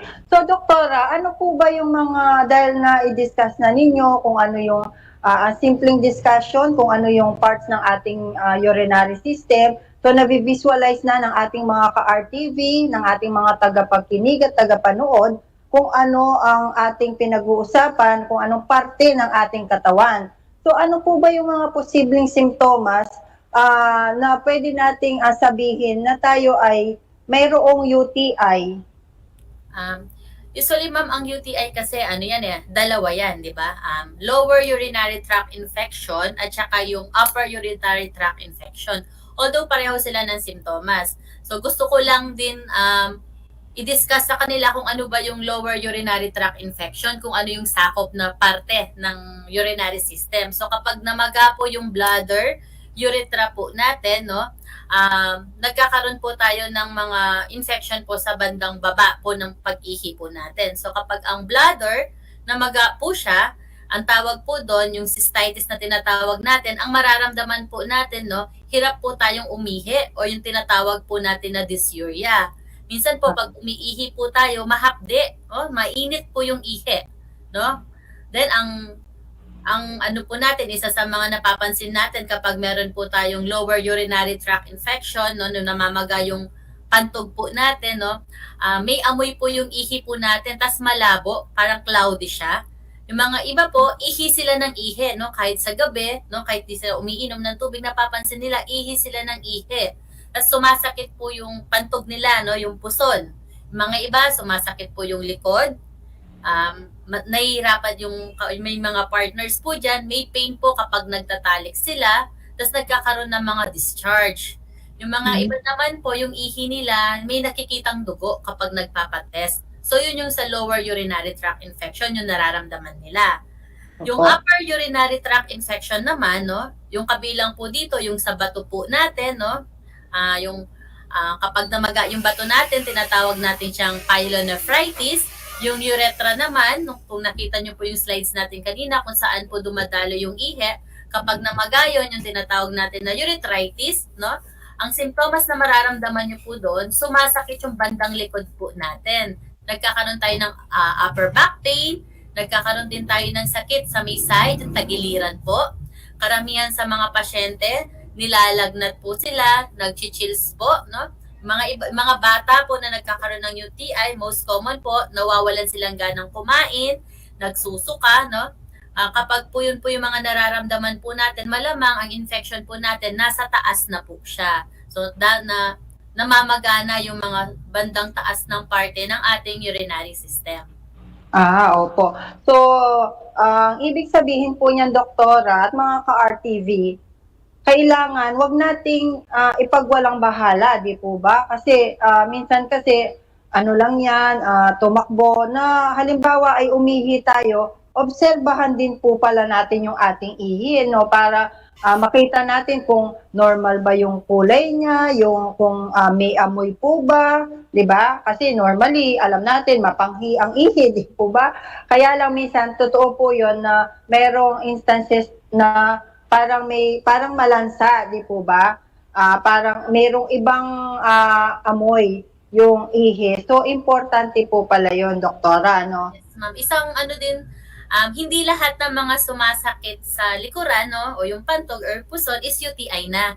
So, maraming dahilan po kaya sumasakit yung sa likod po natin. Kaya ina-advise ko kapag ganun ay nararamdaman po nila, magpa-check up po kaagad sa doktor para at least po makapag-request tayo ng mga laboratories. Kasi ma'am, nakakatawa kapag may mga pasyente po na nagpapa-check up, sasabihin nila, ay may UTI ako. Kasi nga, nararamdaman nila yung sumasakit yung likod. Pero wala pa naman tayong basis na may UTI sila. Nagre-request na kaagad sila ng antibiotics. Kapag hindi mo sila bibigyan ng antibiotics, yung mga iba, nagagalit. Yun nga po, di ba? Parang, yun nga, Dok, kadalasan, yung simptomas na ganon, minsan nga, Dok, excuse me po, no? Pero mga napapansin talaga natin yan, hindi talaga sila nagpapa-check up. Parang, binibase lang nila dun sa mga na-experience ng ibang tao, ganito, tapos iinom din sila ng kagaya ng ininom na antibiotics. So halimbawa, Dok, paano po nila mako-confirm na may UTI nga or kung ano ba talaga yung ititreat na infection sa kanila? Syempre, ang una pong gagawin natin dyan, kapag may simptomas, i-assess mo yung pasyente, titignan natin, no? Kung sa likod po yung masakit po, i-roll out natin na hindi siya muscle pain. Ngayon, kapag nag-positive siya dun sa test na ginagawa natin, yung kinakabog yung likod, yung mga doktor, yung tinatawag, chine-check po natin kung meron pong costovertebral pain po dun sa likod niya, nagpapatest po tayo ng urinalysis. So, tandaan niyo po, kailangan natin ng urinalysis para makita po natin kung may UTI. So, sa urinalysis po, dun sa examination po sa ihi, marami po tayong makikita doon. Makikita po natin kung dehydrated ba yung pasyente, bakit kulay dark yellow yung ihi niya, baka kasi kulang lang siya sa tubig. So makikita po natin doon. Sa urinalysis po, makikita din natin kung mataas po ba yung infection sa ihi, yung tinatawag po natin WBC or past cells po sa ihi, at saka RBC po. So ang normal po na WBC sa ihi dapat 0 to 2. So it means malinis na malinis po yung ihi, wala talagang bakterya. Ganon din po sa RBC, yung sa dugo sa ihi. Normally, dapat ang babae hindi at saka lalaki, hindi sila nagkakaroon ng blood sa ihi. Unless, syempre, kapag nag-mens ang babae. Pero sa lalaki, dapat hindi mo yan makikitaan ng dugo sa ihi. So, ang normal po is 0 to 2. Para makita natin na may infection po siya sa ihi, kapag umaabot na po ng 10, 5 to 10 above yung infection po, yung mga numbers po doon, at the same time po may mga nararamdaman na po siya, no? Sumasakit na yung likod niya, may mga simptomas, doon po natin dinadiagnose na may urinary tract infection po siya. Then sa ihi din, ma'am, makikita din natin doon kung okay ba yung function ng yung filtration po ng kidneys natin, kasi kapag may sugar na dun sa ihi lumalabas, malamang po mataas yung sugar niya sa katawan. So, importante po muna na makita po muna yung urinalysis bago tayo mag-diagnose po na may infection po siya sa ihi. Bago tayo magbigay ng antibiotics.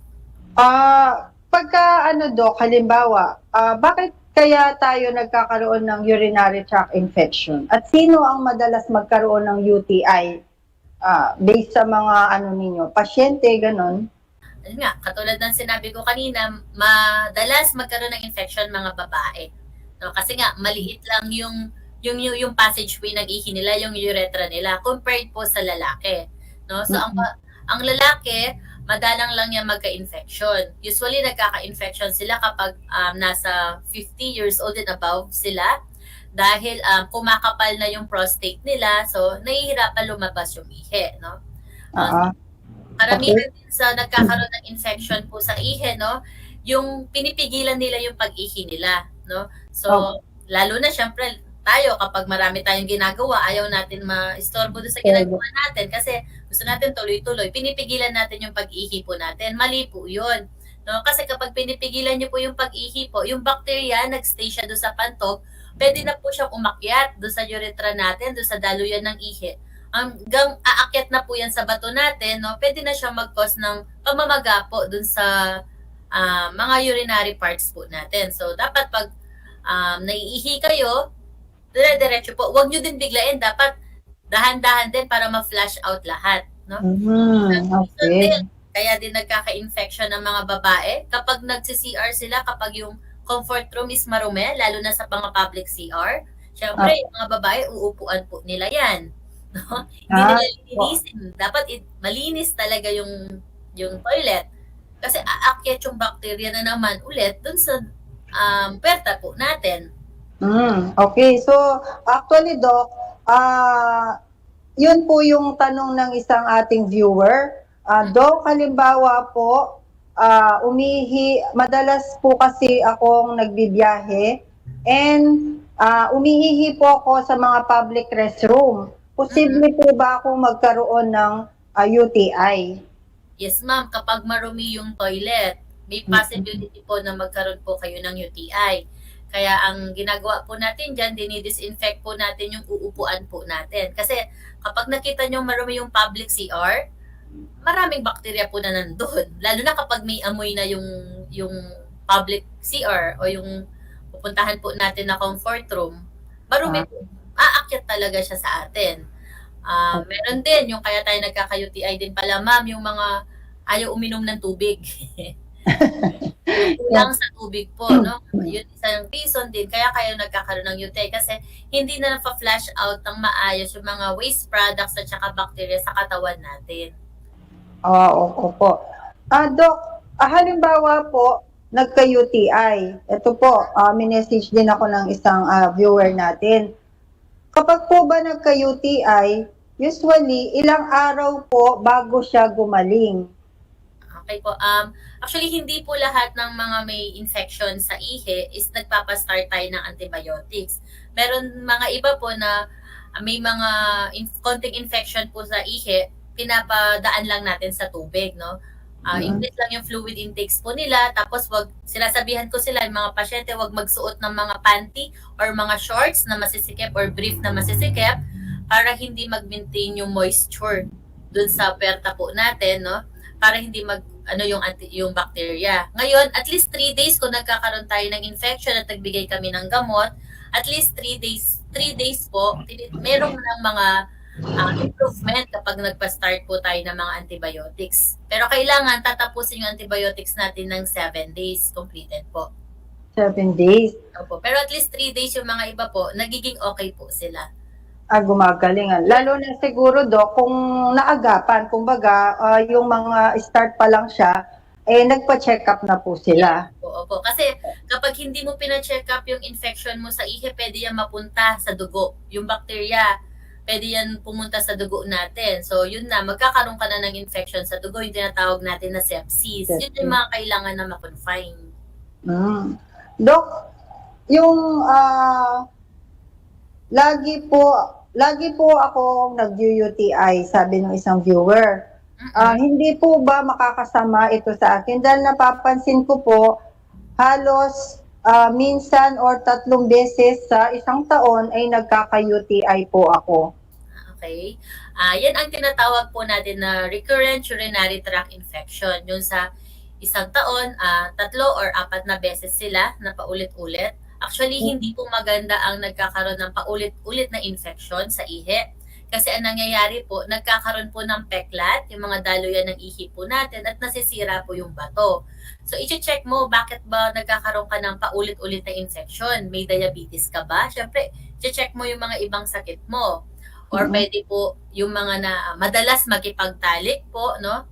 Isa yun sa mga reason bakit po paulit-ulit tayo nagkakaroon ng infection sa ihi. Yung mga menopausal patient po, no? Kasi syempre nagda-dry na yung mga matatanda po. So, ina-advise po natin yan na magpa-check po sa OB-GYN para at least bigyan po sila ng moisturizer po or mga mga gamot po para ma-maintain po yung moisture po nila dun sa ano po nila, reproductive areas po nila.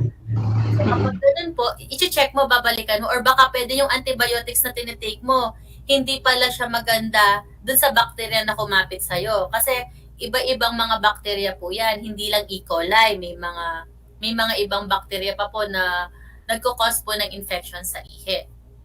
So, ginagawa dyan, Ma'am Kit, ano natin yan. Hindi lang pa ulit-ulit na urinalysis, urine culture natin. So, itetest po nila yung ihi nila, titignan kung yung mga antibiotics na ginagamit is effective po siya dun sa mga bacteria na tumubo po galing sa ihi nila. Urine culture po ang tawag doon. Okay. So, yun po pala, no, para sa ating mga viewers, sa ating mga listeners, hindi basta-basta yung antibiotics. Kasi minsan po pa talaga, di ba, Doc, yung pag-inom ng antibiotics, halimbawa, nilagnat lang sila, tapos mag-antibiotics. Kumbaga parang namamali sila ng gamit dun sa gamot. Na dapat, kung ano man yung mga nararamdaman natin, especially, itong pinag-usapan po nating urinary tract infection ngayon, kung meron kayong mga ganyang mga simptomas, mas maganda po na magpatingin po muna tayo bago tayo uminom ng antibiotics dahil iba-iba naman po yung katawan natin, di ba? Kasi minsan, Doc, kung may kasama ako sa bahay, nagpa-check up siya, nagka-UTI, so parang nakikita ko yung mga simptomas sa sarili ko, so gagayahin ko na rin yung ininom niyang antibiotics na minsan hindi pala po pwede sa akin yung antibiotics na yun. So gaya nga nung nasabi niyo po, pwedeng iba yung bakterya na nasa akin kumpara dun sa kanya, siya nagpa-laboratory, nagpa-urinalysis, samantalang ako, hindi naman ako nagpa-urinalysis. Basta na lang ako uminom. Kasi ang mangyayari nun, ma'am, magkakaroon sila ng resistance sa dun sa antibiotics kapag ginamit nila yon kasi ginamit ng kapitbahay nila, tapos ginamit nila, tapos kapag nag-improve na sila, hindi na nila kukumpletuhin yung 7 days. So, ang mangyayari yung antibiotics na tinake nila, baka sa susunod, hindi na po effective sa kanila yon. Kaya nire-require talaga natin sila na magpa-check po muna sa mga doctors po nila para makita din po. Pwede rin kasi, ma'am, na kaya sumasakit din yung likuran natin, yung sa pantog. Pwede kasing kidney stones din yan. Ang kidney stones, hindi po yan kailangan ng antibiotics. So, makikita mo rin yan sa ihi. Lalo na sa mga lalaki po, kapag nagpa-urinalysis po sila, tapos nakita mataas po yung dugo sa ihi, no, pwede pong nagkakaroon na po kayo ng bato sa mismong bato, yung kidney stones na tinatawag natin, hindi kailangan ng antibiotics po doon. No, kaya hindi po lahat ng sumasakit po sa likod or sumasakit po yung pag-ihi is kailangan ng antibiotics. Sa mga babae naman, ma'am, akala nila pag umiihi sila is may masakit, tapos may infection. Malay mo, ano pala siya, ang problema nila is fungal infection, hindi po yung bacteria. So, hindi effective yung antibiotics na para sa UTI. Ang kailangan nila is antifungal. Kung ano yung gagamutin, dapat yun ang antibiotics na iinumin. Yes po, kaya sana po, klaro yan sa mga nakikinig po, no? Marami kasi ang lalo na online consult ngayon, kapag sinabi nila, hirap umihi, masakit yung likod, antibiotics lahat ang inihingi nila. Pwede naman, ma'am, yung mga home remedies sa UTI? Yes. Opo. May nagtanong din yan, Doc. Paano po kung pwede po ba or meron po bang mga home remedies para sa UTI? Meron, ma'am, yung mga kanina na sinabi ko, yung paano natin ma-prevent yung UTI, no? Yun, inom po ng maraming tubig, at least 8 to 10 liters per day, or kung kaya pa po ng mas madami doon, para at least ma-flush out po yung bacteria. Yung mga iba, ma'am, sinasuggest nila yung cranberry juice for UTI. Actually, kung narinig mo yun, no? Yes. Ayan, mga alternative medications. Actually, ongoing research yun. Pero sa mga nababasa ko, meron naman siyang effect kasi yung pH po ng ihi po natin, no? Ginagawa yung normal. Pero ongoing studies pa rin po yun. Okay. Sa mga babae, bawal magsuot ng mga masisikip, no? Para at least ma-prevent po natin. Yung mga hygiene wash, ma'am. Mga feminine wash. Nga, Doc, oo. Safe ba yon? safe siya kung hindi siya masyadong mabango. Yung dapat hypoallergenic. Kasi kapag sobrang bango po, yung mga ginagamit po natin mga feminine wash po, kung nagkakaroon ng alternation po ng pH po ng sa puwerta po natin tsaka sa ihi. Ayun, nagkakaroon ng multiplications po ng bacteria sa puwerta po natin. So, dapat pala, pipiliin mo rin kung ano yung gagamitin mo, feminine wash. Ito, hindi lahat ng basta-basta. Kasi, syempre, Dok, kukunin mo minsan, syempre, ay, gusto ko yung mabango para pag nag-wash ako after, mabango, di ba? Okay. Sa mga naman, ma'am, sa mga may mga partners po naman, no, ang ina-advise po natin dyan, before and after po na magtalik po sila, umihi po. Umihi po sila para at least kung may infection po sa ihe, syempre may lalabas na fluids, hindi aakyat yung bacteria sa mga parte po ng urinaries. May flush. Yes okay. Po. Before and after. Okay, Doc, meron ka pa po bang maidaragdag bago tayo magpaalam sa ating mga viewers at listeners? Paalala? Sa lahat ng mga nakikinig, sa lahat ng mga estudyante din, no, hindi lang sa mga matatanda, no, para maiwasan po natin yung UTI, kailangan natin ng magandang hygiene sa ating katawan, no? Kasama yan sa school, kailangan malinis yung mga CRs po natin, laging maghugas po ng kamay, lalo na ngayon, no? Tumataas po yung kaso po natin ng COVID cases po, no? So, remind ko po lahat yung paulit-ulit po namin i-remind po sa inyo, observe po natin yung minimum health protocol standards po natin. Lagi po tayong magsuot ng face mask, no? Maghugas po ng kamay, mag-alcohol po. Lahat po ng mga hindi pa po na vaccine, no? Ini-encourage po namin kayo na magpabakuna po kayo, no? Yung mga hindi pa po nabubooster dyan, pwede po tayong magpa-booster kapag may 3 months na po. 3 months to 6 months, pa-booster na po kayo. Huwag na po tayong mamili ng mga brand, no? Sa mga bata po na hindi pa po nababakunahan, huwag po natin silang palabasin sa bahay, no? Mas maganda po kasi yung prevention kaysa po na masalisihan tayo ng COVID-19 kasi mas maraming magiging problema. Opo. Okay, Doc. Maraming salamat at napakarami naming natutunan ngayong hapon to. At naway ang ating mga listeners at viewers ay marami ding natutunan at nag-take down notes po sana kayo para matandaan po natin ang ating mga napag-usapan po kanina. So, okay. So, good afternoon. This is Nurse Kichi, your segment host. Thank you, Doktora, our special guest. Good afternoon po. This is Dr. Rabani, your medical officer at your service. Okay po. So, see you sa ating mga susunod pa pong mga segment tungkol sa iba't ibang sakit na mapag-uusapan po. So, ang walang sakit ay malakas, di po ba? So, ligtas ang taong malinis. Ligtas ang taong may alam, Ma'am Kit. May alam at malinis. Okay, so ngayon nadagdagan po yung kaalaman ninyo. So, unti-unti nadadagdagan po ang ating nalalaman tungkol sa iba't ibang sakit na familiar naman po tayo, na nararanasan natin paminsan-minsan. Okay, so good afternoon and see you sa susunod pong Health Hour. Goodbye po. Bye.